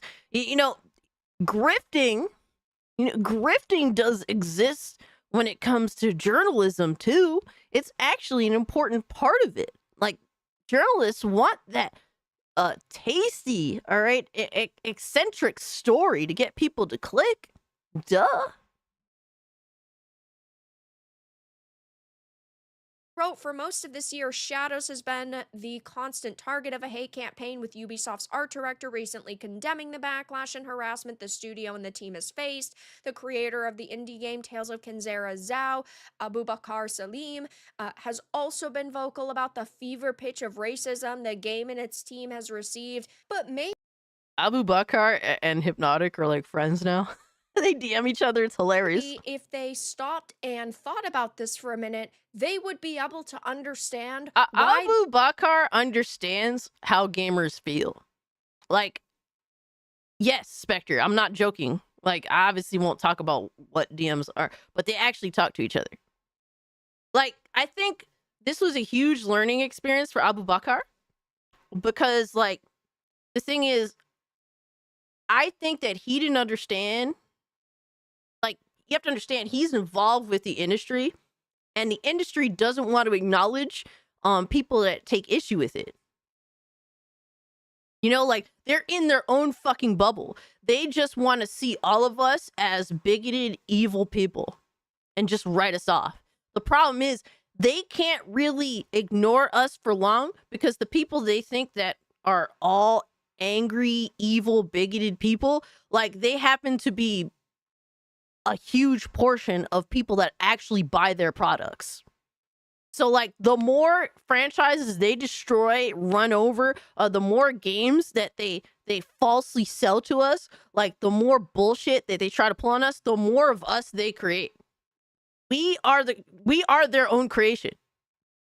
And so I think Abubakar, like, he was in that bubble, and he basically the way that he was approached with this whole situation that did end up blowing up, like now he was forced to like kind of actually how do you say, like he had conversations, like he approached us head on, and there was a back and forth, but then like we actually, like, people in the community actually talked to him and we're like, yo, we just want to be heard. Like, we just keep getting written off as evil people. We just keep getting written off as to be ignored or to be disrespected openly. And we're tired of it because we actually buy video games. And Hypno was like, yo, I'm going to play your game and we're going to judge it based on the merits of the game. And Hypno actually live streamed the whole thing, and Abu Bakr was actually watching him play through the entire game. Like, he would jump in chat, he would actually drop donos. They actually, you know, they have a general respect for each other. Like, the problem is that we're tired of being treated like we're evil instead of actually trying to have conversations with us. Like, we're just written off, and people are sick of it. And you're creating more people that don't give a fuck because we're ignored, because we're deemed as bad. That's what's up, Spectre. Yeah, Hypno thought that the game wasn't that bad. Like, it was decent. Like, it has some, it needed, there was room for improvement, but it wasn't a bad game either.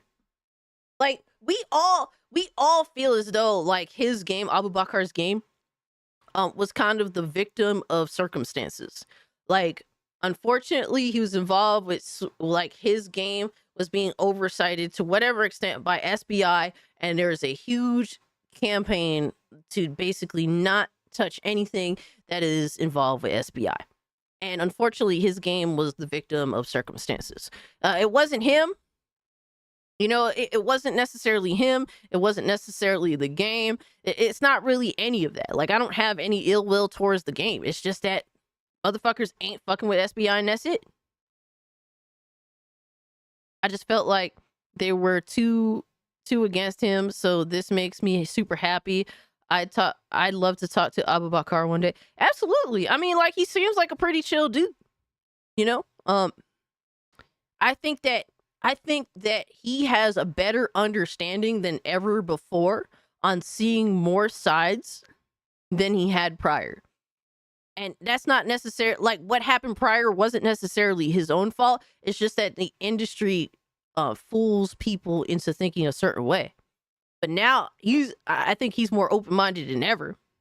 Like, obviously, you know, obviously I understand that he's gonna fuck with them, you know, because, like, that's just how it is when you're in the industry. You want to do your thing and you want to have opportunities. So I get that. But I think he has more of an understanding of the grand scheme of things, which is good. Like, I support that. I think that that's a good thing. I wish more game developers would be open-minded and not just fucking treat gamers like they're garbage just because they have an issue with the direction the industry has gone. So that's kind of just what it is. So Abu Bakr's game is called Tales of Kenzera. Abu Bakr is the director of Tales of Kenzera. I saw Abu Bakr on Hypnotic Live gaming stream channel. I gave him a suggestion. The next time he does listen to some feedback, which is great. Absolutely, Gaming Wolf. Like, that's what, like, game developers and creators in the space need to stop being so fucking, like, close-minded. Like, there's always room for improvement, you know what I mean? But that's dope. Like, that is dope that he was definitely, you know, checking out the feedback. I did a video on the game. Yeah, he did. It was a good video too. It's just devs need a big dose of get over yourself and open up. Absolutely, Spectre. Absolutely. More than ever before. Like, a lot of game developers, and I'm not saying this specifically for Abu, but just a lot of game developers in general have their head up their own fucking ass. And it's not even necessarily their own doing. It's just the industry tells them to. And it's like the industry is essentially teaching you how to fuck yourself over. Like that's what the industry is telling you to do. I remember how Cassie, how EA Games used to promote mods like on 2004, 2006 mods, Battlefield. Yeah.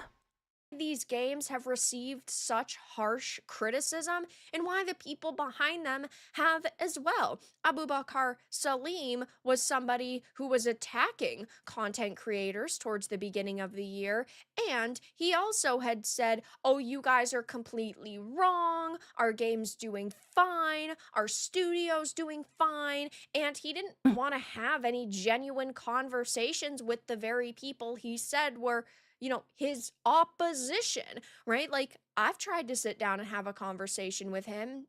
That hasn't panned out.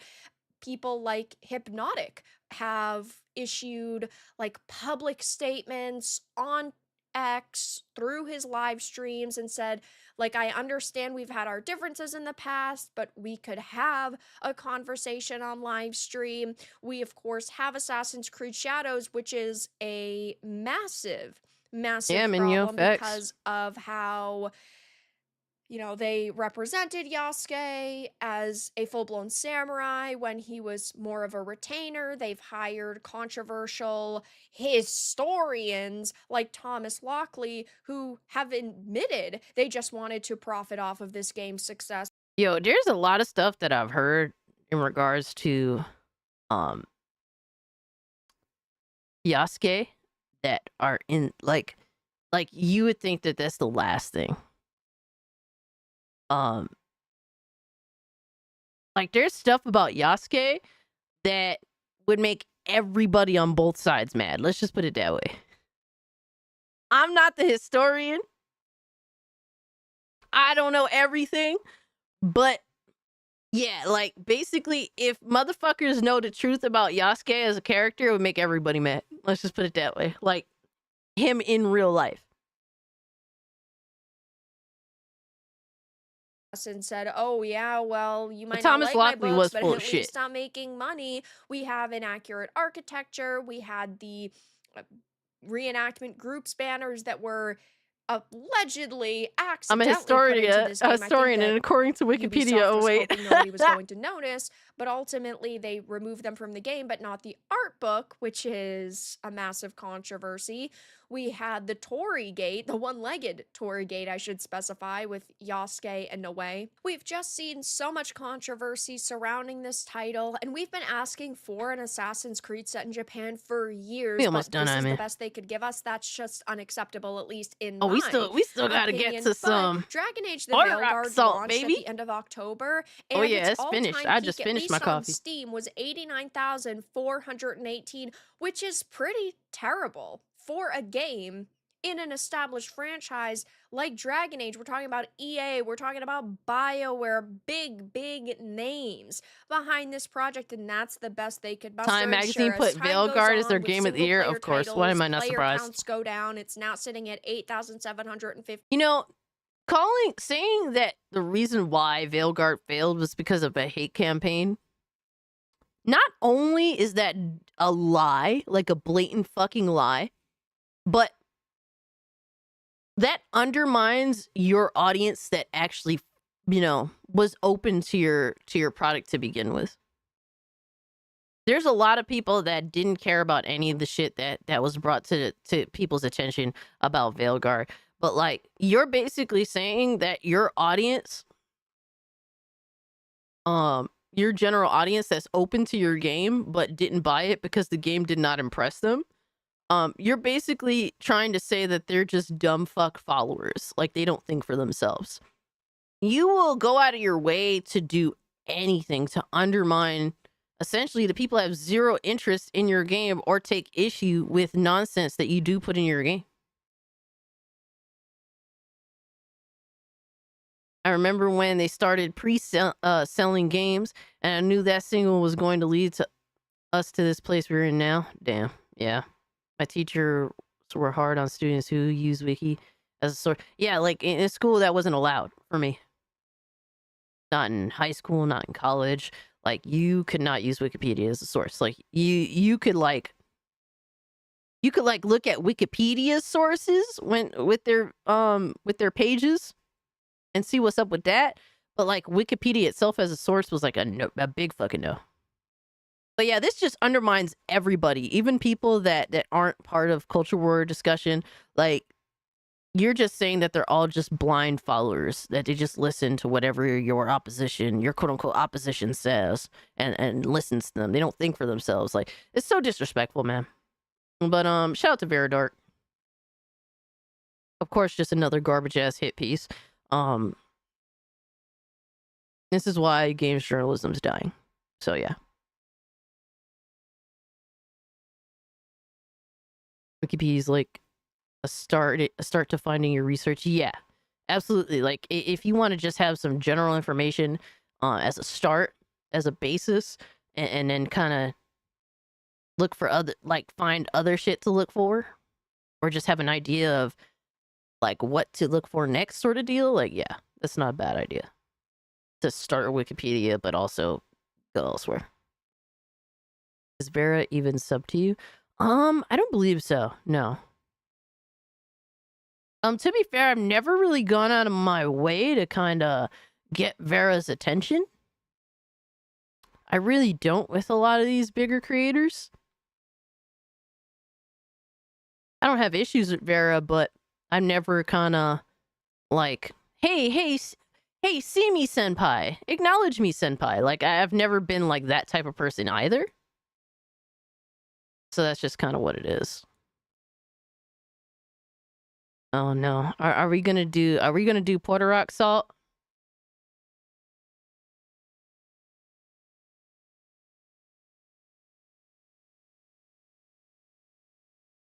Vera doesn't really go on podcasts as much. I don't blame her. I mean, like, she has all the attention she needs. Do P-Rock? Oh shit. Oh shit. Aw shit. Here we go again. I remember, let me see. Oh, Game Wolf is heading out.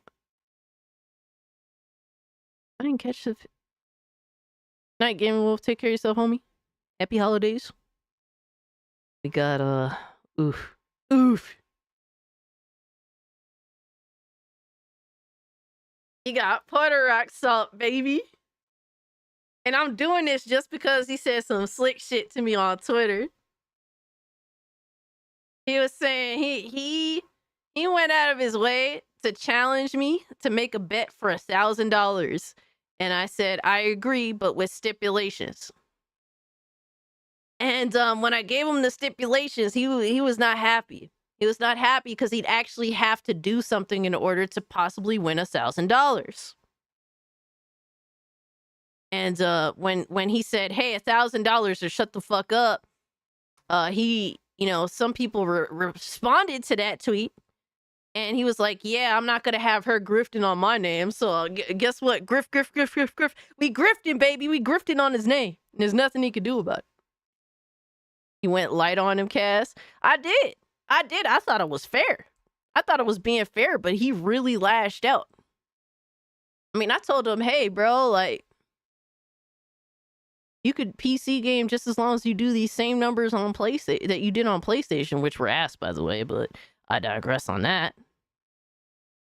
But we got Puerto Rock 77, 60 frames, no lag, Astrobot Game of the Year Aftermath, upcoming games hype, Intergalactic Grift begins, and Xbox redefined. Oh man. So this discussion revolves around Intergalactic and the general response to Intergalactic thus far. Bring up the receipts. I did at the end of my last stream, Silent Night. I ain't gonna do it again. I don't like to repeat. I kind of like give y'all the general discussion. But I meant to bring that up earlier last stream and I almost forgot. He's not trying to be like Kiss Move. Oh shit. Well, let's hear what Puerto Rock and crew has to say. It's 3:30 in the morning. Yo, all right, let's go to the next one. This is people are gonna clip the shit out of you on that one, bro. All right, next game, Intergalactic Grift. So there are people that having an issue with the main character of Intergalactic. What is it? Intergalactic, the heretic The prophet. heretic. Yeah. The heretic prophet, right? So let me. Nobody can remember this fucking game's name. Nobody can remember the name or say it right. I even fucked up the name. What kind, bro? Intergalactic does not roll off the tongue well at all. Intergalactic, the heroic heretic prophet, some shit like that. Who the fuck knows? Even Ponies, yeah, nobody gets this right. You remember the memes more than the name? Let me show something Black Bond did. I was like, all right, I seen a lot of stuff, but I didn't expect this from Black Bond. He didn't expect Black Bond to speak out against someone that's bald.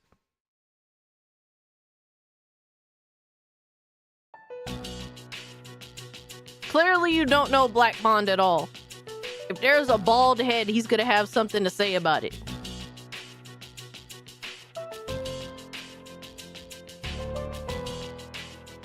Come on, bro. Come on, bro. Black Bond is infamous for saying that bald people are the reason why the world is fucked up. Rev isn't bald, he's balding. Rev is just like paranoid about his balding. Bro, he just exposed all his DMs too. How did you somehow think Black Bond was not gonna take issue with a bald bitch?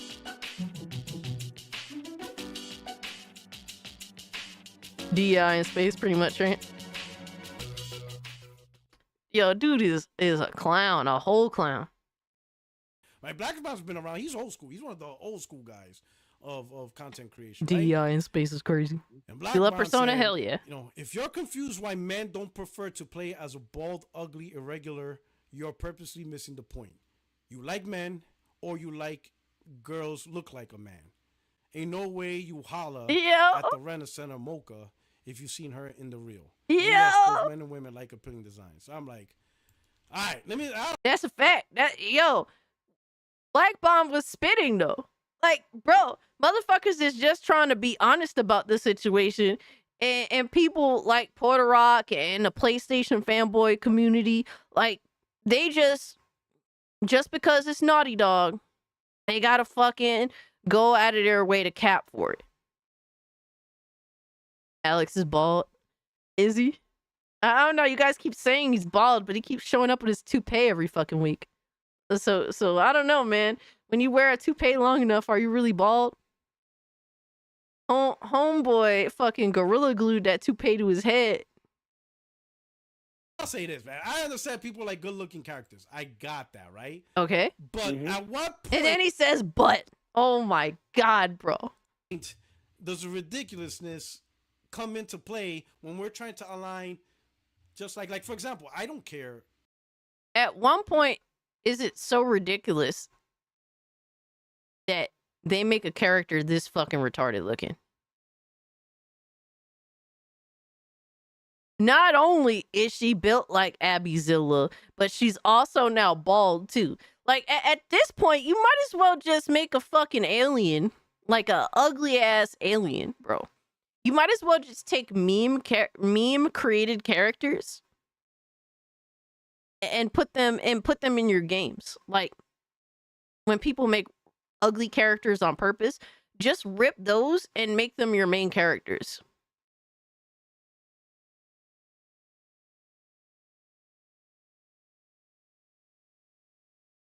Be interested in the old Muppet short skit? Bro, I really feel like, and this is my prediction, I feel like this game, whatever the fuck it is, Intergalactic, is gonna sell way less than even The Last of Us Part 2. What it, like, before the remaster, whatever, what did it top off at, like, what, like 10 million? Yeah, I feel like at most the game will sell like 7 million. 7 million is still a lot of copies, don't get me wrong, but it's still going to be a noticeable decline. I saw people saying that the clippers she was using were backwards. Yeah, it's true. she didn't even know clip her fucking hair.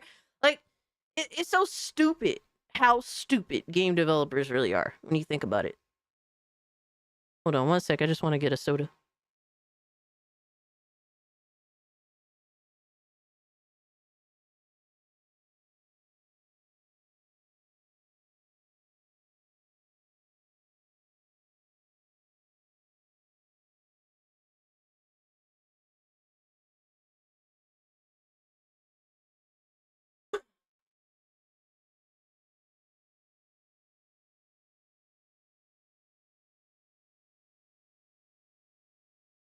Coffee and soda, absolutely. Dude, you not realize how much caffeine I need to run? You need whiskey with that soda? I don't like to drink when I'm having serious discussions. Now, if we were just like reacting to like, let's say like a fight or something, we're live streaming. Yeah, fine. I'll have a couple of drinks. I don't give a shit. It's not like we're talking about anything serious. But if we're talking about like serious shit, or we're talking about like, if we're having discussions where I actually have to think, then yeah, I prefer to not be intoxicated. Or if I'm playing a video game and I have like a drink and it's not like you guys remember when I had that Four Loko and I was just done? While I was playing Stellar Blade. Bro, I had one Four Loko and I was just done. Like I had to go. I was like, yo, I'm fucked. I need to go to bed. That was bad. That was really bad. But the thing is, I caught myself. I knew that it was bad, and I'm like, nope, I'm out. Peace.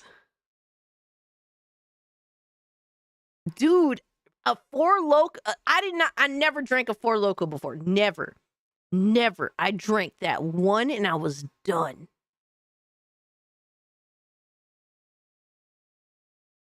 I couldn't believe it. It was kind of wild. You know, fine. She's bald, whatever character.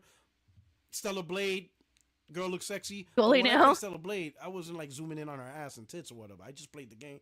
Same thing I'm gonna do. It's a big can. You know, it's a big fucking I don't can. look at any of these Honestly, games as a reflection of real life. Because I'm gonna tell you, I'm married to a half Puerto Rican, half Dominican woman. There are no half Puerto Rican, half Dominican women in video games as a starring character. So clearly, Exactly. To me, my it's got, real life preference has nothing to do with what you've I got see the in games. Grums community that's going. Okay, but you're denying basic biology. Like, it's not necessarily that the character has to be fuckable. It's the matter of, hi, I want to play as someone that's at least reasonably appealing. And that doesn't have to necessarily be a dude wanting to play as an attractive female character. It could be a dude wanting to play as a dude that looks cool. It's not gay. It's not like they want the male protagonist to be attractive. It's not that. They just want to play as somebody that's appealing, that looks like respectable in their eyes, or cool, or yeah, maybe pretty too. Like, the character that's presented looks like a... Or Loco's the devil, yeah, you ain't lying. The character that's presented looks like a meme at this point, like what we constantly see, especially from Neil Druckmann. He loves his not very appealing muscle mommies. Like, that's his, like, essentially you are defending Neil Druckmann's his kink. That's what you're defending. Which is kind of weird in your own right to be defending that shit. Exactly, Johnny. Stop making butt ugly characters that 99% of gamers don't actually want to play as. Like, you can't sit here. These motherfuckers ain't gonna sit here and say, I want to play as this character. No. Like, they don't want to. They can't have an honest conversation. They don't want to play as exactly the muscle non-binary bald bitch. Nobody actually wants to do that. Going to come in and start doing all that woke shit and whatnot. Sorry, I don't mean to swear on the channel. Sorry, no, that's fine. But ultimately, I think it's Druckerman. I think his political views is what's being the main focus here. People just don't like him after he made some political statements, and that's it. I mean, we were having this discussion earlier in my podcast, and you know, even with Tilu too, He's Jewish. even with Tilu too, right? even with Tilo 2, it goes back to that. You know, it's all about his political statements. So anything that he touches is going to be radioactive. Oh man. I mean, that's just only a part of it. Like, is Neil Druckmann a divisive person? Yes, absolutely. His involvement in anything is going to be either loved or hated. There's really no in between usually. Iggy, no, good boy. Aw, he sat down and then stretched his little toe beans out. But he's a divisive person by nature because he's really on the nose with his political bullshit. He's an Anita Sarkeesian supporter. He totally went fucking full retard in supporting her. Stop it, Ziggy. Hey, no. Oh, now you want to bite me. But the other issue.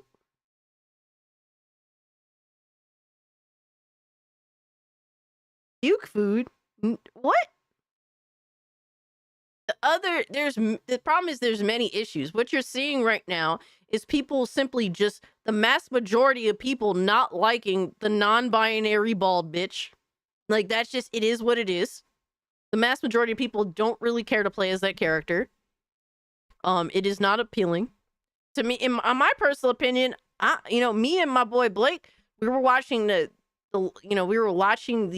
trailer on the live stream, and both of us said, hey, I actually kind of like that cartoon, the anime looking cartoon on TV in the trailer better than the actual game itself. No, I haven't watched Baki, but I heard good things. Excuse me. That looked more interesting than the actual world, like the fictional fucking TV show that was on the TV. Another issue being just the reality that this girl burps for the win. Another issue is the reality that the game, this is a response to their last game. Like, at some point, that shit is going to catch up to you. The Last of Us Part 2, they chose on purpose to make a divisive game. And given it sold a lot, it didn't sell as much as Part 1, but it did sell a lot in its own right because a lot of people had to see it for themselves, whether they knew it was bad or good, whatever have you. A lot of people had to see it for themselves, and it was a very divisive game, and a lot of people came to the conclusion, oh no, fuck Naughty Dog for this shit. And then there's people that also loved it. But what you do in making a divisive video game may not directly affect you negatively on that game, but you best believe on your next game, it is definitely going to affect you. And that is a big issue too. This is the fallout from The Last of Us Part 2. A lot of that is being rained on with this game. And they knew exactly what they were doing, and a lot of people caught on to this immediately because they released the trailers with the comment section closed. Ziggy, what are you doing? What are you doing, bro? Hold on, I'm kicking Ziggy out because he's doing stuff that he's definitely not supposed to be doing.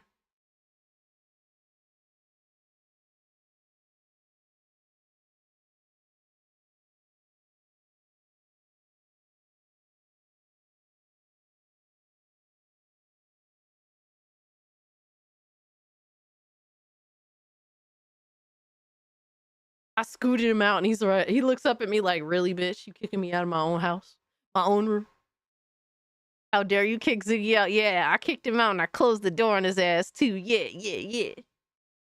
He's like scratching at the carpet right beside my fridge. Like, dude, you're not gonna put a hole in my carpet while I'm sitting right here. Like, come on, man.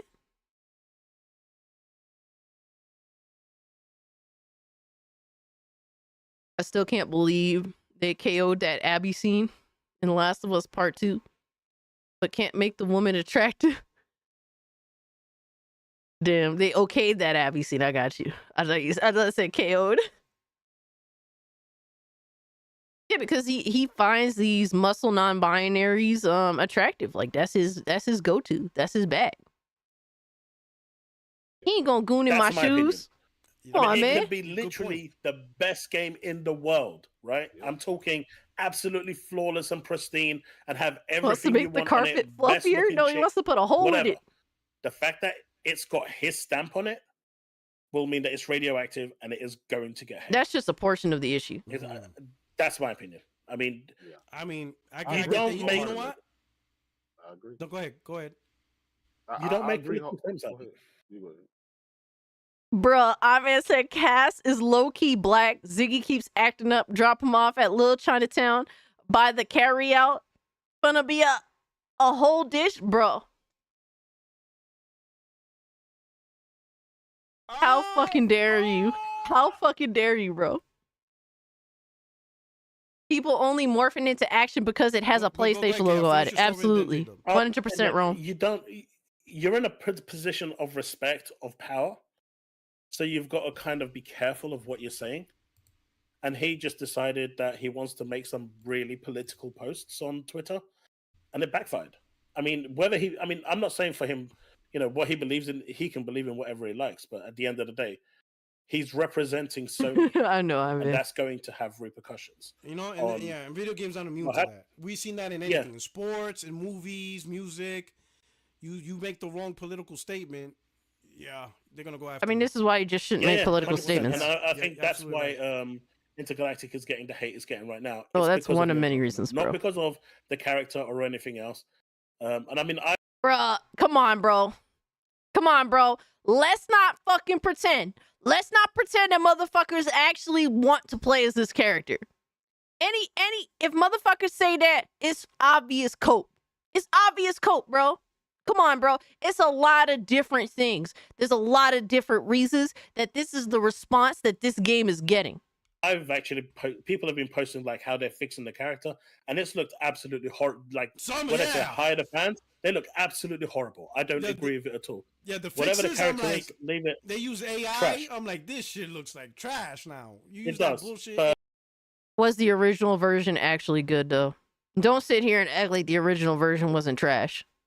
Like, I feel like people put too much effort into all this shit. Like, I don't like the character. I will not be playing as the character, but am I going to sit here and make AI photoshopped alterations? No. For one, I'm not an artist. And two, I don't have the time to spend fucking around with this AI shit to begin with, so. AI generated Underneath shit. all of that crap, it's Neil Druckmann. All right, Jada, what do you think? Yeah, he did say no one should like Joel. But everyone liked Joel. And, him saying he support Israel. Obviously, he's Jewish, so he's. Oh my God, bro. Um, Yo, this is why Puerto Rock will never come to PC, man. This is why Puerto Rock will never come to PC. Everyone here has different volumes. J-Dub's volume is the lowest of all three of them. Puerto Rock is in the middle, and then the homeboy on the bottom is super loud.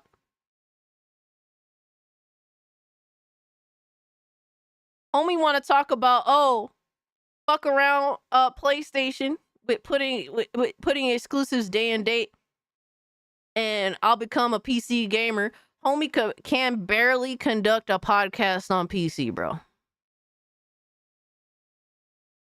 Exactly, Josh. Them turning off the comments, like they knew exactly what they were doing.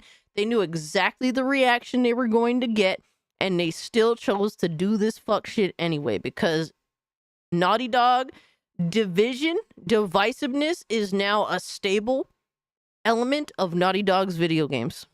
It's 2 in a row now. It's not just a one-off. This is consistent. So is that, but they stopped liking Neil Druckmann when Joel got the golf treatment. No, that was not the start. The start was when Neil Druckmann endorsed Anita Sarkeesian, and that was years before The Last of Us Part 2's release. People were already not fucking with him even back then. That was years ago, like many, many moons ago. That was it. They hated huge start. yeah. So we know what that's what it is. And he supported Anita. What is her name? Anita Anita Sarkeesian. Yep. Well, whatever. Her, Yeah, her name. Yeah, that was another one.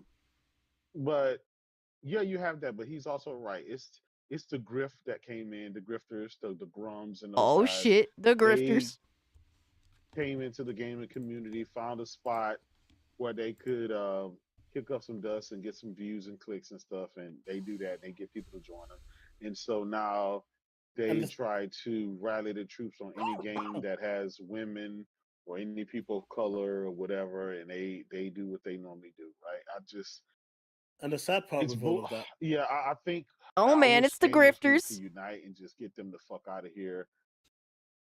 This is my problem with people in the space that just cause everybody they disagree with grifters. They keep saying, "Hey, we will not stand for your discourse, and we want to get rid of you."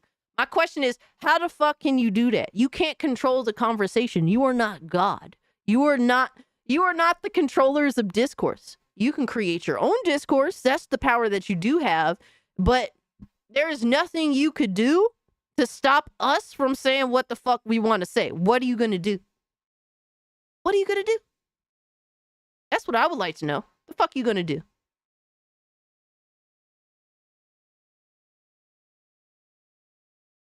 Yo, you're welcome. You're welcome, Drago. Absolutely. Keep on grifting. There's nothing you could do. And mind you, the people that they constantly voice, the biggest one is Grums. I don't even fuck with Grums, but they'll loop me into that same shit. Now, do I like Grums? Absolutely not. I don't fuck with Grums at all. I think he's an idiot. When he's wrong, I definitely call his ass out. And they don't see that. They don't care about that. That's why I don't care about them. Because they're extremely dishonest. They don't want to have real conversations. They just want to find ways to write off their opposition, and that's it. That's it. Hope they go bankrupt. Hope they go out of business. I hope they come to their senses. You know, I hope that they realize. I don't want these companies to go out of business, but I do feel as though they deserve what they get.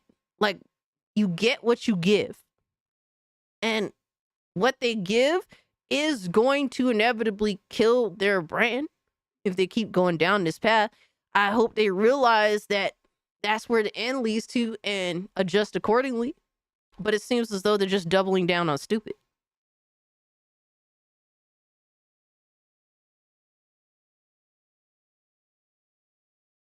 There's no way because out, it's not healthy, because we're gamers and we actually care. We don't matter. I mean, we played we played everything from One of the biggest console fanboy fucking tweeters on Twitter is saying we're gamers and we.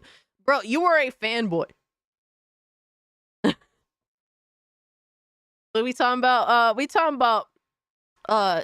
We're basically making fun of intergalactic defenders that are basically calling everybody who doesn't like the main character of the game, they're calling everybody that doesn't like the main character grifters.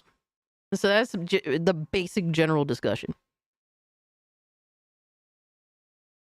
Uncharted: The Lost Legacy to Tomb Raider to Metroid, you know, with Samus, we've been playing games that had women in there and stuff like that. It's stupid now. It's I mean, I'm sick of all you fanboys. Yeah, I mean, here's the thing, and no disrespect to you, but I'm saying this generally. Yo, Saab, what's up, homie? A lot of people say that they're sick of the argumentation. A lot of people say that they're sick of the console war shit, the fanboy wars. They're sick and tired of all the back and forths. But if you pull up, then you pull up. That's the thing. Like I to be honest with you, I'm never sick of it. Like I just say, hey, bro, I want to see all the fuck shit. I'm not gonna sit here and pretend. Like, to me, it's entertaining as fuck. And guess what? It provides content, and I make fun of it, and we all have laughs together. I love all the fuck shit. I'm not gonna sit here and pretend otherwise. I love it. A lot of people, they're like, oh man, I'm so sick and tired of this, but they continue to consume it. It's like what you're saying versus your actions, like, they don't align. And it's like, even a lot of these dudes, they be watching the content of the discourse. Exactly. See, you love the chaos. That's what I'm saying. Like a lot of people pretend that they're sick and tired of the chaos, but they keep tuning in for it. It brings balance back to the Force, yo. They don't align because we're all a bunch of masochists. That's true too. Like, for me at least, I try to be as honest as possible about shit. You know, I love it. I love the chaos. I love being toxic. I mean, why the fuck do you think one of my emotes is just straight up toxic? Toxic. I love being toxic. I support being toxic. I am toxic. That's what gaming is about, bro. Motherfuckers want to pretend, oh, gaming is all nice. It's always been nice. No, gaming has always been toxic as fuck. Stop pretending otherwise. Like, it's a disingenuous argument. They don't want to wipe out gamers and their toxic behavior when gaming, a focal point of gaming has always been toxic as fuck. There's been no situation in which gaming has not been toxic. Even before, you know, fucking Xbox Live days. Motherfuckers would go to the arcade and get into brawls. Straight up, just get into brawls. Over fucking Street Fighter. Gaming has always been toxic. Stop pretending that it hasn't been. You're gonna help everyone out by sending them to the gulag? Oh my god. I'm not toxic. Rome, you are toxic. You are more toxic than a motherfucker, dog. Oh my god. Saw it said my profile pic is good enough. Yo, son, you got a generic Superman fucking logo. Oh my god, I man deleted. Yo, son got wiped. Oh my god. His name is S. Yo. You have to change your name because that stands for hope. All right? You can't fucking you are anything but hope, okay? And but the worst part is it's allowed the door to open for the really extremist racists and and like me personally, just the other day I turned around. I don't give a fuck about that. You know, for me, like Nathan Drake and Joel are really well written characters. They pretend that we need to silence the extremists. My question is, hold up. Where were y'all when this shit happened? Where were all you phonies when the extremists were talking this shit? Hold on.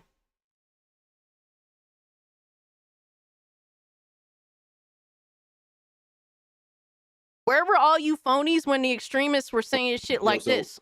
Through playing Dragon Quest, I actually learned something else about myself, like that you can read. I actually am bothered by the personality of certain characters, right? Go on. This nigga Sylvando. Yes. Oh my god. I cannot stand that nigga Sylvando. I love him. He's so funny. Yo, this nigga is a fruit cup, dog. Like, yes, it is. That's annoying. It's so bad. I'm like, because we all like to talk like the political. I don't care if there's a gay character. Actually, I don't. Like, because what's the name in The Last of Us was Fruit. You feel say something, get yourself in trouble, BG. No. What's the name in The Last of Us was Fruit. This man Sylvando is literally so flamboyant. I wanted to off him, bro. Whoa. Yo, so.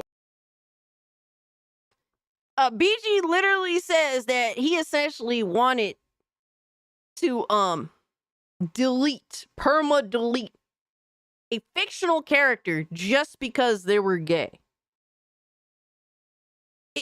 Bro, Astro, the fact that Sylvando is under fire when you're not even lying. He's one of the best Dragon Quest characters, especially in that game. Bro, if you don't have Sylvando on your team, what the fuck are you doing? What are you doing? You're fucking it all up. He's like a must-have on the team. Sylvando he's a very, very flamboyant, very Freddie Mercury-esque gay character. He has a good backstory.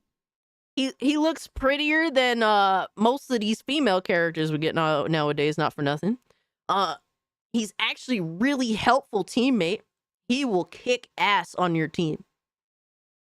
All around, Sylvando is actually a really well done character. Another example of how the East gets it right and the West just fucks up over and over and over again. But oh my God, he's fruity, so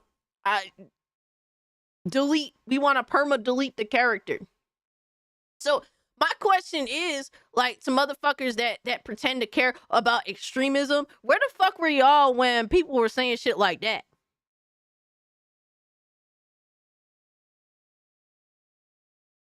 Because BG, you know, he's also the type, and I posted this. BG said, I want the conversation about gaming to go back to us judging games on their own merits and the things that actually matter to push the medium forward. I miss those conversations and debates that were toxic but also healthy and fun. I'm not down to let these frauds hijack it. So these were the healthy and fun conversations? It's official.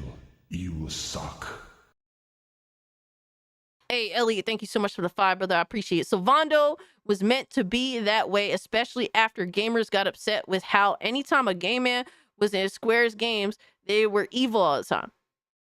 And you know what? They did a really good job of making Sylvando not just a good character, but he is a likable character.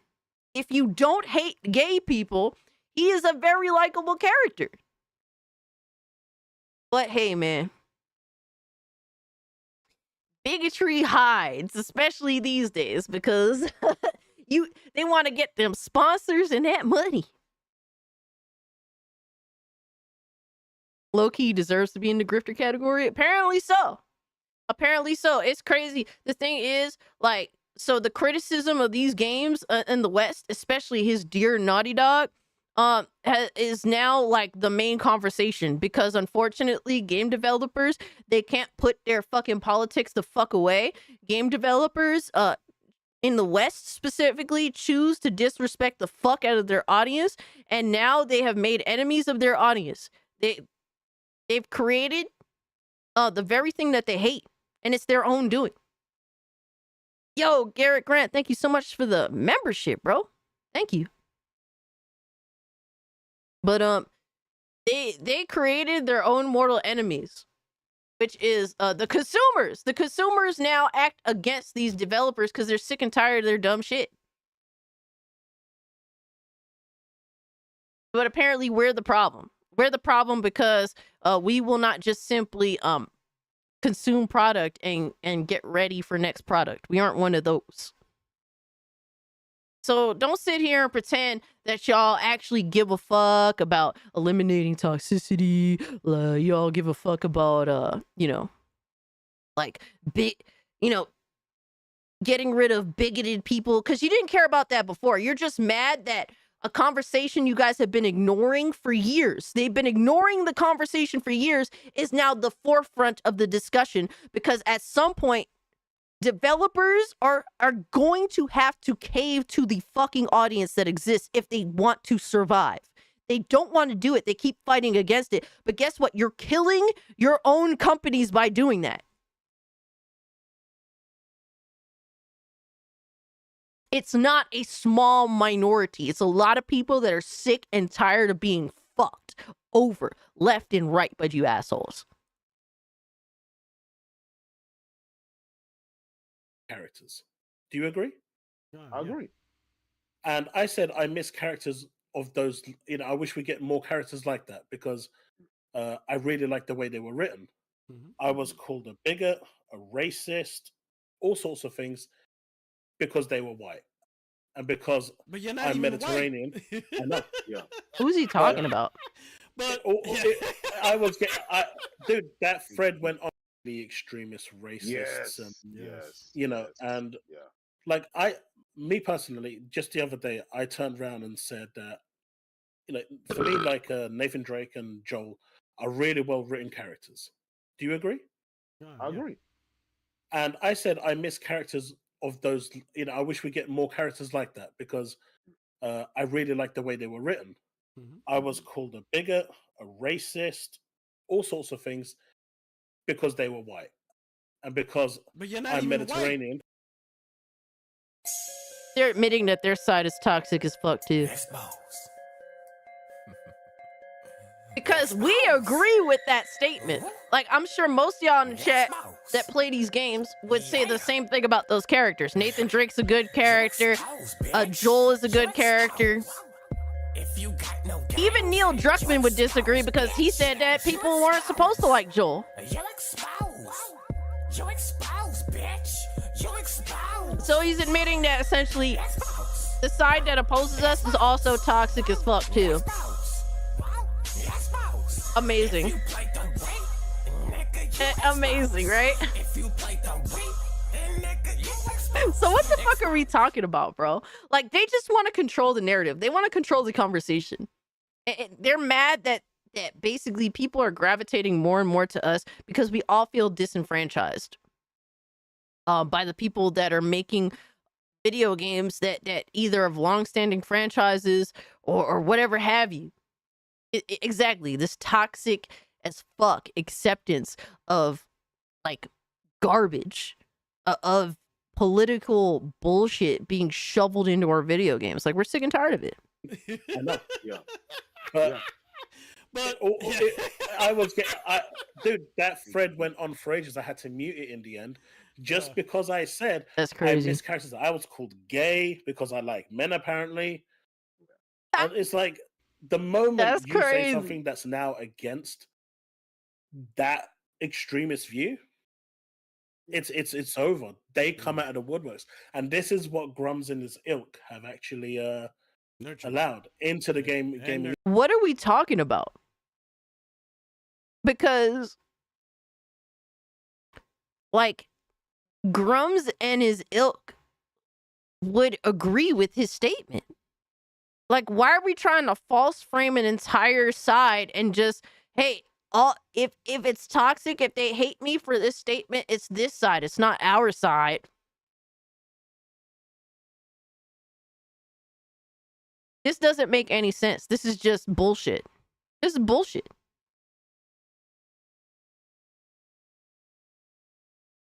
Absolutely, Scott. 100% agree with you. Like, this doesn't make any sense at all. And I don't think you even play games like that.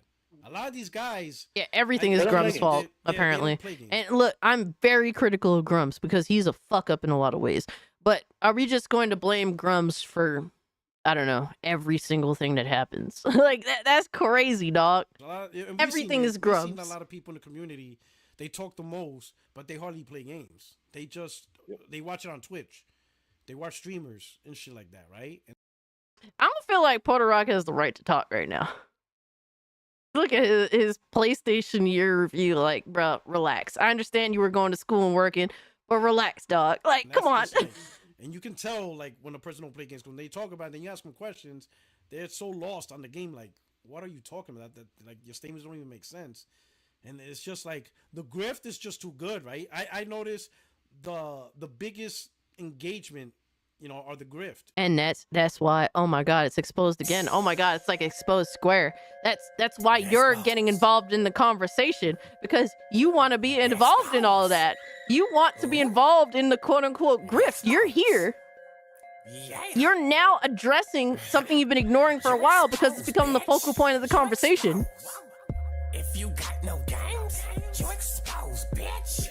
They weren't talking about this shit a couple of years back. They weren't talking about it. Why all of a sudden?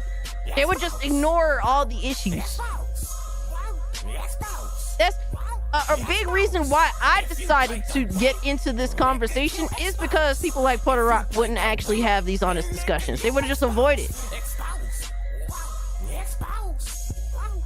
I saw myself as bridging the gap between, like, our community, like the gaming, crumb side gaming community, whatever the fuck, and like the people that are critical of the political discourse that's being shoveled into games. Like, I felt like I was going to be the bridging that gap between the two. And I think I did a decent job of that. Can't ignore the hill under the rug now. Exactly. Now they want in on it. They want in on the grift. The grift. Is the shock value. It's all those topics and stuff like that, right? Like, the biggest conversation right now for this game is literally talking trash about the woman, and she's a real life actress, right? But now everybody's getting into sex. Oh, whatever, I need attraction. And just like Chaos said, they're trying to fix the character into this big titty, looking character. I'm like, man, this is just weird, man. Like holy cow. We how many games we played as animals and lizards and aliens and all this shit. Like, people are doing this shit just because they know it's gonna get a reaction. Like, they know people like Porter Rock and etc. are gonna go on their little soapbox about it. Like, that's the reason why they do it. Like, all right, Nagel, thanks for hanging out with us. Have a good one. So it's the same thing with, like, for example, the Final Fantasy dev asking, modders not to, do insane mods with Final Fantasy VII Rebirth. Like, you just put a focal point for people to make sure they do that shit immediately. Like, you just made motherfuckers double, triple, quadruple down on having Tifa titties out day one for Rebirth. Like, the East is carrying game in Rome. It really is. It is. And it's not just Japan either. It's now China and South Korea. Right? Now all of a sudden, and they know what gamers want, man. Doesn't look like someone you see on Instagram is trash. Like, holy cow, bro. Like, at its core, what happened to, is the game good at its core? And does the character make sense? But video games always had those types of characters in them. They want everybody to That's look like always a existed. Kardashian. It's now all of a sudden it's bad for, and he's using a Kardashian as an example. Like, do we have better examples of what women should look like? I mean, you got to go at the Kardashians. That's crazy. But we've always had these characters. It's a recent phenomenon in saying that it's somehow bad to want these types of characters in games when they've always existed since we've had really 3D games more than anything else. Even with 2D. MK9, try MK3, Angel. Like, keep going back. Like, basically, yeah. Fuck. Like, Nina Williams from Tekken 3. Don't get me like, wrong. come on, bro. I appreciate when, like, I don't like the complete left extreme where women have to look completely like flat chested and everything like that. I think that's completely going one scale. Bro, he's agreeing with us. The dude on the bottom literally agrees with us, but he's got to fall in line with what is deemed acceptable in their social space. He literally agrees with us. That's just what we're saying, bro. Like, what are we doing here? Like, he agrees with us. We don't want to play as these characters that don't appeal to us. Like, they don't have to necessarily be like baddies. They ain't gotta be big titty fat ass baddies, but nobody wants to play as non-binary bald bitch. Like, nobody. There are people that'll deal with it, that they're willing to that they'll play it anyway, but nobody actually wants to do that. Come on, bro. There are different type of women out there, as you could yourself agree with. This whole ideology on the Western market where every woman has to appear flat-chested, bro, in a certain way, I think is also wrong. When you try to be inclusive, the one thing, I mean, and I've said this multiple times, by trying to be inclusive, you are being exclusive. Rather than just getting everyone involved naturally, whether they're black, white, Asian, whatever, by just trying to focus he won't on be one on the thing podcast again. is always going to create division. But, at the end of the day, when it comes to that game, Grum's crew have managed to get the worst out of gaming. And You are coping and seething. He agrees with us, but Grum's bad, so therefore we're all wrong. That's the cope. That's the cope. I agree. Ugly bitches, nobody wants to play as them, but Grum's and his ilk have this stance, so I have to go against what I believe in. Coping so hard. Coping and seething. This is what we're dealing with, guys. This is gold. That's not This is going to comedy change gold. for a very long time. And the crazy part I is, agree.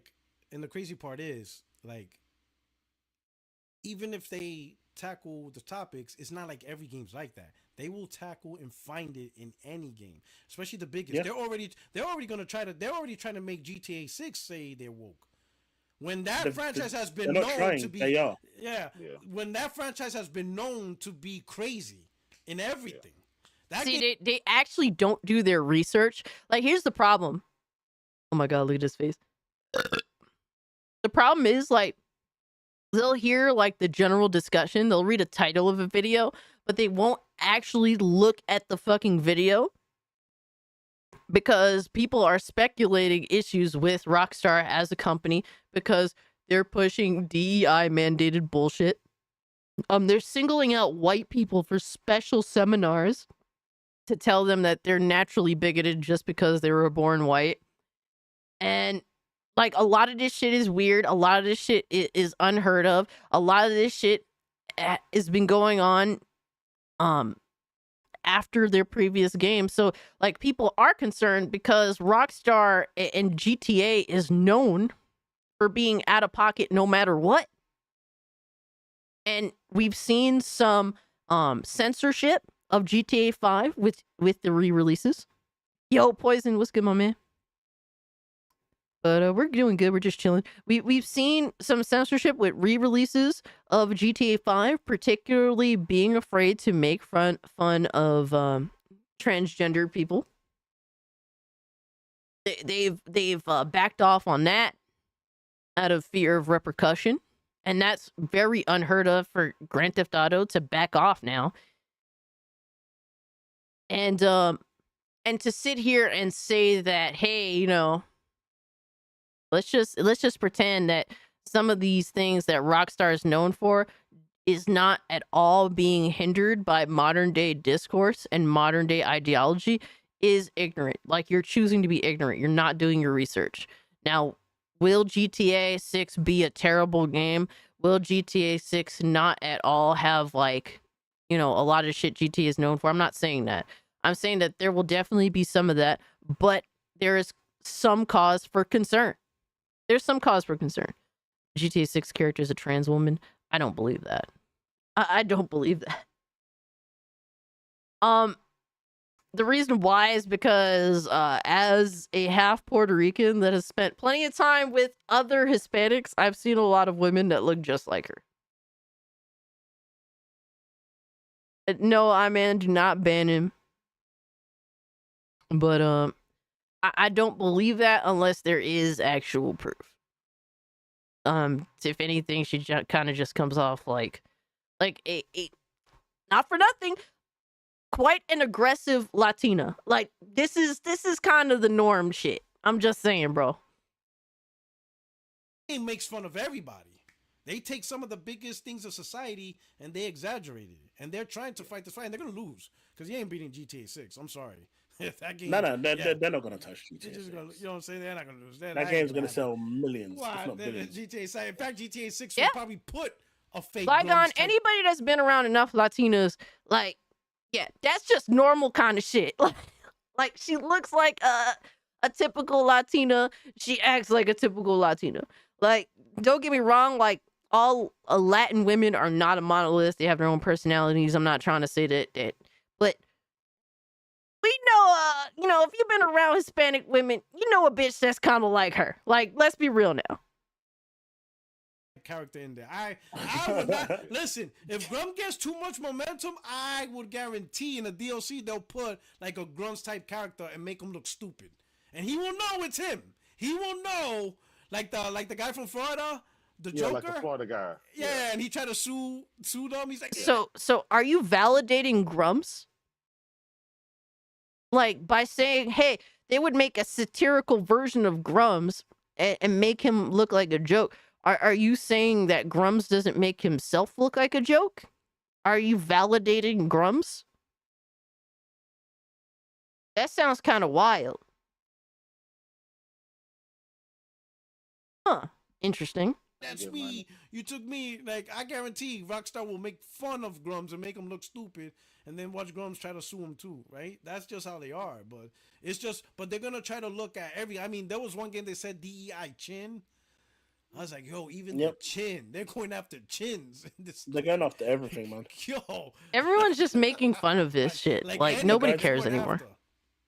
It's 3:30 in the morning, and I have to be up in like 3 hours. So Aw, I'm gonna man. have to The call it base dude. being from The UK, base that's the dude is drawback for me. leaving. But thank you so much for. Come on anytime. I know it's late, and believe me, game by game, no duds. It was real time cutscene, probably actual gameplay. Oh, they're gonna get this work when that game launches. Envy is a powerful What excuse. Ninja Foundry said about it? What happened? What did he say? Yeah, Ninja No worries, Foundry, Lilith. they said that was gameplay. They did their whole. Ligon says, I'm more concerned about the story and how it's going to do the Bonnie and Clyde thing. Are they equal in the relationship, or is she top master and he the dog? We don't know when the game comes out. Yeah, Ligon, I agree with you. That is my concern too. I wonder, like it would. What would really be cool with GTA 6? This is just me, spitballing. Like, you could choose which character to be the main protagonist, and then there's like 2 separate playthroughs from 2 specific like situations. That would be cool. And maybe like things play out differently depending on which character you choose to be. That would be awesome. Hell yeah, Minyo, absolutely. Cast coping emoji coming soon. Oh shit. Pro analysis and everything on it. That was Some Pulp and Fiction that shit. was ray tracing that we saw, and it was running on the. Oh PS5. shit, Power Boss That's was what on they here. said. So I got the clip. I can send it to you or whatever. Yeah. But, I watched it, and Naughty Dog. Those are one of those studios. They push the medium forward. They always push the hardware forward. They nobody in their right mind can look at anything From all they that do we've and say, seen, "Nah, I think we that's can make a damn good educated guess. Remember, they had games Um, where I think there's shit that's gonna be in the game that is thoroughly entertaining, and I think shit that's gonna be in the game that's like, ugh, really, bro? Like, really? I think it's gonna be a mixed bag. But at the end of the day, it doesn't matter. The game's gonna sell fucking gangbusters regardless. you remember in our group, all the Xbox dudes. was Yeah, it's talking not a day about, one for me either. "Nah, Not that's not the- even because of my concerns with the game, but because it's not coming to PC anyway. So I'm not going to go out of my way to chase the game down on another platform. Like, if you don't want to release it on my platform day one, go fuck yourself. Really that simple. That's the next. That's the That was PS5 the PS5 dev kit. Yeah, that's the PS5 dev kit. Oh my That's god, what- alright, that bro. was- I'm good with this bullshit. But yeah, we got a little bit of Porter Rock and his grifting ass ways. Hey Robert, appreciate you pulling up, homie. But I thought that was entertaining. It's hilarious how Homeboy was spitting. He was spitting facts.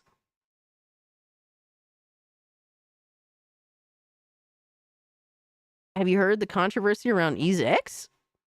What happened with EaseX? See, I haven't bought EaseX yet. I just don't have time for another fucking RPG. EaseX. Let me see. News.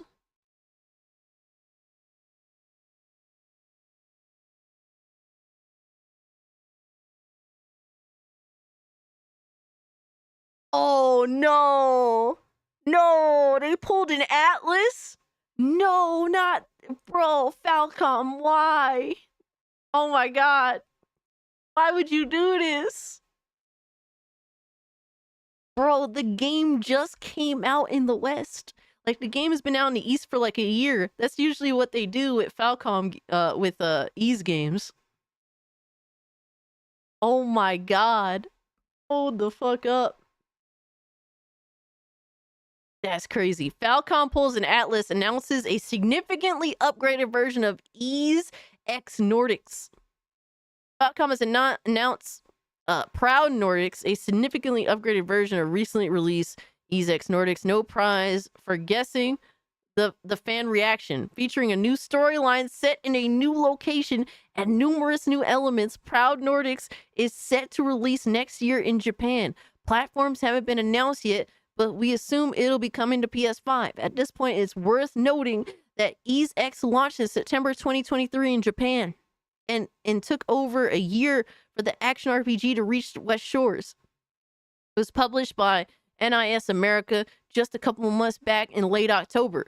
With that in mind, this announcement of an enhanced re-release feels more poorly timed than it actually is, but it's still kicker for those who paid full price for Nordics in the first place. Re-releasing a relatively new game is a rarity for Falcom, as the developers are known for its annual release schedule. Comparisons to Persona developers, Atlas is already being made online, and we're all... Bro, I'm not buying... Like, you just made it easy for me to not buy the fucking game. That's crazy, bro. Damn, that sucks.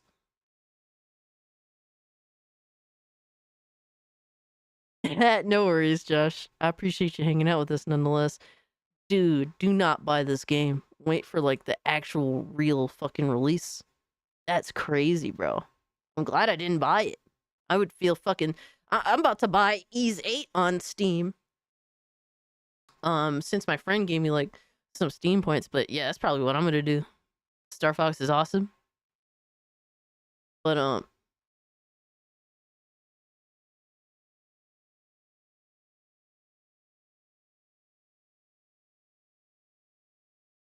are we doing another Harmon video?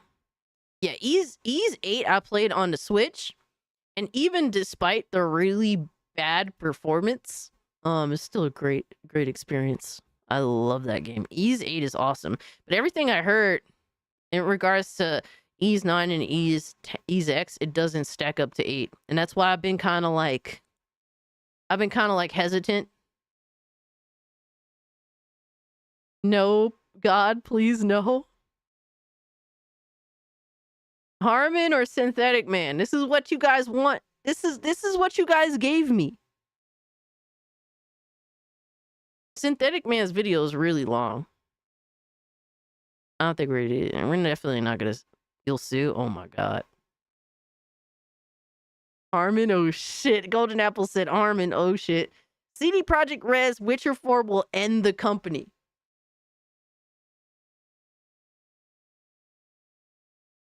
I couldn't disagree more. The game will do just fine. Like, as much as people want to throw a fit, and as much as it fucks up the lore, the reason why the game is going to do fine is because it's the same fucking game. It's the same shit that people are used to. They didn't actually challenge themselves and say, well, Ciri's an entirely different character with an entirely different moveset. Let's make a game that isn't a Witcher-focused game. Let's make a Ciri-focused game and have her be her own character, continue to be her own character with her own shit going on, and she's not a Witcher. Like, that they were too pussy to do. So they're just like, well, since everyone likes The Witcher and that's what's going to sell the game is the name, let's just make Ciri Geralt instead. At least Harmon videos are short. 10 years ago, the most overhyped slop on the market was The Witcher 3. People came out and worshipped this game. They called it Game of the Year. They called the DLC Game of 2016. And The Witcher 3 is an amazing video game. And I don't even keep up with The Witcher. I'm not a fan. Look at that hair. Yeah. Like, I'm not a fan of The Witcher like that. I just happened to play The Witcher 3 because it looked really awesome and the game was phenomenal. You hated playing it? I loved it. I put like over 500 hours into that game, and I didn't even finish all the DLC. narrative for about a decade was that CD Projekt Red was the greatest developer in gaming. Polls are superior game devs to other countries, especially Japan. You saw like game journals worship them, bend over backwards for them. You had people upgrading their PCs. Yeah, Lindo, like imagine with that Zelda game that came out just this year. Like imagine instead of like making Zelda her own unique character in her own unique game that actually takes a chance in being different. Like imagine they're like, well, let's just take Zelda and replace Link and put her in Link's shoes with the Master Sword and all that extra shit. Let's just make Zelda into Link. And then when people actually make the mistake of calling Legend of Zelda and assuming that Link is named Zelda, you know what I mean. They actually won't be fucking it up. Let's make her gay.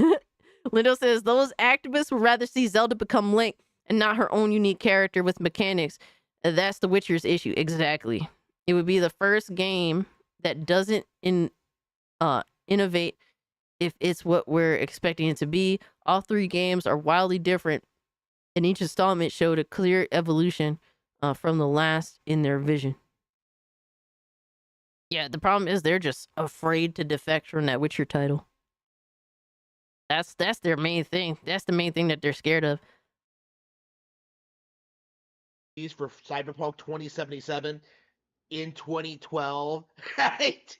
You had all this silly nonsense. People were convinced that CD Projekt Red was going to be the next big thing and that they were going to dominate the industry after the success of The Witcher 3. And what happened? It completely and utterly collapsed within like 4 years. Okay, we never got a sequel to The Witcher. Every new IP they've tried has... Bro, they just announced the fucking sequel to The Witcher. Bro, what is that face?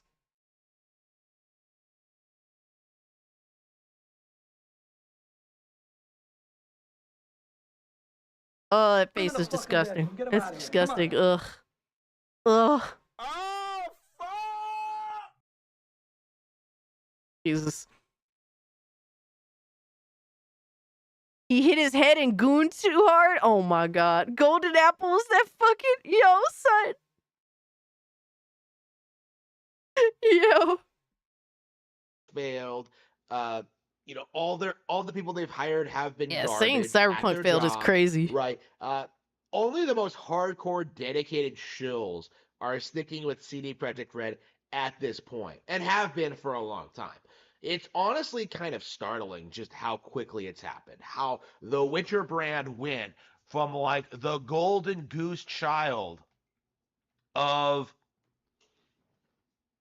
the game journal industry to just being unceremoniously replaced with Baldur's Gate 3 and Baldur's Gate. The Witcher 3, in a lot of ways, is probably the last relevant AAA game ever.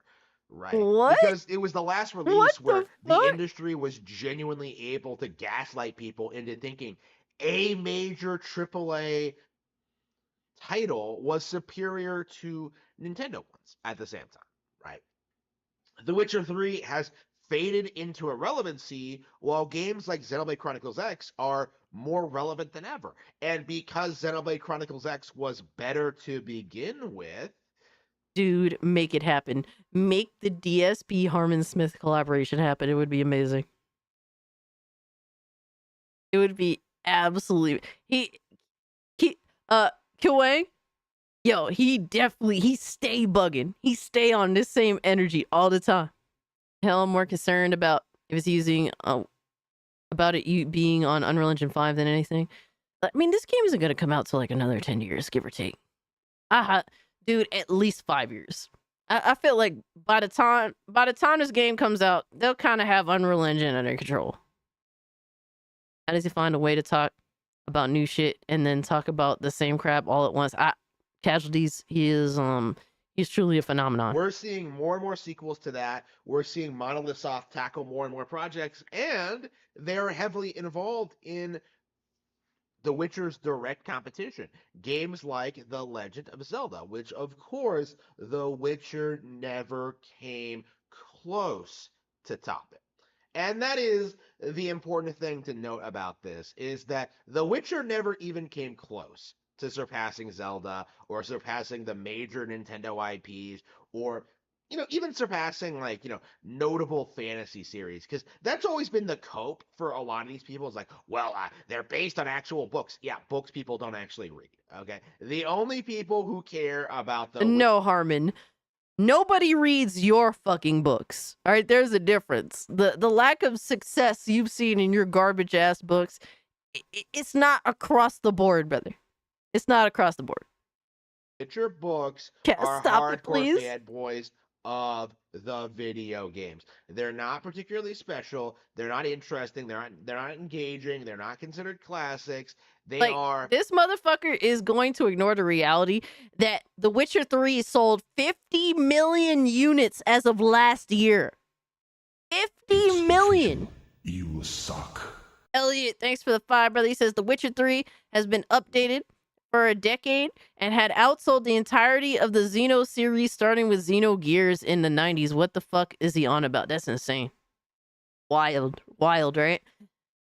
Yeah, to act like people have not spoken in terms of the viability of The Witcher 3 as a video game is fucking just pure ignorance.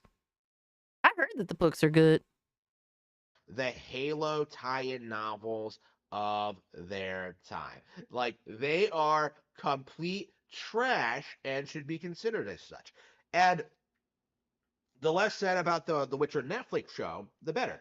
So what we have here is an IP that has completely squandered all of its goodwill, that has completely collapsed, that has become completely irrelevant, that nobody cares about, nobody talks about, nobody plays, right? You know, like The Witcher had its time in the sun, but it failed to capture the success that games like Pokemon have had, right? The Witcher is a declining brand. And the reception to The Witcher 4, a game that was only produced because CD Projekt Red was put into a bad situation after the Ah, man, you banned Hakami, bro.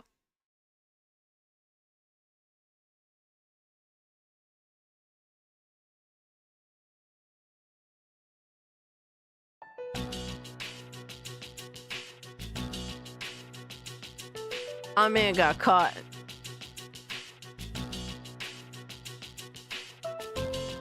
Ah, man got caught. Ah, man, you gotta stop banning people, dog. Come on, bro.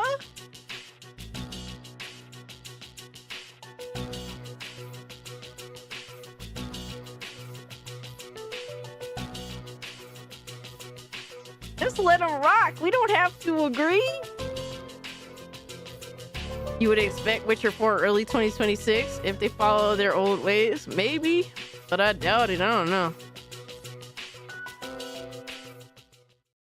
I'm gonna have to unban him after the stream. For some reason, it won't let you unban someone during the stream. It's kind of weird that way. Fucking hell. It's hard.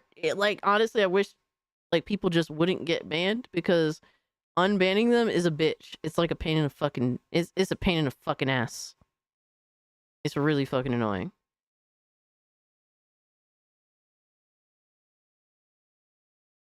I have to figure this all out. Wonderful.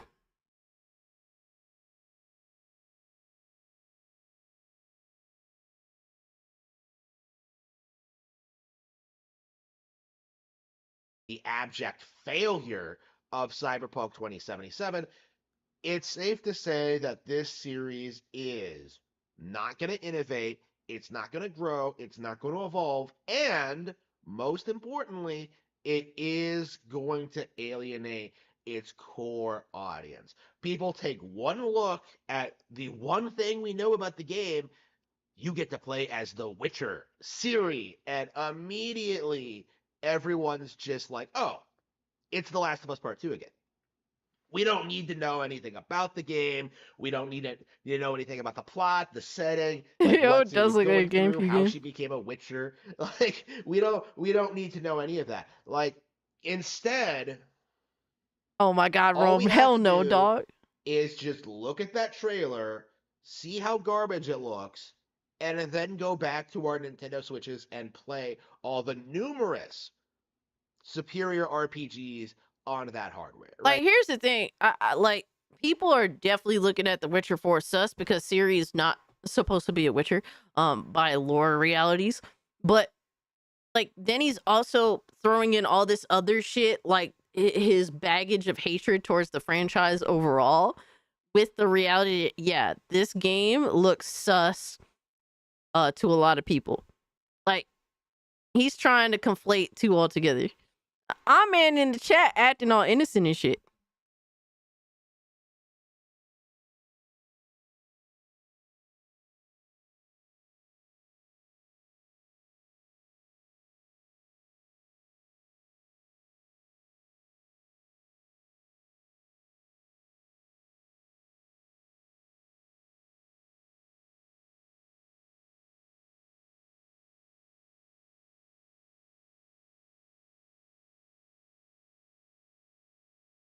Huh?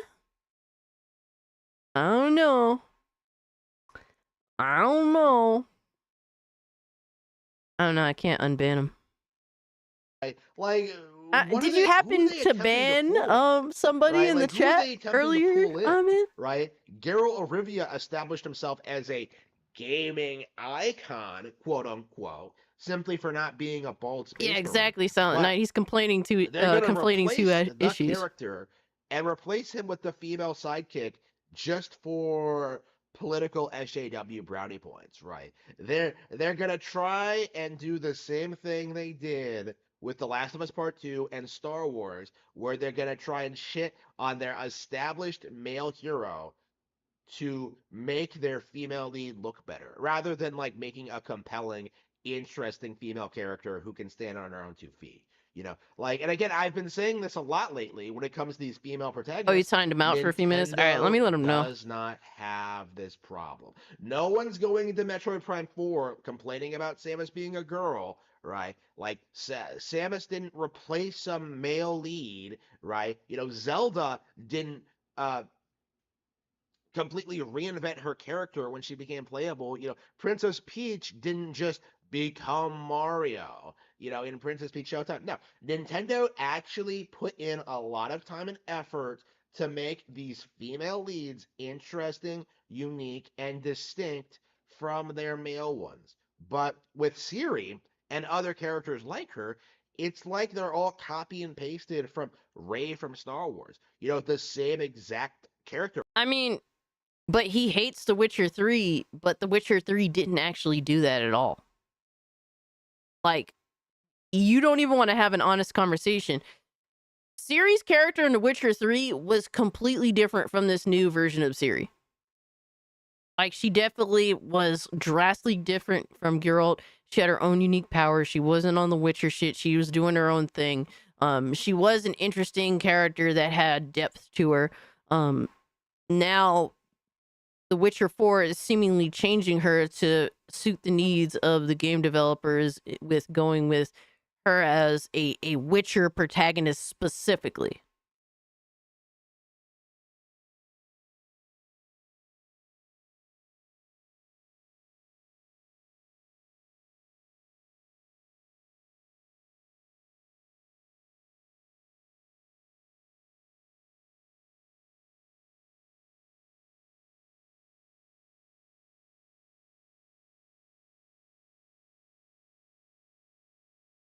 Archetype. You know, she's never been in the Millennium Falcon, but she knows how it works better than Han Solo does, right? Yeah, it's normal, Scott. Rey is a better I think even if you're Jedi than banned, you Luke could still ever was. watch. Ooh, like Leia never uses the Force in the original trilogy, but somehow she can fly like Superman across the screen and destroy a space station or whatever. You know, like, again, when you look at how these people handle their female leads, Korra, I think, being the definitive example, like, you get this sense Korra?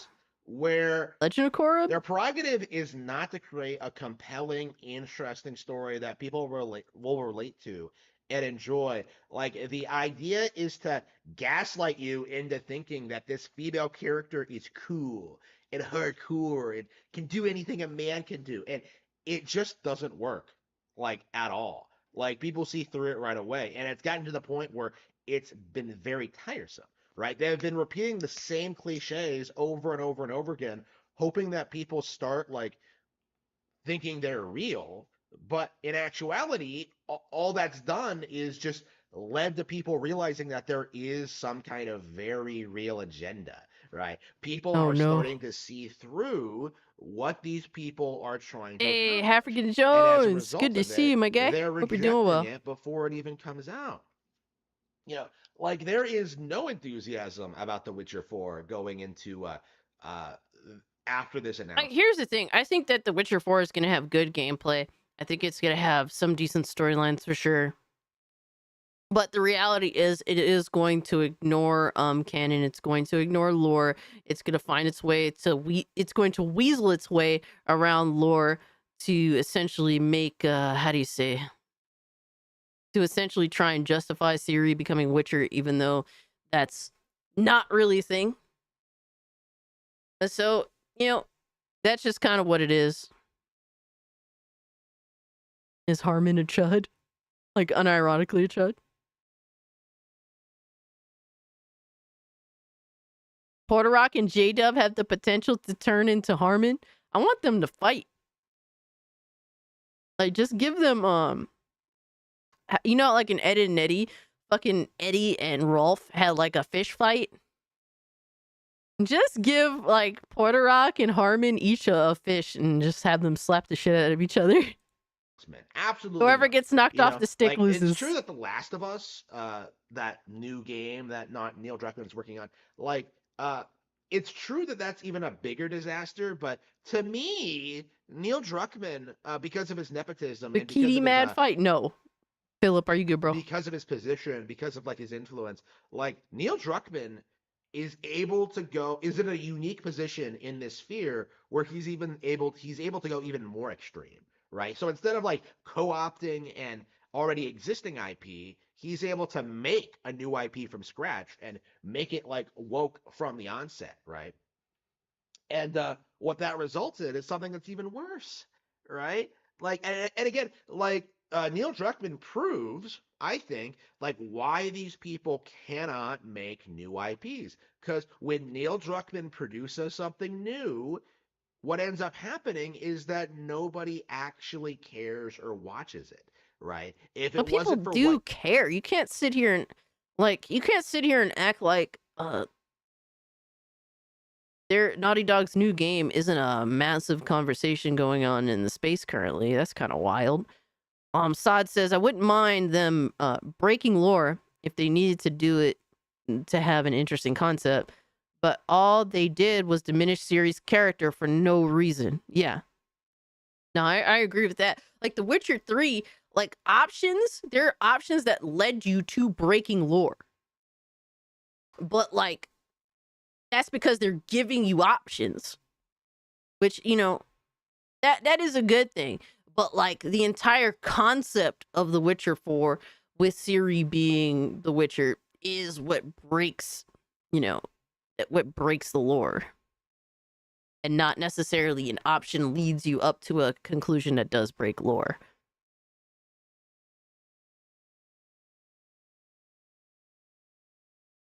Harmon calling Neil Cuckman games woke is hilarious.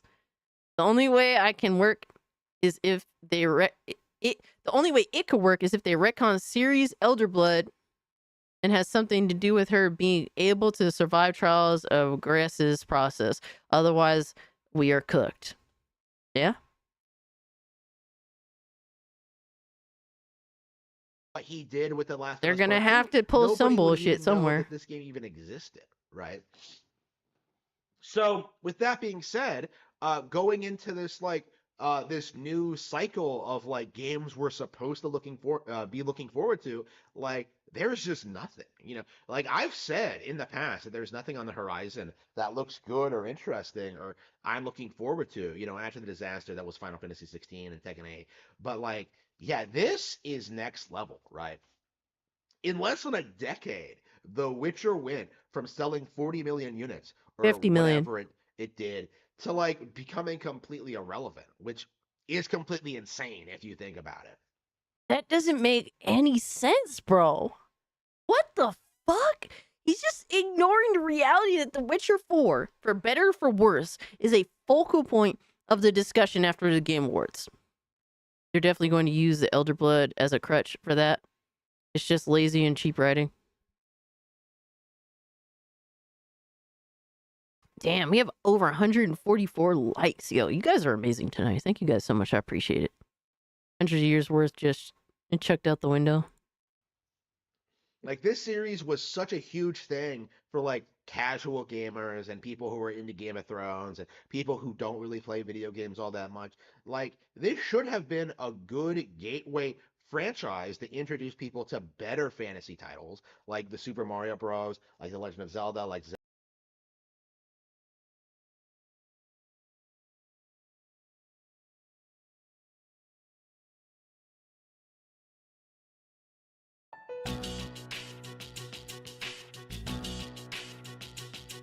How the fuck is The Witcher 3 a gateway to motherfuckers playing Mario, bro? He called the Mario Bros. Fantasy. Like, in the same vein of, like, fantasy RPG like Witcher, bro.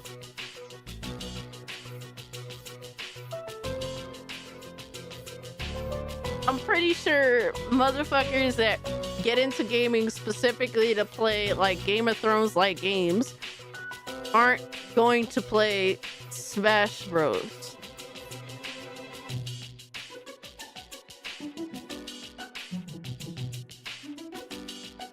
Super Mario's a fantasy RPG, guys. Didn't you know? Didn't you know? Oh my god. Wait, you don't have The Witcher on Steam, Rome? Come on, dog. Come on, dog. Xenoblade, Fire Emblem, but it wasn't, you know? Like, The Witcher just kind of stagnated and just kind of fell off, and its audience no longer really plays or cares about video games at all. That's not true. They wouldn't be passionately speaking out against the changes that The Witcher 4 is making. Like, if that was if what Harmon was saying was true, people wouldn't care about The Witcher 4 at all. They would be indifferent to it. Actually playing The Witcher 3 the last 2 hours. Nice, Kiwan. I need to go back to The Witcher. I need to fucking figure out that save shit and bring it up on PC. But I'm also stuck on a boss in on the second DLC. I mean, no, the first DLC, excuse me. For some reason I dropped the game on the first DLC, like in the middle of a fucking boss fight. And then every time I go back to it, I just get stomped because I need to, like, get grounded back into the gameplay again, and it's not working. That's yo, Harmon is wild, bro. Harmon is fucking wild. Does he live in a mental cul-de-sac? Yeah, he lives in the Ed and Eddie universe. He's one of the retards on the block. Bro, you guys posted way too many videos. Holy shit. Bible games, oh my god, for Christmas. I need to go back to Witcher 3. Shit, absolutely.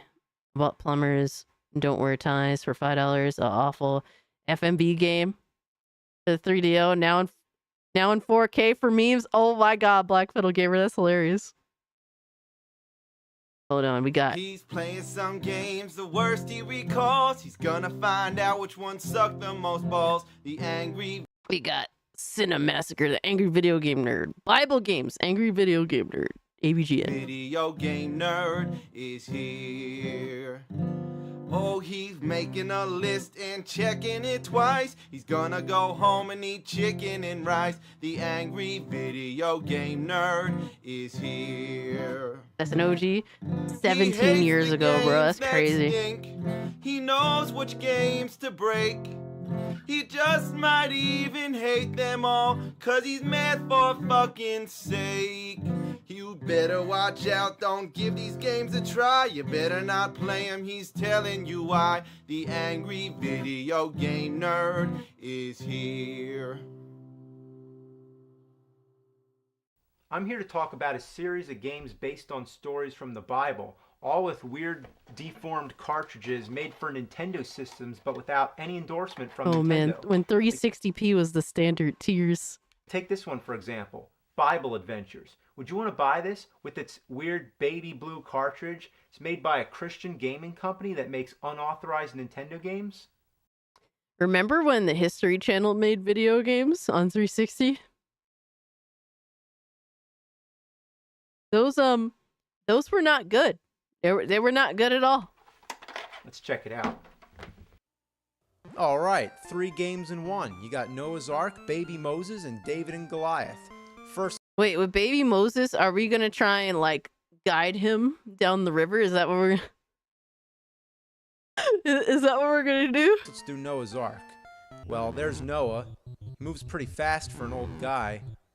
The objects to get the animals in the ark Holy shit, you just pick them up? Is that how Noah did it? He did it all by himself by picking the animals up and carrying them Let's into the ark? go. Yo, Well, Noah was a according to beast. Bible adventures, that's how it happened. Noah was a beast. So there's where you drop those fuckers off. You just bring them to the door, you let those bastards run in there. You get a checklist of I'm all just the gonna have to animals be you picky need, and so choosy, it's pretty Lindo. simple. Go find some more. I'm trying to bring do 'em back. like Fun, huh? since I just can't since get it's over the that. holidays, I'm He's trying an to do old man, holiday and not themed only ones. does he pick the animals up, he lifts them over his head. It doesn't even slow him down. How can such an old man be so strong? Have you ever tried to lift a horse? Not that easy. Leave what the Noah shit? alone. Let He's a alone beast. horse and an ox. He has the Or power fuck, of a God. horse, a cow, and two He has the power of God on his side, damn it. Do not question Noah. oxen? What the fucking shit? Noah's so goddamn strong, he puts the Hulk What a to beast. shame.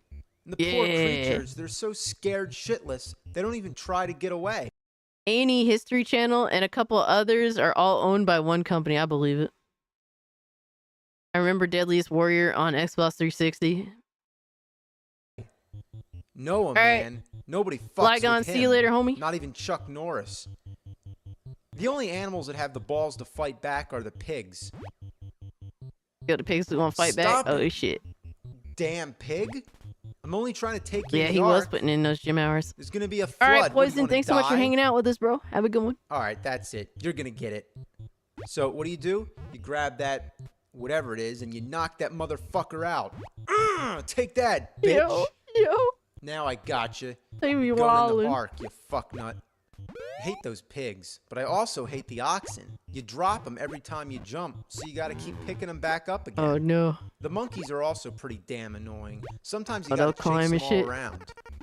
What a sight. Look, an old man climbing up a tree chasing monkeys. Oh, It's quite man. ridiculous. You fucking monkey, get back here. Now you're gonna get it. Take that, you monkey Damn, fuck. animal Going in the abuse. ark. Animal abuse. Throw him in prison. Another thing really amazing about Noah is that he can run so fast, he can actually outrun the screen, which is really annoying Yo, because that's you can't see hilarious. where you're going. That's So you have to hilarious. stop just to let the screen catch up. Another sign of a badly designed game. Now, it looks like we got all the animals, except the snakes.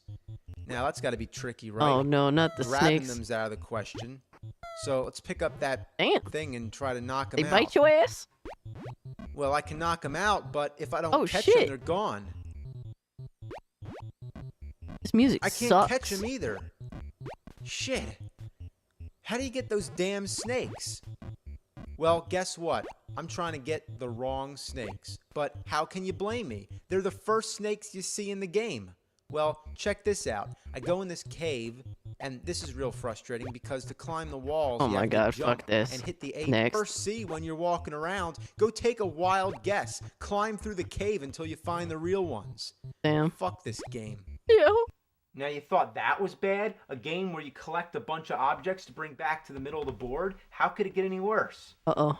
Just watch. The The Moses next one? game is Baby Moses. Baby Moses, let's go. All right. Glide him down the Well, river. The object of the game is to get to the end of the level carrying Baby Moses. Now, this is really annoying because while carrying him, there's no way to defend yourself from everything that's out to kill you. Goddamn. And I do mean everything. Bro, If the the birds are soldiers trying to catch fuck you Baby up. Moses, they throw him in the water. Oh, what shit. assholes. Bro, they really throw the baby in the water. They throw his ass right in there. That's crazy. I liked Frogger a lot. Pains me to say NES was mostly trash. You have to dig for gold. I mean, yeah, that's fair. You know, that's when they were just really figuring shit out, especially on the home console. Yoshi's Island was cruelty. What's with this theme of carrying things? It's actually kind of a rip-off of Super Mario Brothers 2. Even the graphics kind of remind Oh me my of it, God. except for those chocolate cats. Ripping off Speaking of Super Mario carrying Bros. things, 2 is look how crazy many because that things game you ain't can even good. stack. What kind of picture is this? Moses' mom carrying baby Moses, carrying a block of cheese, carrying a guy carrying a spear? I never thought I'd see that. What the Beware fuck? the black spaces. If you jump through them, you fall in the water and die. That's crazy talk. Whoa. Either that or I guess it shoots baby Moses up in the sky. What's going on? What the hell? This game What the sucks fuck? ass. That's crazy. God, this is annoying. The only way to have any fun at all is to throw baby Moses in the water and then Oh go my explore God. the level without him. Throw baby This is a Moses weird in the game. water is What other crazy. game could you ever say, I just threw baby Moses in the water? For some reason, I can't stop saying baby Moses. Baby Moses, baby Moses. When you finish the level, it says good work, but you forgot baby Moses. I didn't forget him, I just didn't want him. Oh my God, Well, there's no. only one shitty game left. David and Goliath. No. Well, you're going around. Oh yeah, carrying sheep. SNES games are Yeah. actually Are pretty you solid, surprised? and Genesis. The Like object- it's fun to play SNES and Genesis games even to this day. Like I could boot up quite a few Genesis games. Like I actually have the Genesis Mini. It's fun playing those games. Is to bring 4 sheep to this blinking arrow to advance to the next level. The Like originality playing like just Phantasy stuns me. Star 2, And you know really what? fun experience. All 3 games use the same music. Yeah, it kind of blows. Music sucks too. You'd rather listen to your only infant child puking to death. Oh, That is, man. choking on his own puke chunks. That's disgusting. I apologize. Yeah. Those sheep are a bitch to carry, especially if you're trying to get past the lion. That lion hates sheep and anybody who carries sheep. However, love Super if you Mario go Bros. past too? A them lot of people without hate the it. Sheep, they don't give a shit. I can even pick the lion up and it doesn't care. Sure, H-Dog? try that in real life. H-Dog, I had that game. My brother wanted it. And it was fucking horrible. I was saying, remember when History Channel made video games? Yeah, I had the Civil War game from the History Channel. It was fucking garbage. Oh my god, it was so terrible. Ugh. Pick up a lion and see what happens. And while you're at it, just try to punch that lion in the nuts. Yeah, right in the fucking nuts. You can even use an acorn to knock the lion out. Damn. Man, fuck this game. Fuck this whole bullshit. Nah, I will not stand for lion abuse. Alright? Lions are the best animals ever. I will not stand for lion abuse. Fuck you. Next.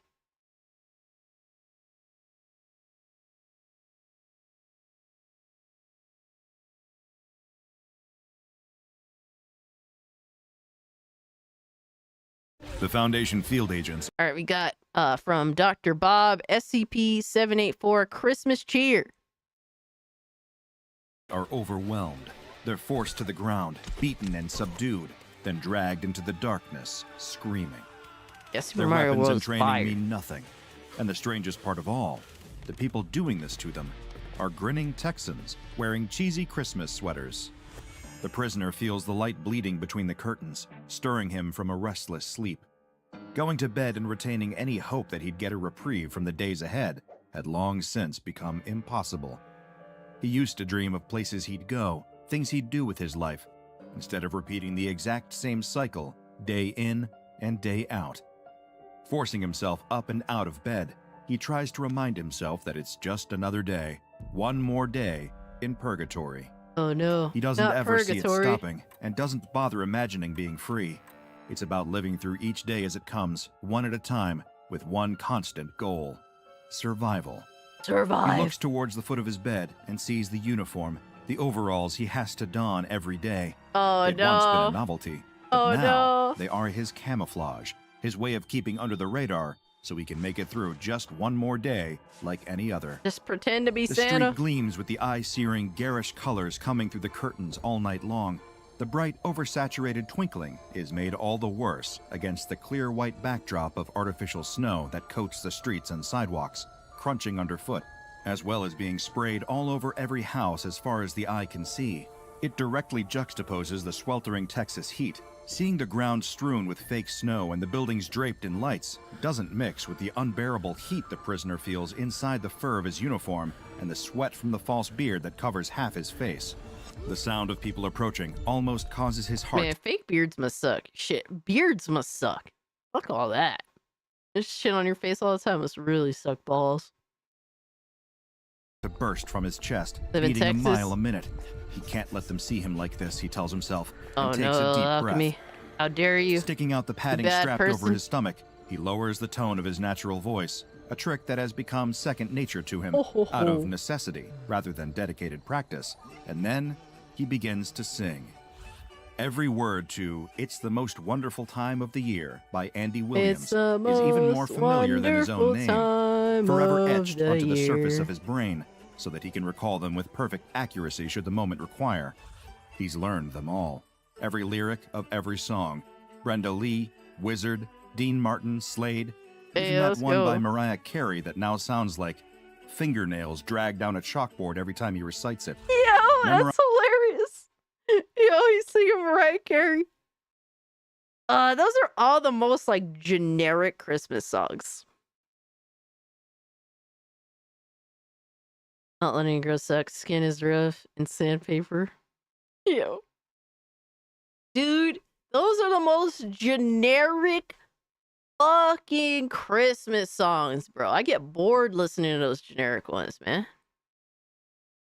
Like, you gotta have your classics, don't get me wrong. Like, I support the classics, obviously.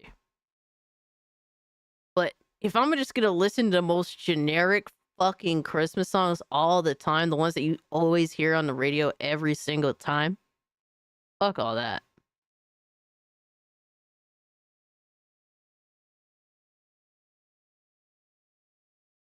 Bro, I gotta listen. Like, obviously, the Supremes have an entire fucking album dedicated to Christmas music. So I like listening to the Supremes. The Carpenters also have an entire album dedicated to Christmas music. I like listening to the Carpenters. Like, bro, we gotta go for like, you know, I like listening to Ella Fitzgerald for the holiday season. I think that she is amazing. She is amazing. She has amazing Christmas music as well. Then there's a lot of like one-offs that are like cool and shit. Generic Xmas songs will drive you to madness. I mean, they're good to listen to, but the problem is like they like everywhere you go, it just regurgitates like the same 10 fucking songs from the same like 10 artists, and it's like, oh god, I can't anymore. Memorized down to every beat, so that as he walks down the street singing as loudly as possible, nobody pays him any attention at all. As this walking festive jukebox of a man walks down the street, he notices the passers-by. There are 3 of them, 2 adults and a child. They're a good background Things noise. that look like Absolutely, people, absolutely. but aren't. Maybe they For me, Once were Upon a December. before they were By hollowed who? out and had all their thoughts replaced with... Those smiles are always the most unnerving thing about them. They're too wide across their faces. Oh, no, it's like too every fake. muscle in their jaws has been stretched. It's too just a bit. fake. Hold on. We can't watch this whole thing, but I also have to go. I have to go dehydrate, guys. Too much coffee. I'll be right back.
Turn it back.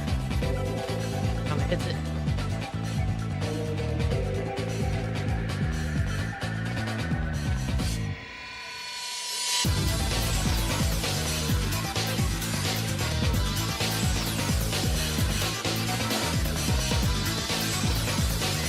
Tekken 3 intro, baby. Also, I see Hakami has returned. Welcome back. Along with Hakami being back from being timed out. I unbanned Ziggy from the room, so there's that too. He is back, being as demonic as ever. He went to go take a nap on top of his cat tree, so appreciate you, Philip. So next up, let's see what we got. I'm trying to do my best to watch at least something of everyone's recommendations. It gotta be a little bit difficult. It's kind of fucking late.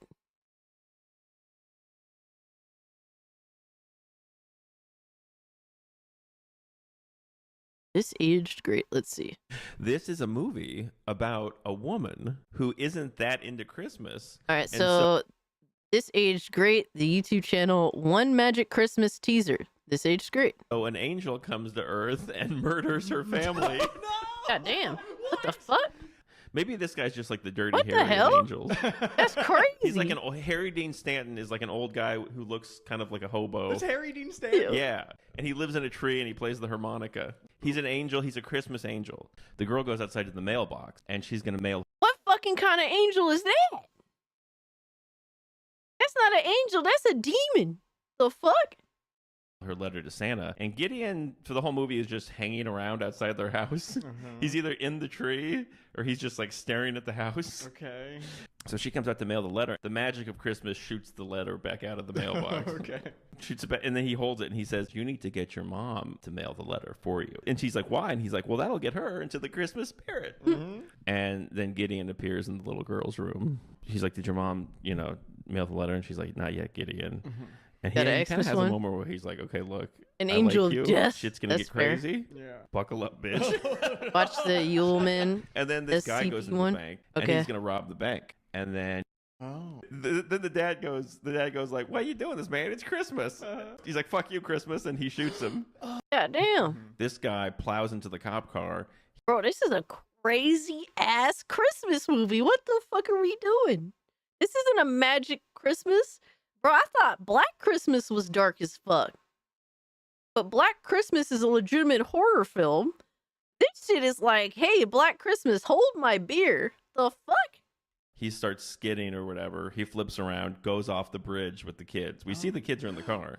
So there's like an afternoon where she's just staring at a wall, thinking like, my kids are in the river. But then we see Gideon has the crazy. kids. Gideon is walking out of the river with the kids. So he's terrorizing the woman to get her to mail the letter to prove she believes in Santa Claus. Yeah. And then they keep cutting to the angel standing by the mailbox going What like, the "You gonna mail fuck? that letter later?" It's real life. This It's seems like real a to life, I movie guess. where they just want her to love Christmas. Yeah. And they're willing to use the family as They're pawns. torturing her into It loving would Christmas. be like if the two That's hillbillies crazy. from Deliverance were angels sent to Earth. Oh my god, dude. Oh my god. That is the craziest comparison. If you've seen Deliverance, that is an insane fucking comparison. Deliverance is a wild ass movie. To teach them the true meaning of camping. To make them realize how good they had it before those guys showed up. And it would be called One Magic Canoe Ride. Oh my god, The no. past was doing its best. No. That's crazy. Alright. That was definitely entertaining.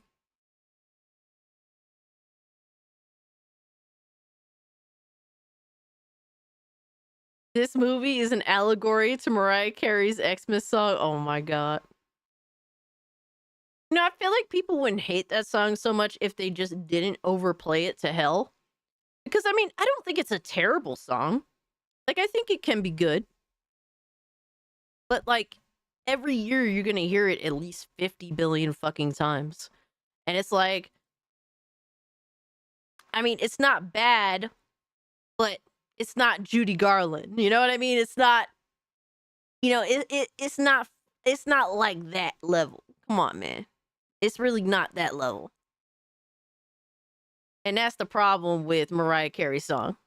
You despise Christmas songs? I love Christmas songs. Cage will be there day one for Intergalactic once you see gameplay, I guarantee it. Is it coming day and date to PC? Same thing, Adele's Hello. Or that one 21 Pilots album. Yeah, I feel that. I feel that for sure. Supernatural Christmas specials were nasty too. Really? All right, let's see. What's next? What we got next? Oh my god. AI is pretty entertaining. Oh my god, Adriana, what did you do? Bro. Adriano made an AI video where the camera zooms out as Dreamcast guy's making a video and he kisses a horse. He kisses a pony. That is insane.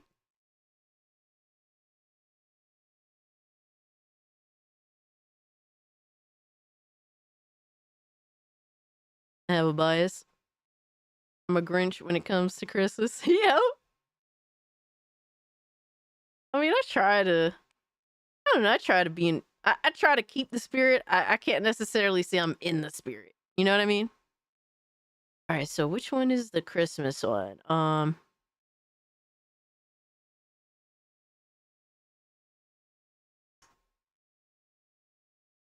Which SCP one did you want me to watch, Devastator? I'm lost in this SCP sauce right here.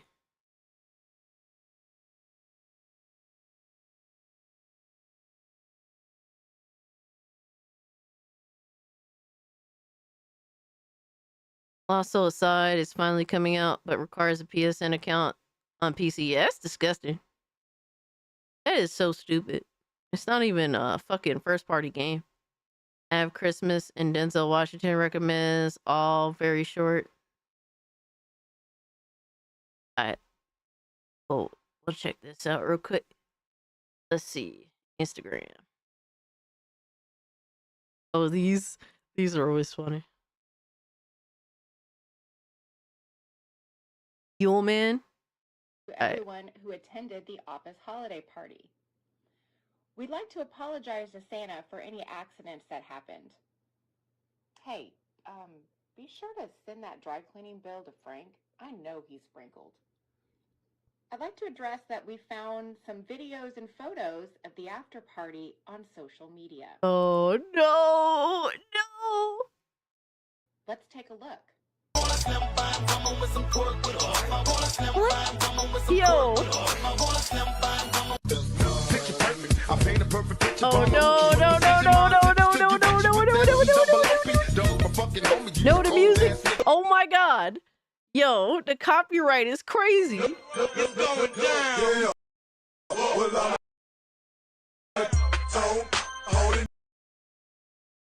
They got into fights and everything. That's crazy.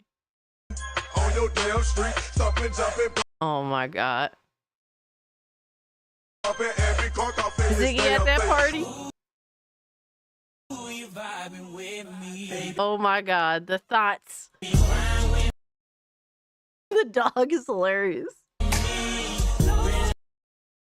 Alright, we can't watch all this because there's just too much copyrighted fucking music in it, but that is funny. That is funny as hell. I do like when they make these fucking.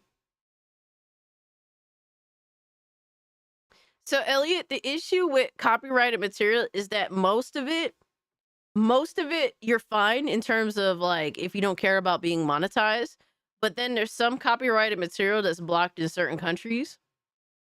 And most of the time it's just blocked in Russia, but then there's times where there's copyrighted material that's blocked in many countries. And then at that point I would have to go in and actually mute the audio, which will delete the chat, which I hate. That's my only issue.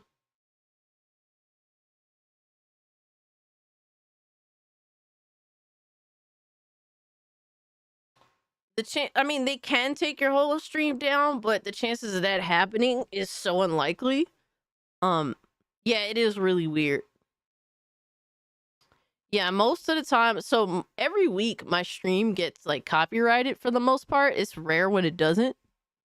But most of the time it's just like, hey, you can't monetize, which I don't give a shit about. I don't monetize the streams anyway. But yeah. People be getting away with it though. They do. It's really weird. I wish it was just an easier situation, but it isn't. Yeah, fair use on YouTube is a very finicky and mostly non-existent thing. So there's just that. That is the unfortunate reality. All right, so we got Yule, whatever the fuck. Let me see. The Yule Man. I got you. All right, Devastator, let's see what's up. A child is sleeping happily in their bed, dreaming of Christmas morning. What they don't hear as they sleep is the sound of SCP-4666 slipping into their room. So a hybrid of a human and a rat. Gotcha. SCP-4666 watches the child for just a moment before reaching into a giant bag. Is he gonna leave him gifts? I'm Dr. Bob, and this is SCP-4666, also known as the Yule Man. Hell?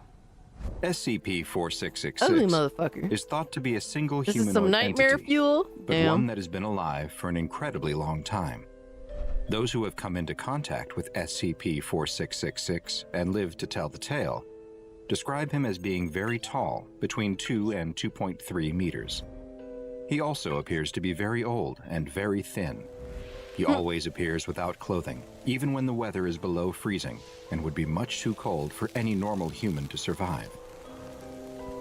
Though the true extent of his anomalous properties are still unknown, SCP-4666 seems to be able to travel instantaneously to any location on Earth above the 40th line of north latitude, and may actually be able to travel anywhere on the planet. Encounters with SCP-4666 have only been reported during a very specific time of year, a period of 12 nights running from the night of December 21st to the early morning hours of January 2nd. This period is known as SCP-4666's active phase, and the encounters with the anomalous humanoid creature have been termed Weissnacht events. What is this German shit? Why can't we watch Home Alone instead? I wish, bro. I wish. During these events, I watch Black Christmas. That's my SCP-4666 bag. appears at I love family dwellings, Black Christmas. That's a all of go-to. which, so far, have a few things in common. 1. They are all isolated in rural areas. 2. They are in locations with snow that covers the area for the duration of the event. And 3. They are all home to a family with at least one child under the age of 8. In places that match all of those characteristics, Weissnacht events sometimes occur and always follow the same basic progression. During the first 7 nights, the children will report seeing a strange figure within the vicinity of the home. The entity will seem to be watching the home from a distance, such as from across a field or from the edge of a nearby forest. Some children have even reported waking up at night So to what the find fuck does he do? SCP-4666 watching them sleep through a window. So he just watches them? On nights 8 through 11, other He just watches them for days? Like from like what, the 22nd or some shit to the 2nd? family members will report hearing the entity, such as footsteps on the roof or in Did the they attic. mistaken him for Santa A Claus? bad-smelling odor will also start to be noticed in the house, but no source of the smell is ever found. These strange occurrences will So he's basically taking shits in their houses and leaving after stalking them. Gotcha. Makes often lead sense. the family to think their house may be haunted, or that they're being terrorized by a madman. Finally, on the 12th night, You'll one of see 2 the horror scenarios soon? can Oh, occur. no. In the first, which happens roughly 15% of the time, families will often report that they heard footsteps during the night inside of their house. But there is never any sign of forced entry like broken windows or doors. Okay. In the morning, the children will find crudely made toys at the foot of their beds. For the lucky ones, this is Wait, he makes sex toys for kids? Hold the up. end of the Hold Weissnacht up. event for them. Hold up, are we good? The roughly 85% who experience the other scenario are considerably less lucky. In the vast majority of cases, the 12th night is a horrible experience. SCP-4666 still enters the home on the final night, but rather than leave presents for the children, it incapacitates the family and moves them all into a single room, where it proceeds to kill them one by one in view of the rest of the family. Oh no. The exact method of What is he killing doing? varies from event to event. You rip his head off? But there's almost always an element of torture that occurs before they are Hey, finally yo. killed. And this torture may serve a ritualistic purpose. The entire family is killed except for one of the children who is under the age of 8. This child is instead abducted and placed into a giant bag SCP-4666 Yo, carries son. with it. SCP-4666's some creepy shit. existence What was is he doing first with the noted in kids? 1974 by the Foundation's 74? then new anomalous signature recognition program. Why did they make that motherfucker look like the painter?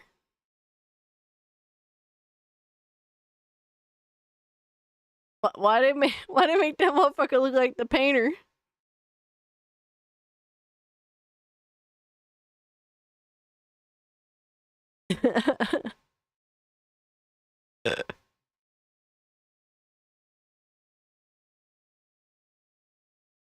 Yeah, Bob Ross. Bro, he looks like Bob Ross. Look at him. Look at him.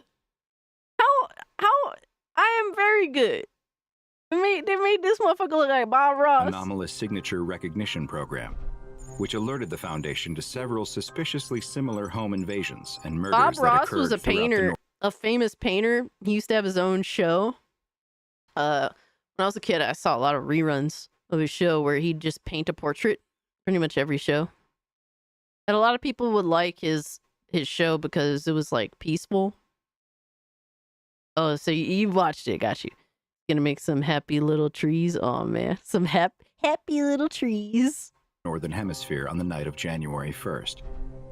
Further research uncovered evidence for what was most likely other Weissnacht events every single year, dating back all the way to the late 18th century, with there being, on average, a little more than 3 events per year. And there's even been evidence of references to what may be SCP-4666, dating all the way back to the 1st and 2nd century AD. So is this motherfucker low-key a mix between like I don't know, like a chupacabra and what the fuck is that big motherfucker? Identical fingerprints have been found at all of the houses which match the conditions for Weissnacht events, and have been matched to a recovered partial print from all the way back in 1873. Yeah, it's like a mix between a chupacabra and Bigfoot. There you go, Sasquatch. Appreciate you, Philip. And L Alchemy. These fingerprints have characteristics that don't match any known human fingerprints, and the human-like white hairs that have also been recovered do not appear to contain Dude, it's a human mix DNA, between a chupacabra or and a any DNA at all, Sasquatch. for that matter. Come on, bro. In the rare Weissnacht events where SCP-4666 does not murder The the oldest family and casting gifts are left chupacabra behind, meets Santa. gifts Oh my god. are anything but normal. The gifts, known as What are they made out of? SCP-4666As, appear to be made from the bodies of children that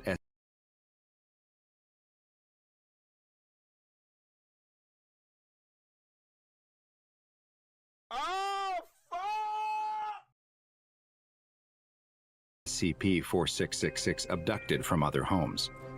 In one case, from 2018, at the home of a family in Alaska, a life-size doll made from the body of a female child was left behind. What the hell? The doll was wearing a dirty dress made from sewn-together rags that was in some places sewn directly to the skin. Her mouth had damn. been sewn shut and painted red with human blood. Another child's fingernails had been glued over her own, and 3 fingers were missing completely. The scalp had also been replaced with another child's scalp and hair like a crude wig.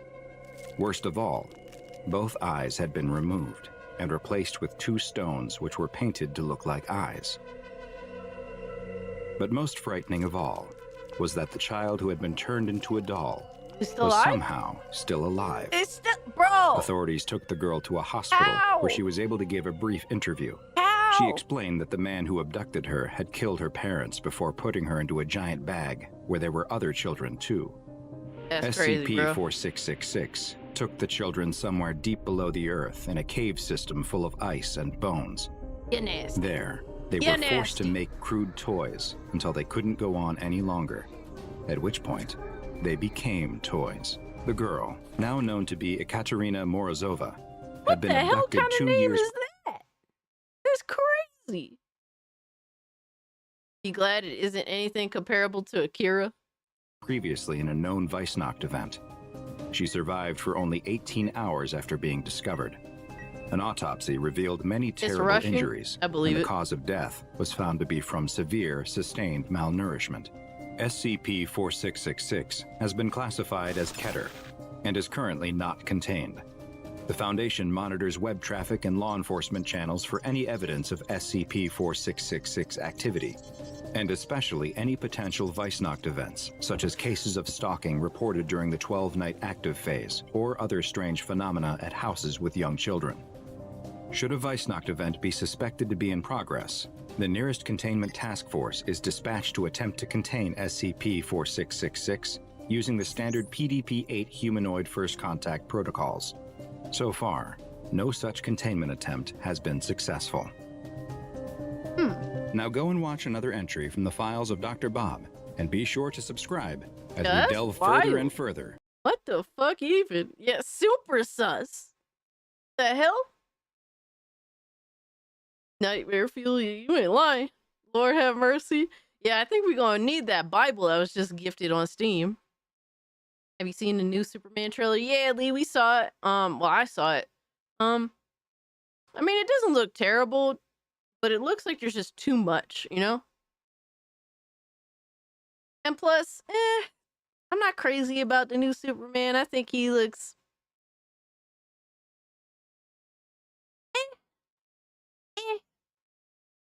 he doesn't look bad. He doesn't look great.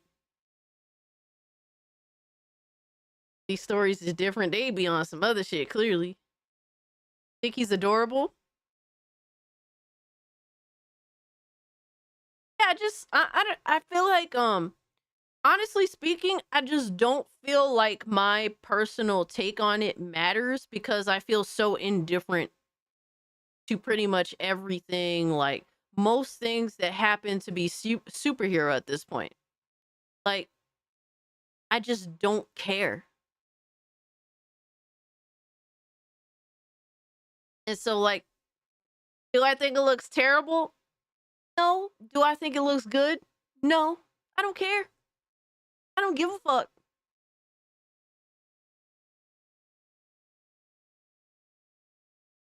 I do not think I'll even be reviewing it on... I don't think I'll even be reviewing it for my channel. Like, I just don't care. Like, I try to review... Like, for the movie channel, I try to review movies that I actually have some interest in. It could be either the most minor thing or something major.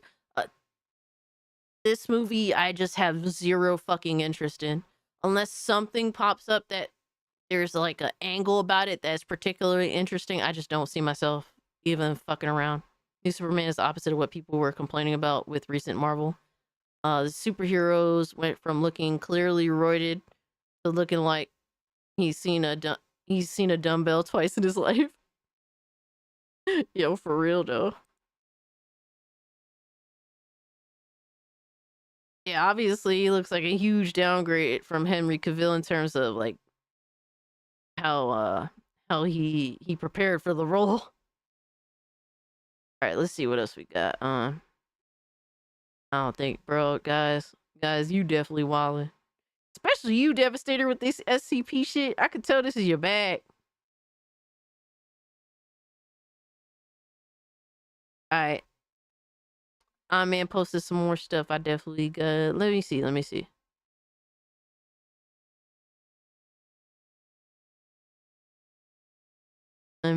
All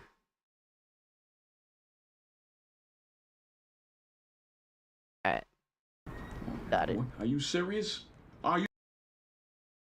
What happened? Why is this not fitting right all of a sudden? What?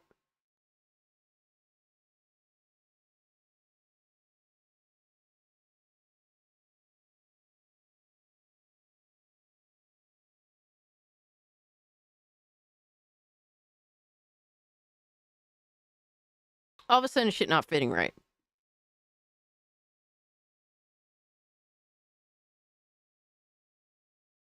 Bro, how is it that we've been streaming, all right, for almost 7 hours, and you guys do not want me to end the stream? All right, so Equalizer, this is from Sea King TV. Equalizer, Denzel gets a call from Training Day Denzel. Oh shit, I can dig it. All right. You serious? Another one? What does he think he is, DJ Khaled? You know what? I'm gonna get on the phone with him. That's what I'm gonna do. I'm gonna get on the phone with him. You All think right, you can do Scott, this thanks so to much me? for hanging out with Huh? us, bro. Have a good one. Yeah. You gonna hear from me today. Oh no. Oh no. You got 9 seconds to tell me what you want. Hey, how you doing? No, we do not need 8 hours, Lindo. I wanted to firstly say, from the bottom of my heart, congratulations on not 2, but 3 movies. What would you call that? A threequel? Yes, it is a threequel. What? It is a threequel. Well, look at that. Good guess, all right? I was wondering No, it's called a trilogy, motherfucker. if you could talk them into doing it for me, because I believe that everybody wants to see a Training Day Part 2. Correct me if I'm wrong, but you died in that movie. Come Yeah, that's crazy. on now, that don't matter. I can come back as an angel. With what you've done, I don't think that's where you're going. Yeah, that's crazy. He said he could come back as an angel. What the fuck? Oh, okay, whatever. A ghost, a demon, apparition. That doesn't really seem like your genre. Okay, look here. I got a better idea for you. How about a prequel? Every villain needs an origin story. Oh I my think you might be a little too god. old. Stop it. Stop it. You always say he's Play too yourself old. now. Come on now. We see what they're doing with CGI. Or better yet, what if I wasn't even in the movie, huh? What if I was simply the narrator? Come on now. Got another call coming through. I wish you well. Jesus. Okay, wait. Last one now. Come on. I Stop was your it. long-lost brother in Equalizer 4. Oh Hello? my god. Long lost brother in Equalizer 4. You hate being right? Yea, though I walk through the valley of the shadow of death, I will fear no sequel. I mean, that's not even in the book. I just made that up. Oh my god, no. That was No. way longer than Yeah, he do got the voice down. That shit is heat. He killed that shit. Yeah, like his voice is near perfect. Near fucking perfect. He killed that. That was good. I mean, shout out to him, man. Holy shit.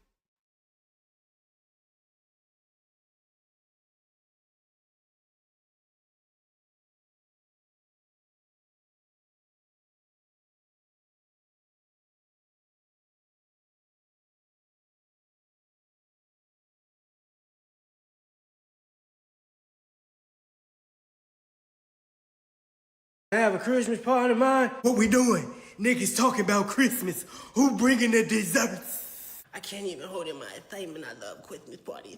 I will not be celebrating. Bro, his Mike Tyson face looked crazy. And his Cat Williams face too. No. No Christmas activities with y'all niggas this year. Ain't no party like a Christmas party play.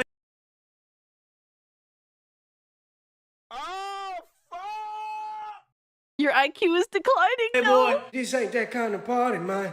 Put that Don Julio down, man. I don't even know why niggas brought up the party in front of me, did it? You say the word party and there he is. He ain't trying to have no Christmas party. He trying to get freaky. Honestly, I think I'm gonna just pick up some chicken wings for the party. Yes. the little Wayne face, and the way he sounds is it be catching me off guard, bro. It be catching me off.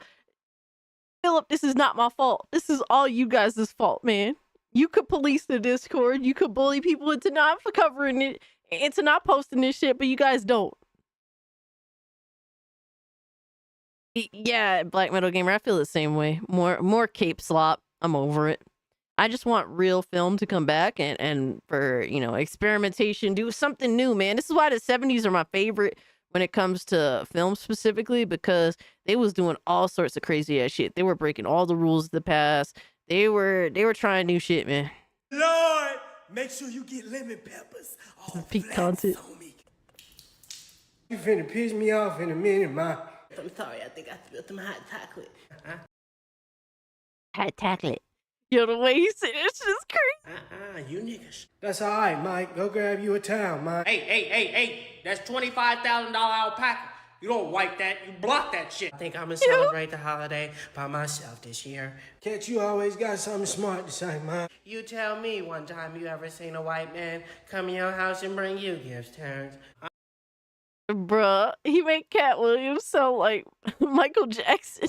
Who got gifts? Ain't nobody said nothing about no gifts, Mike. That's what you're telling me. You're telling me nobody brought gifts. Niggas talking about gifts. You understand what I'm telling you? You got Christmas tree, you got eggnog, but you ain't got no gifts. That's what you're telling me. You know what I'm saying? No, you're telling me. Niggas lying about Christmas gifts. I'm trying to figure out what my...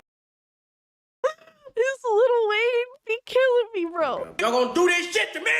I'll have you 4 niggas celebrating Christmas in a Pelican Bay when I'm done with you. Here this nigga go again, Mike. No. Oh my god. That's hilarious. These Christmas themed ones is funny as fuck.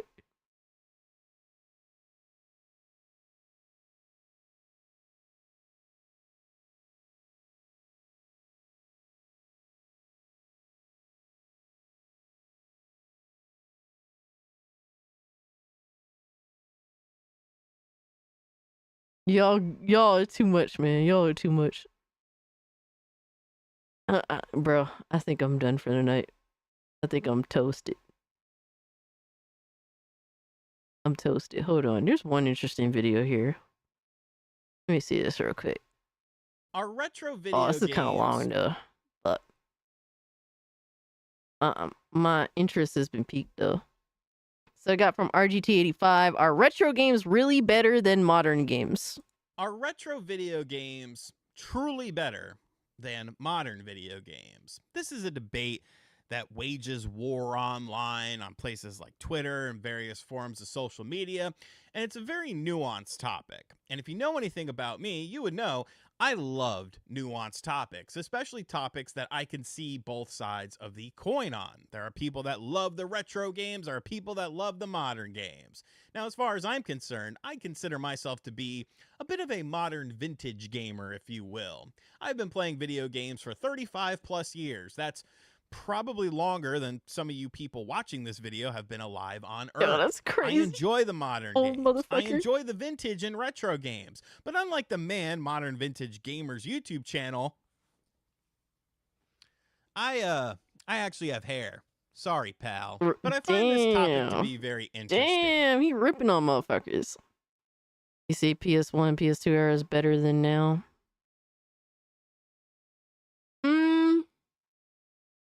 I mean, it depends. Like, yeah, like the thing is, it is from a really broad scope. Like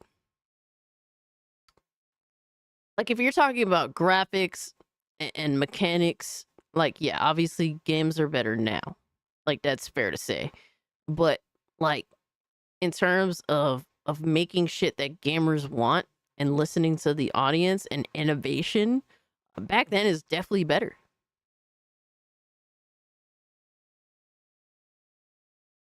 All right, Migno. Appreciate you hanging out. And since it's interesting, I'm going to talk about it. I'm interested to hear what you guys have to think about this topic as well. And I kind of want to provide points as to why retro is better than modern and why modern is better than retro. Now, Bro. the first thing on the... Why'd they make a Donald Trump game? That hair was definitely Donald Trump hair. That's crazy. side of retro being better was something that I feel like you have to have been there to sort of understand it. So if you're a younger gamer, I don't think you'll ever truly understand the gravity surrounding this situation. But like, there were bad games back in the day. Absolutely, 100%. Like, there's tons of bad games back in the day. But what separates, like, bad games from good games back in the day was, hey, did you guys actually get your fundamentals correct? That's what mattered more than anything else. There's a Trump game on Steam called America's Retribution. That's funny. Like, honestly, that was the, like, Did you get your fundamentals correct? Was the main difference between a garbage game and a good game? It has to do with the consoles themselves. Console life cycles were nothing like we see today. Consoles usually had about 4 or 5 years in the sun, but after about 2 years of the console's initial release, you started hearing about the next thing. Oh yeah, You see, I picked up some stinkers for sure. My time, absolutely. Every time you went home with a brand new game, you didn't necessarily go home with a banger back in the day either. Technology moves very fast in the modern era, but as far as video game consoles are concerned, it moved a hell of a lot faster back then than it does now. Look at the generational leaps you had with so many systems. It's absolutely insane. And then you look at something like the PS4 to the PS5, and yeah, the devil's in the details, but you gotta look really at the details of these sorts of things. You can easily assume that a PS4 game is a PS5 game and vice versa. Are you really doing that with the older consoles? I mean, look at something like the Super Nintendo to the Nintendo 64 and take a look at Super Mario World to Super Mario 64.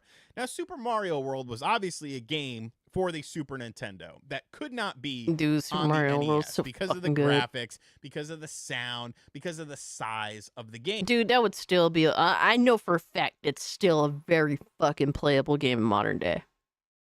Like Super Mario World is so fucking good. I feel games mechanically and technically now are best, but impact and soul of the past is way better. Yeah, and really, back then you didn't have video games that were made like as fucking outright propaganda. Right? Motherfuckers just wanted to make fun video games with compelling, cute, or just relatively interesting mascots or whatever the fuck have you. Just good characters that were at least good in some way. Super Mario 3, Super Mario World, I could never choose. Yeah, it's a hard discussion, really. But it's so fucking nostalgia. Nostalgia definitely plays a role in our thought process. Like a lot of us are definitely we're definitely like slaves to nostalgia to some extent. PS2 is good. A lot of PS2 games didn't age so well. You'd be surprised. I will say this, like, it's hard for me to love PS1 games unless they're like 2D. A lot of 3D PS1 games honestly are fucking horrible. It's sad to say. I wish it wasn't true, but a lot of them are genuinely fucking horrible. Now compare Super Mario World to Super Mario Just the 64 fucking camera and the in terms of controls are size, torture for a lot of them. graphics, what's different here? Super Mario 64 feels like such a massive game, especially Real compared test is to replay Super value, Mario absolutely. World. You had bigger and better things like bigger graphics and polygons, no sprite-based stuff. There was never an instance where you looked at a N64 game and been like, oh, this could have easily been done on the Super. Oh yeah, Final Fantasy games on PS1, they're good plays even to this day because they weren't hindered by trying to figure out fucking like how to play in 3D. Like for example, like playing Super Mario, like Mario 64, it's fucking hard, bro. That camera and those controls are rough. Like they did not, as awesome and innovative as it was back then, it's hard to go back to that. Super Nintendo, or vice versa. You never could confuse a Super Nintendo Like I think game 3D or games, a Nintendo 64 game. a lot of them are hard to go back Technology to. moves so fast then because this was all sort of uncharted territory. Video game companies didn't really have these sort of tools at their disposal until the industry started to grow. And as the industry started to grow and more money came into it, then you had the opportunity to really utilize this technology. Minyo said you can and poke. make these Minyo said you could poke nostalgia, but you have to surpass it. Armored Core 6 did that. That's a good point and a good example. I appreciate that. I posted another Nightmare Fuel. Oh, no, I can't do anymore. I'm done after this video. Like, I'm toasted. I'm toasted, man. Now, I wish I could stay up more, but I'm done. I want to play a little bit of Call of Duty and then knock the fuck out. I gotta be up early because I actually have to make sure I'm out of the house by a certain time. Because I'm trying to do some very important Christmas shopping that I really need to get done tomorrow specifically. Gotta sleep for the night. Hey, SensorTube was really awesome hanging out with you. Thank you so much. SCP for next time. Next week there might not be much, fucking bullshit to talk about. So we might just have like I have to see what happens. Whatever happens, happens. But there might be a stream where we're just kind of doing reacts to stuff that you recommend. So next week will be a good week, likely for that. I don't think there's going to be any crazy news to go over. Fanboys are probably going to hopefully be busy with their family instead of being on Twitter being retarded or making retard videos. So, hopefully there's less fanboy bullshit to laugh at. All right. Hopefully, game developers don't go on retard tirades on Twitter, and just choose to hang out with their family, if they believe in actually, in Christmas and family and whatnot. Some of them don't seem to. They seem like miserable fucks, but we'll see. We'll see what happens. No, let's console war and specs war on Twitter all day on Xmas. Oh my god. Operational leaps give consumers a reason to want to upgrade their systems. Look at people. Bro, I gotta work a 12-hour shift on Christmas Day. 12 to 12, 12 midnight to 12 in the afternoon. Fuck my life. PS1 to PS2, the difference is night and day. Sega Saturn to Sega Dreamcast. And really, I feel like this was a thing right up until the PlayStation 4 era, because we started to get to the era of diminishing returns. Then the devil became more so in the details. Things like frame rate, different sorts of lighting and physics engines, all great Still things. console war till New Year's Eve. Oh man. Sort of wow factor that we had with the previous consoles. And if you were there during that time frame, see you Boxing Day then? Magical. That's English, right? Boxing Day? I'm pretty sure it's English. Overtime, not double time, sadly. I should get double time, but I don't think they're going to give me that. Honestly, overtime's not worth it unless you work in like a whole fucking 8 hours extra.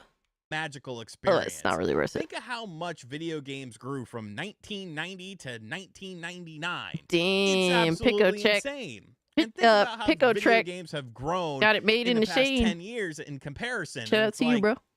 It's nowhere. Oh, Boxing Day near is the the day after Christmas. And that's not necessarily a bad thing, but it's something that a lot of people sort of harken back to. Then, of course, you have to look at the software itself, because retro game software was kind of like, it was uncharted territory. Once again, I hate to use that term once again, but I feel like it's very applicable here, because we weren't just taking genre. Look, even with games back in the day, even with games that had like bad mechanics, we were relatively forgiving because they were still brand new experiences. Like at this point, game developers should just fucking know better than to do some of the dumb shit that they choose to do, but they double down anyway. Like we know that they should know what gamers want, and they choose not to give it to us anyway. Back in the day, they were doing a lot of experimenting. It was new ground across the board. So we were super forgiving, and we just wanted to have new experiences. Now there is no room to be forgiving. Either you know what gamers want, either you give gamers what they want, or go fuck yourself. We are going to roast the shit out of you and roast the shit out of your games. That's what it boils down to. May work part-time, Xmas after family time. Hey, that's what's up, Black Metal Gamer. Yeah, it's like I got to work at 12 to 12 and then hanging out with the family. That's what it is. And then back to work at midnight, the following day. Oh my God, it's going to suck. But then after that, I'm off. Genres, and What are then you gonna trying do? to polish them to a new That's life. standard. This was the actual I like era my job, of the though. creation of genres. You did not have a template to follow. Yep. You did not have previous games to sort of look back on and be like, oh, well, we could do something like this that this game did previously. No, no, no, no, no. Because of the advancements of technology, companies were constantly trying to redefine what video games were. The jump from 2D to 3D, from a 2D platformer to a 3D platformer, a 2D action adventure game to a 3D action adventure game. The innovation was just absolutely off the charts because there was nothing to really sort of Really? So you're from Australia? Okay, shout out to another Australian, man. I got a lot of Australian homies. Shout out to y'all. Big shopping day on Boxing Day. Okay, big cricket day. Okay, that's interesting. Okay, so it's kind of like, the day after Thanksgiving in America is Black Friday. That's a big shopping day. So I'm assuming that's kind of like your guys' like Black Friday. That kind of sounds like what it is. You didn't have a blueprint for what type of game you should make. You were kind of the creator of the blueprint itself. You were, yes, there are like, back in the day, it was filled with so many visionaries, like so many people that had a fucking vision. Opposite side to risk it. Oh man, like people had visions of what they wanted to accomplish in video games, and they didn't have a template, and they were just driven by artistic freedom and design and creating design philosophy on the fly. Like, imagine how being like a part of that is. That's why it's so sad when I watch a new when I watch somebody retire from the industry that's been here for like 30 fucking years, you know? It's so sad to see, because it's like these were the people at the forefront. These were the creators. That's why when Miyamoto finally like stops, or, you know, Kami forbid, he happens to pass away, like, bro, it's gonna be hard. It's gonna be gutting, bro. Absolutely gutting. Why every time you watch like a long time creator retire, it's so fucking sad, or pass away. It's horrible. Like, it sucks. Instances where some games did better Exactly, things for the Alchemy, genre than other games, and copycats eventually did come along. the experimentation But it was an era for made shit interesting, man. A level of creativity that we definitely do not see nowadays as far as mainstream gaming is concerned. We'll talk Kami a little bit forbid. more about that as the video goes Dragon on. Ball reference. But companies could take risks during that era. You sell a game, you sell 100,000, 200,000 copies, you're probably very happy.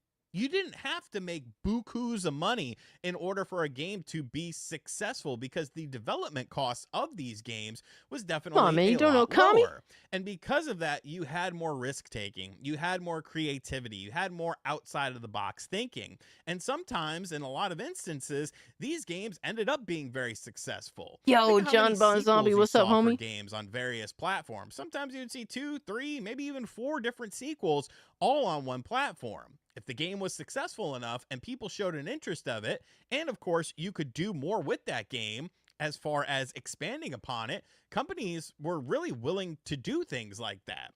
You also have the fact, kind of going back to the hardware, that a launch Do day you not game understand the and love an of shareware on a end-day floppy game disk? for a system was usually almost like the size of a generational leap.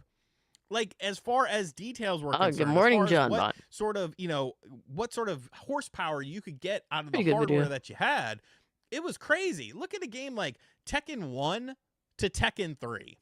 Like, Dude, just look at that. night and That day. looks like a huge, massive leap in terms of what they were able to do. Compare Night and day, and on the same fucking platform. Crazy, bro.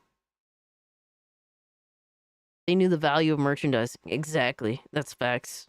early PS1 games to late PS1 games. Compare early Super Nintendo games to late Super Nintendo games. It was just a completely different sort of time frame. And I feel like because of that, there was a lot of special things with that. And companies realized that they could take a bit more of a creative risk. You know, they could have a game that maybe didn't meet their expectations and then still survive. Whereas nowadays, it's very more cutthroat. You know, 5 million, 6 million copies. Sometimes that's considered a failure, a flop, because these budgets have gotten so overinflated with these games. Now, why is that? Because the industry grew. The industry grew substantially. As I think it's so sad Because I don't think that you need massive budgets to impress us, to entertain us. What you need is video games that have an addictive as fuck gameplay loop. It doesn't have to be sophisticated by any means. It doesn't have to be the most flashy by any means. Like, please just give us games that have fun gameplay loops and don't disrespect our time and our money. That's it. Like, it's really that simple. Like, that's the base premise of what people want out of a video game. If I'm correct, my father still has my Commodore 64. That was my intro to PC gaming. Wow. All right, Hawkins, thanks so much for hanging out with us. Have yourself a good night. Came to work early to finish my 32 hours of overtime. I'm only halfway through tonight. Oh my God, Lindo, that's terrible. As far as, you know, players and player types and dude, you know, I did almost damn near 8 hours, bro. Like you got to remember. And it's not even my work night, it might damn sound it. kind of messed up to say, but the 90s for video games, and really by extension the early 2000s, it was kind of a bit of a boys club. You know, companies marketed their stuff towards teenage boys. It was video games were seen as kind of like, you know, oh, you play a lot of video games, and they were better back then. I'm just saying, video games were better overall when they were marketed towards boys. Now that they're marketed towards both co-ed or now for women that do just enough to appeal to guys, I think they're shittier now. Oh, that's kind of weird. Like, it wasn't culturally acceptable. It was accepted among the boys. Like, all you and your boys, y'all played video games. But, like, the girls and stuff, they didn't want to mess with a gamer, dude. Parents, older people, you know, they didn't care about video games. It didn't have that sort of massive appeal. Oh, man. So because of that, I feel like as video games have gotten bigger and more things have kind of emerged from it, more people are now trying to get involved into it. As far as companies going about it in a bit of a all right, Devastator, really awesome hanging out with you, brother. That's really the only way I Happy can holidays. say it, because when you look at the amount of predatory practices that a lot of these companies are doing nowadays, like, yes, a lot of these companies have opened up video games to everyone. There's a type of video game for every single person out there. And that's a good thing. True. But as these companies get bigger and as they hire more people and as they want to take this medium to other different places, you start to get your books all out of order. Ultima Online? You start Okay. to need to make more money on your games. And then you start to kind of, oh, well, maybe we should just replay the classics. You know, the problem is, like, a lot of these companies assume that the audience that they've managed to acquire over the past many years, they assume that that audience is always going to stick by them. So they say, well, fuck this audience. We got them anyway. We want to go after this new audience, which is mostly women. And that's what's really fucking up a lot of these games, in my personal opinion. I miss playing Mario Party N64 with my mom. Oh my gosh, dude. You know, I never really got to play too much. You know, my parents didn't really play video games like that. Like, my dad didn't play video games. My mom, she plays Pac-Man, but that's sort of like a single-player experience. And stuff like that. You know, video games take parents a were hell definitely of a not lot longer gamers. to make today because of how advanced they are than they did back in the day. Some people might actually like My dad that. likes, like, Some arcade people, stuff, maybe like not so pinball. much. Now, as far as what I was talking about earlier with the creativity, there is a segment of modern gaming that still does focus on the creativity portion of things, and that is indie games. And I think indie games have kind of become like this whole new subsect of gaming, to where that's where you have to go to get your creativity. You watch a game award show or Absolutely. something like that, 90% of these games look interchangeable. There's little differences here and there in terms of story and character design, but 90% of these games look interchangeable. The indie It's games are true, really the sadly. ones that are still kind of pushing the genre because they don't have the big overhead. They don't have to pay thousands and thousands of employees, and they don't need to sell millions and millions of copies to be considered a success. And I think that indie games are a great part of the video game industry, but it's kind of a double-edged sword, and I want to talk about why. Because with modern gaming, the gates are open. Anyone can really make a game now, and you could be on a Nintendo system. You could be on PlayStation. You could be on Xbox. You could be on Steam. There's no any sort of for lack of a better term, any sort of quality control. Now, that's not to say indie games are bad, because there's tons of great indie games, but there's tons of slop. And there's tons of companies that are realizing that they could put slop, reflipped assets out on these places like the eShop and Xbox. There's definitely a lot of slop. But it does require us to be more vigilant, to be more knowledgeable. And honestly, like one thing I always respected about RGT85 is that he would review like little hole in the wall indie games. Because nobody else would. The only thing you could depend on is like fucking Steam reviews or something. But other than that, what else was there really? But yeah, there's a lot of slop, but I think a lot more people are willing to say, fuck it, let me spend, $10, $15, $20 on this game and give it a try. Fuck it, why not? And people aren't really upset after throwing away like $20 on a game. It's like, the game was kind of crap. What are you gonna do? Now you spent $70 on a video game, like you have way higher expectations. Like that shit better be heat. That shit better be entertaining. That shit is made by a major company, so they better know what the fuck they're doing. Like, you know what I mean? Like, there's a difference of expectations, and you're not burned as hard when you buy a bad indie game, usually, as opposed to when you buy like a full-fledged AAA or AAA video game. And PSN, and there's no recourse for it. There's no sort of slap on the wrist. There's no sort of, hey, what the hell are you doing? Yeah, Steam definitely does have a lot of slop. Nintendo, they limited. But the difference between Steam and, like, for example, the Nintendo Switch Store or whatever the fuck have you, Steam's fucking review system is one of the most important things to the site. Like Hitler's little furry sister. I mean, but you could just block out AO games entirely. Like, you could just turn that shit off. They give you the option. So I think you could just never see any, like, AO games ever if you just put the settings correctly. So, I mean, that, is optional at that point. Like, I have my Steam personally completely uncensored just because, like, I just think it's silly to do that. Like, am I interested in sex games or furry games that are AO? No, but I'm not like, think of the children. Oh my god. Like, I don't care, I wish they just let us see sales numbers aside Steam players charts. Oh my god, imagine how much console gremlins would run with that shit on Twitter too. And they aren't even interested. They don't even play on Steam, but they'll run with Steam numbers. Fucking loser ass console gremlins. Did people back on the NES to how many games they could release to kind of perceive, having a higher standard of quality comparative to Atari. But companies found a way around that, such as Konami making Ultra games in order to skirt around that and release more of their properties onto the NES. But maybe gatekeeping wasn't necessarily the worst thing in the world. And I almost speak from an independent standpoint on that as well. Because if you look at the amount of independent games that come out on a weekly basis, it's absolutely insane. How are you? There's no way to fix an issue. If you try to fix the issue, it's just going to create more issues. So, like, bro, I don't know.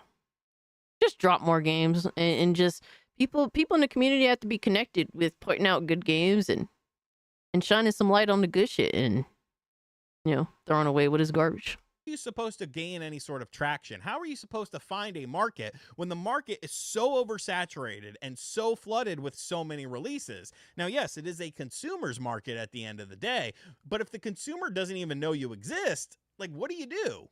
It's a very interesting sort of thing, but not to harp on negatives about modern gaming, because there is a lot of positives besides anyone being able to create a game, which can be a good thing or can be a negative thing depending on how you look at it. Digital distribution is another double-edged sword. I feel like it does have its benefits because of the fact that the aforementioned indies don't have to worry about putting a game out in a store or something like that, and then thus raising cost of the development of the game.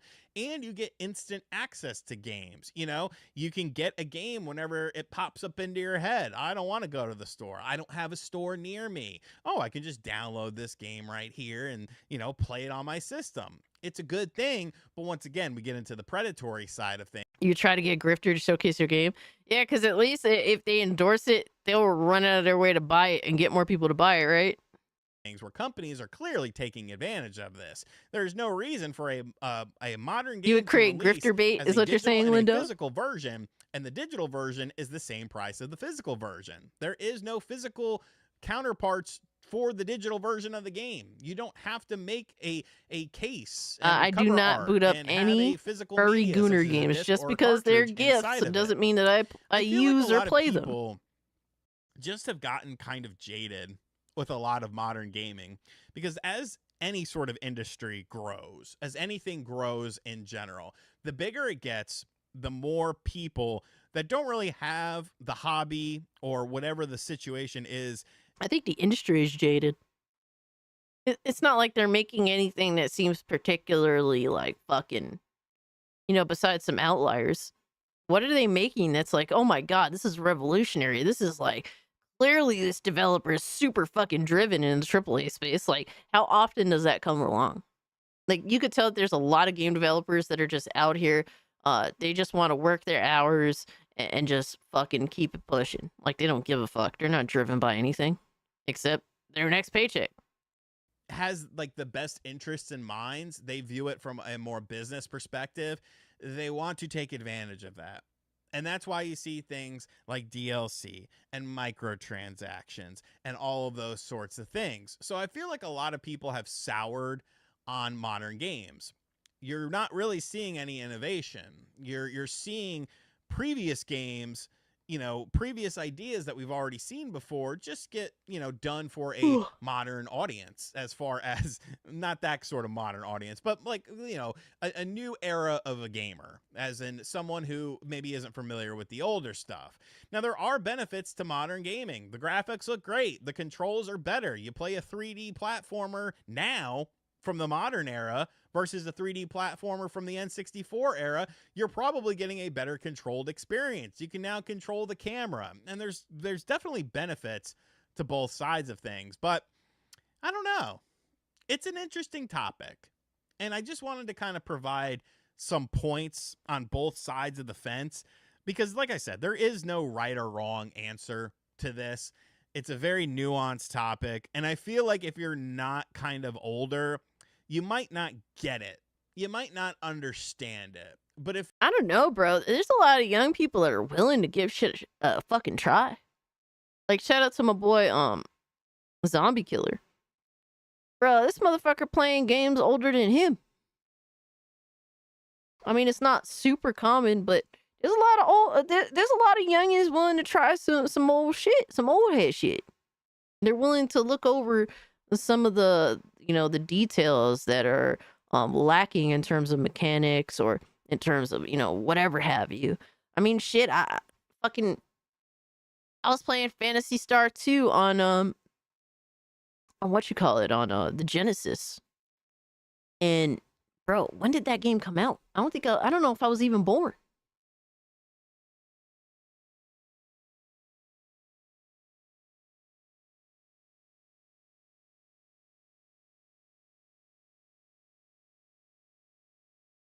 Dude, Phantasy Star 2 came out in '89. Right? In Japan. I wasn't even born when that game came out. But I'll tell you one thing, the mechanics of Phantasy Star 2 still hold up very well to this day. Like, it's a good game. It's an enjoyable. Like, I was playing Breath of Fire. Was it Breath of Fire 2 or Breath of Fire 4? Let me see. I don't think it's Breath of Fire 4. I never played a Breath of Fire game. They had put it in a Nintendo Switch subscription service. Let me see. I think it was Breath of Fire 2.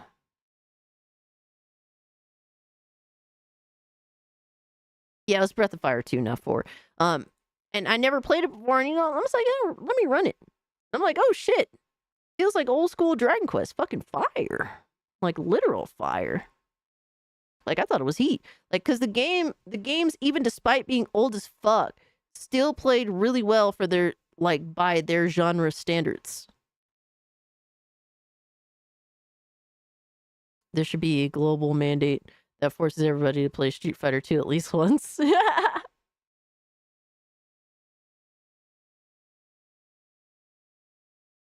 Sakura says, without physical media, digital might suffer with EMP attacks or network shutdown takedowns. Yeah, you never know. Like it's always good to have more as opposed to less options. But guys, I think we're gonna wind it down, man. First off, I want to wish everyone a happy holiday. If you celebrate Christmas, Merry Christmas. All right, hope stay safe over the course of the week. Well, the weekend. And, enjoy the good times, man. I remember when the first one came out, man, the arcades had lineups. Shit, I believe it. 9 more hours? What do I look like? I never get to see the whole outfit. The whole outfit's right here, bro. What? What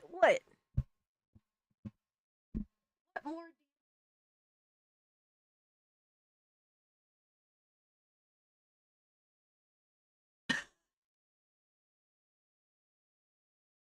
What more do you need? Merry Christmas to you, Sakura. Thank you. You're literally gonna be sleeping for the whole day. Dude, I gotta get up by like noon the latest because I have to be dressed and out the house by like 1:50. All right, the latest.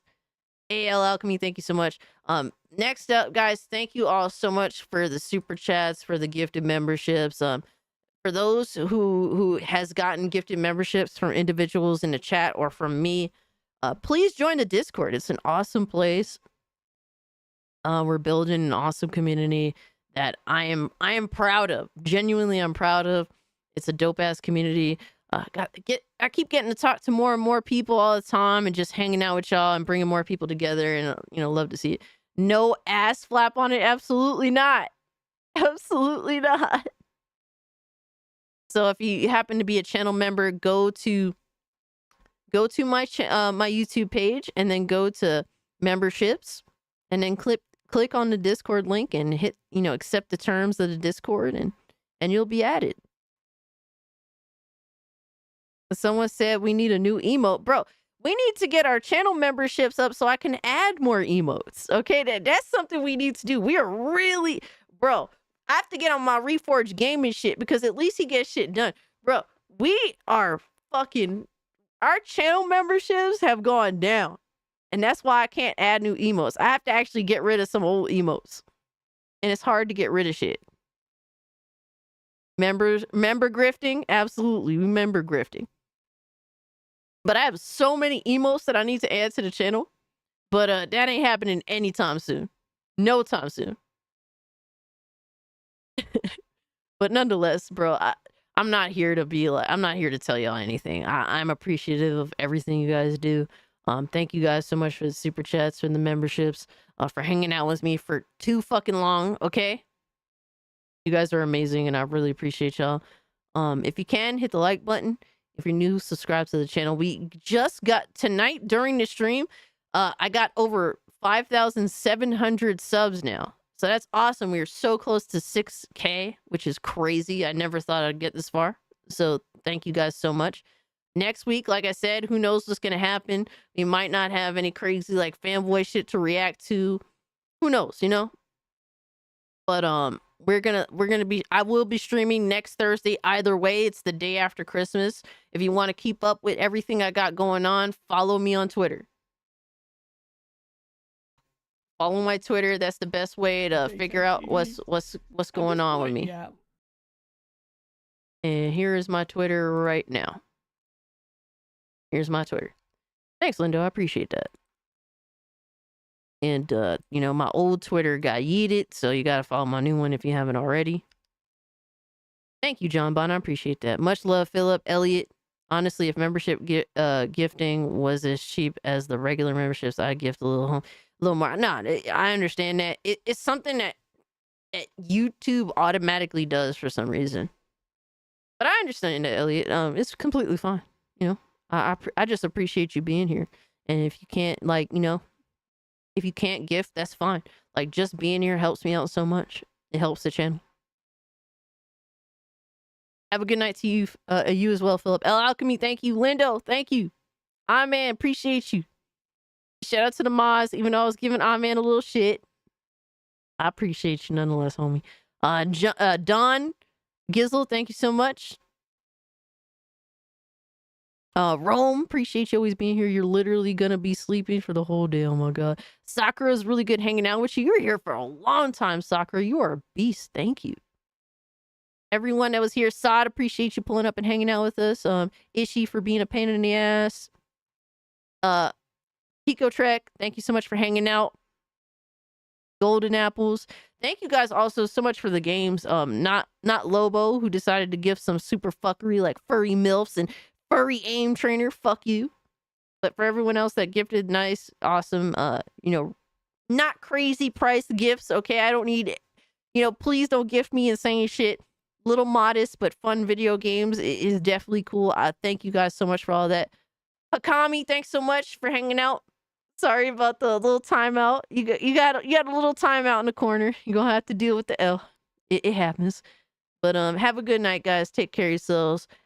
And peace.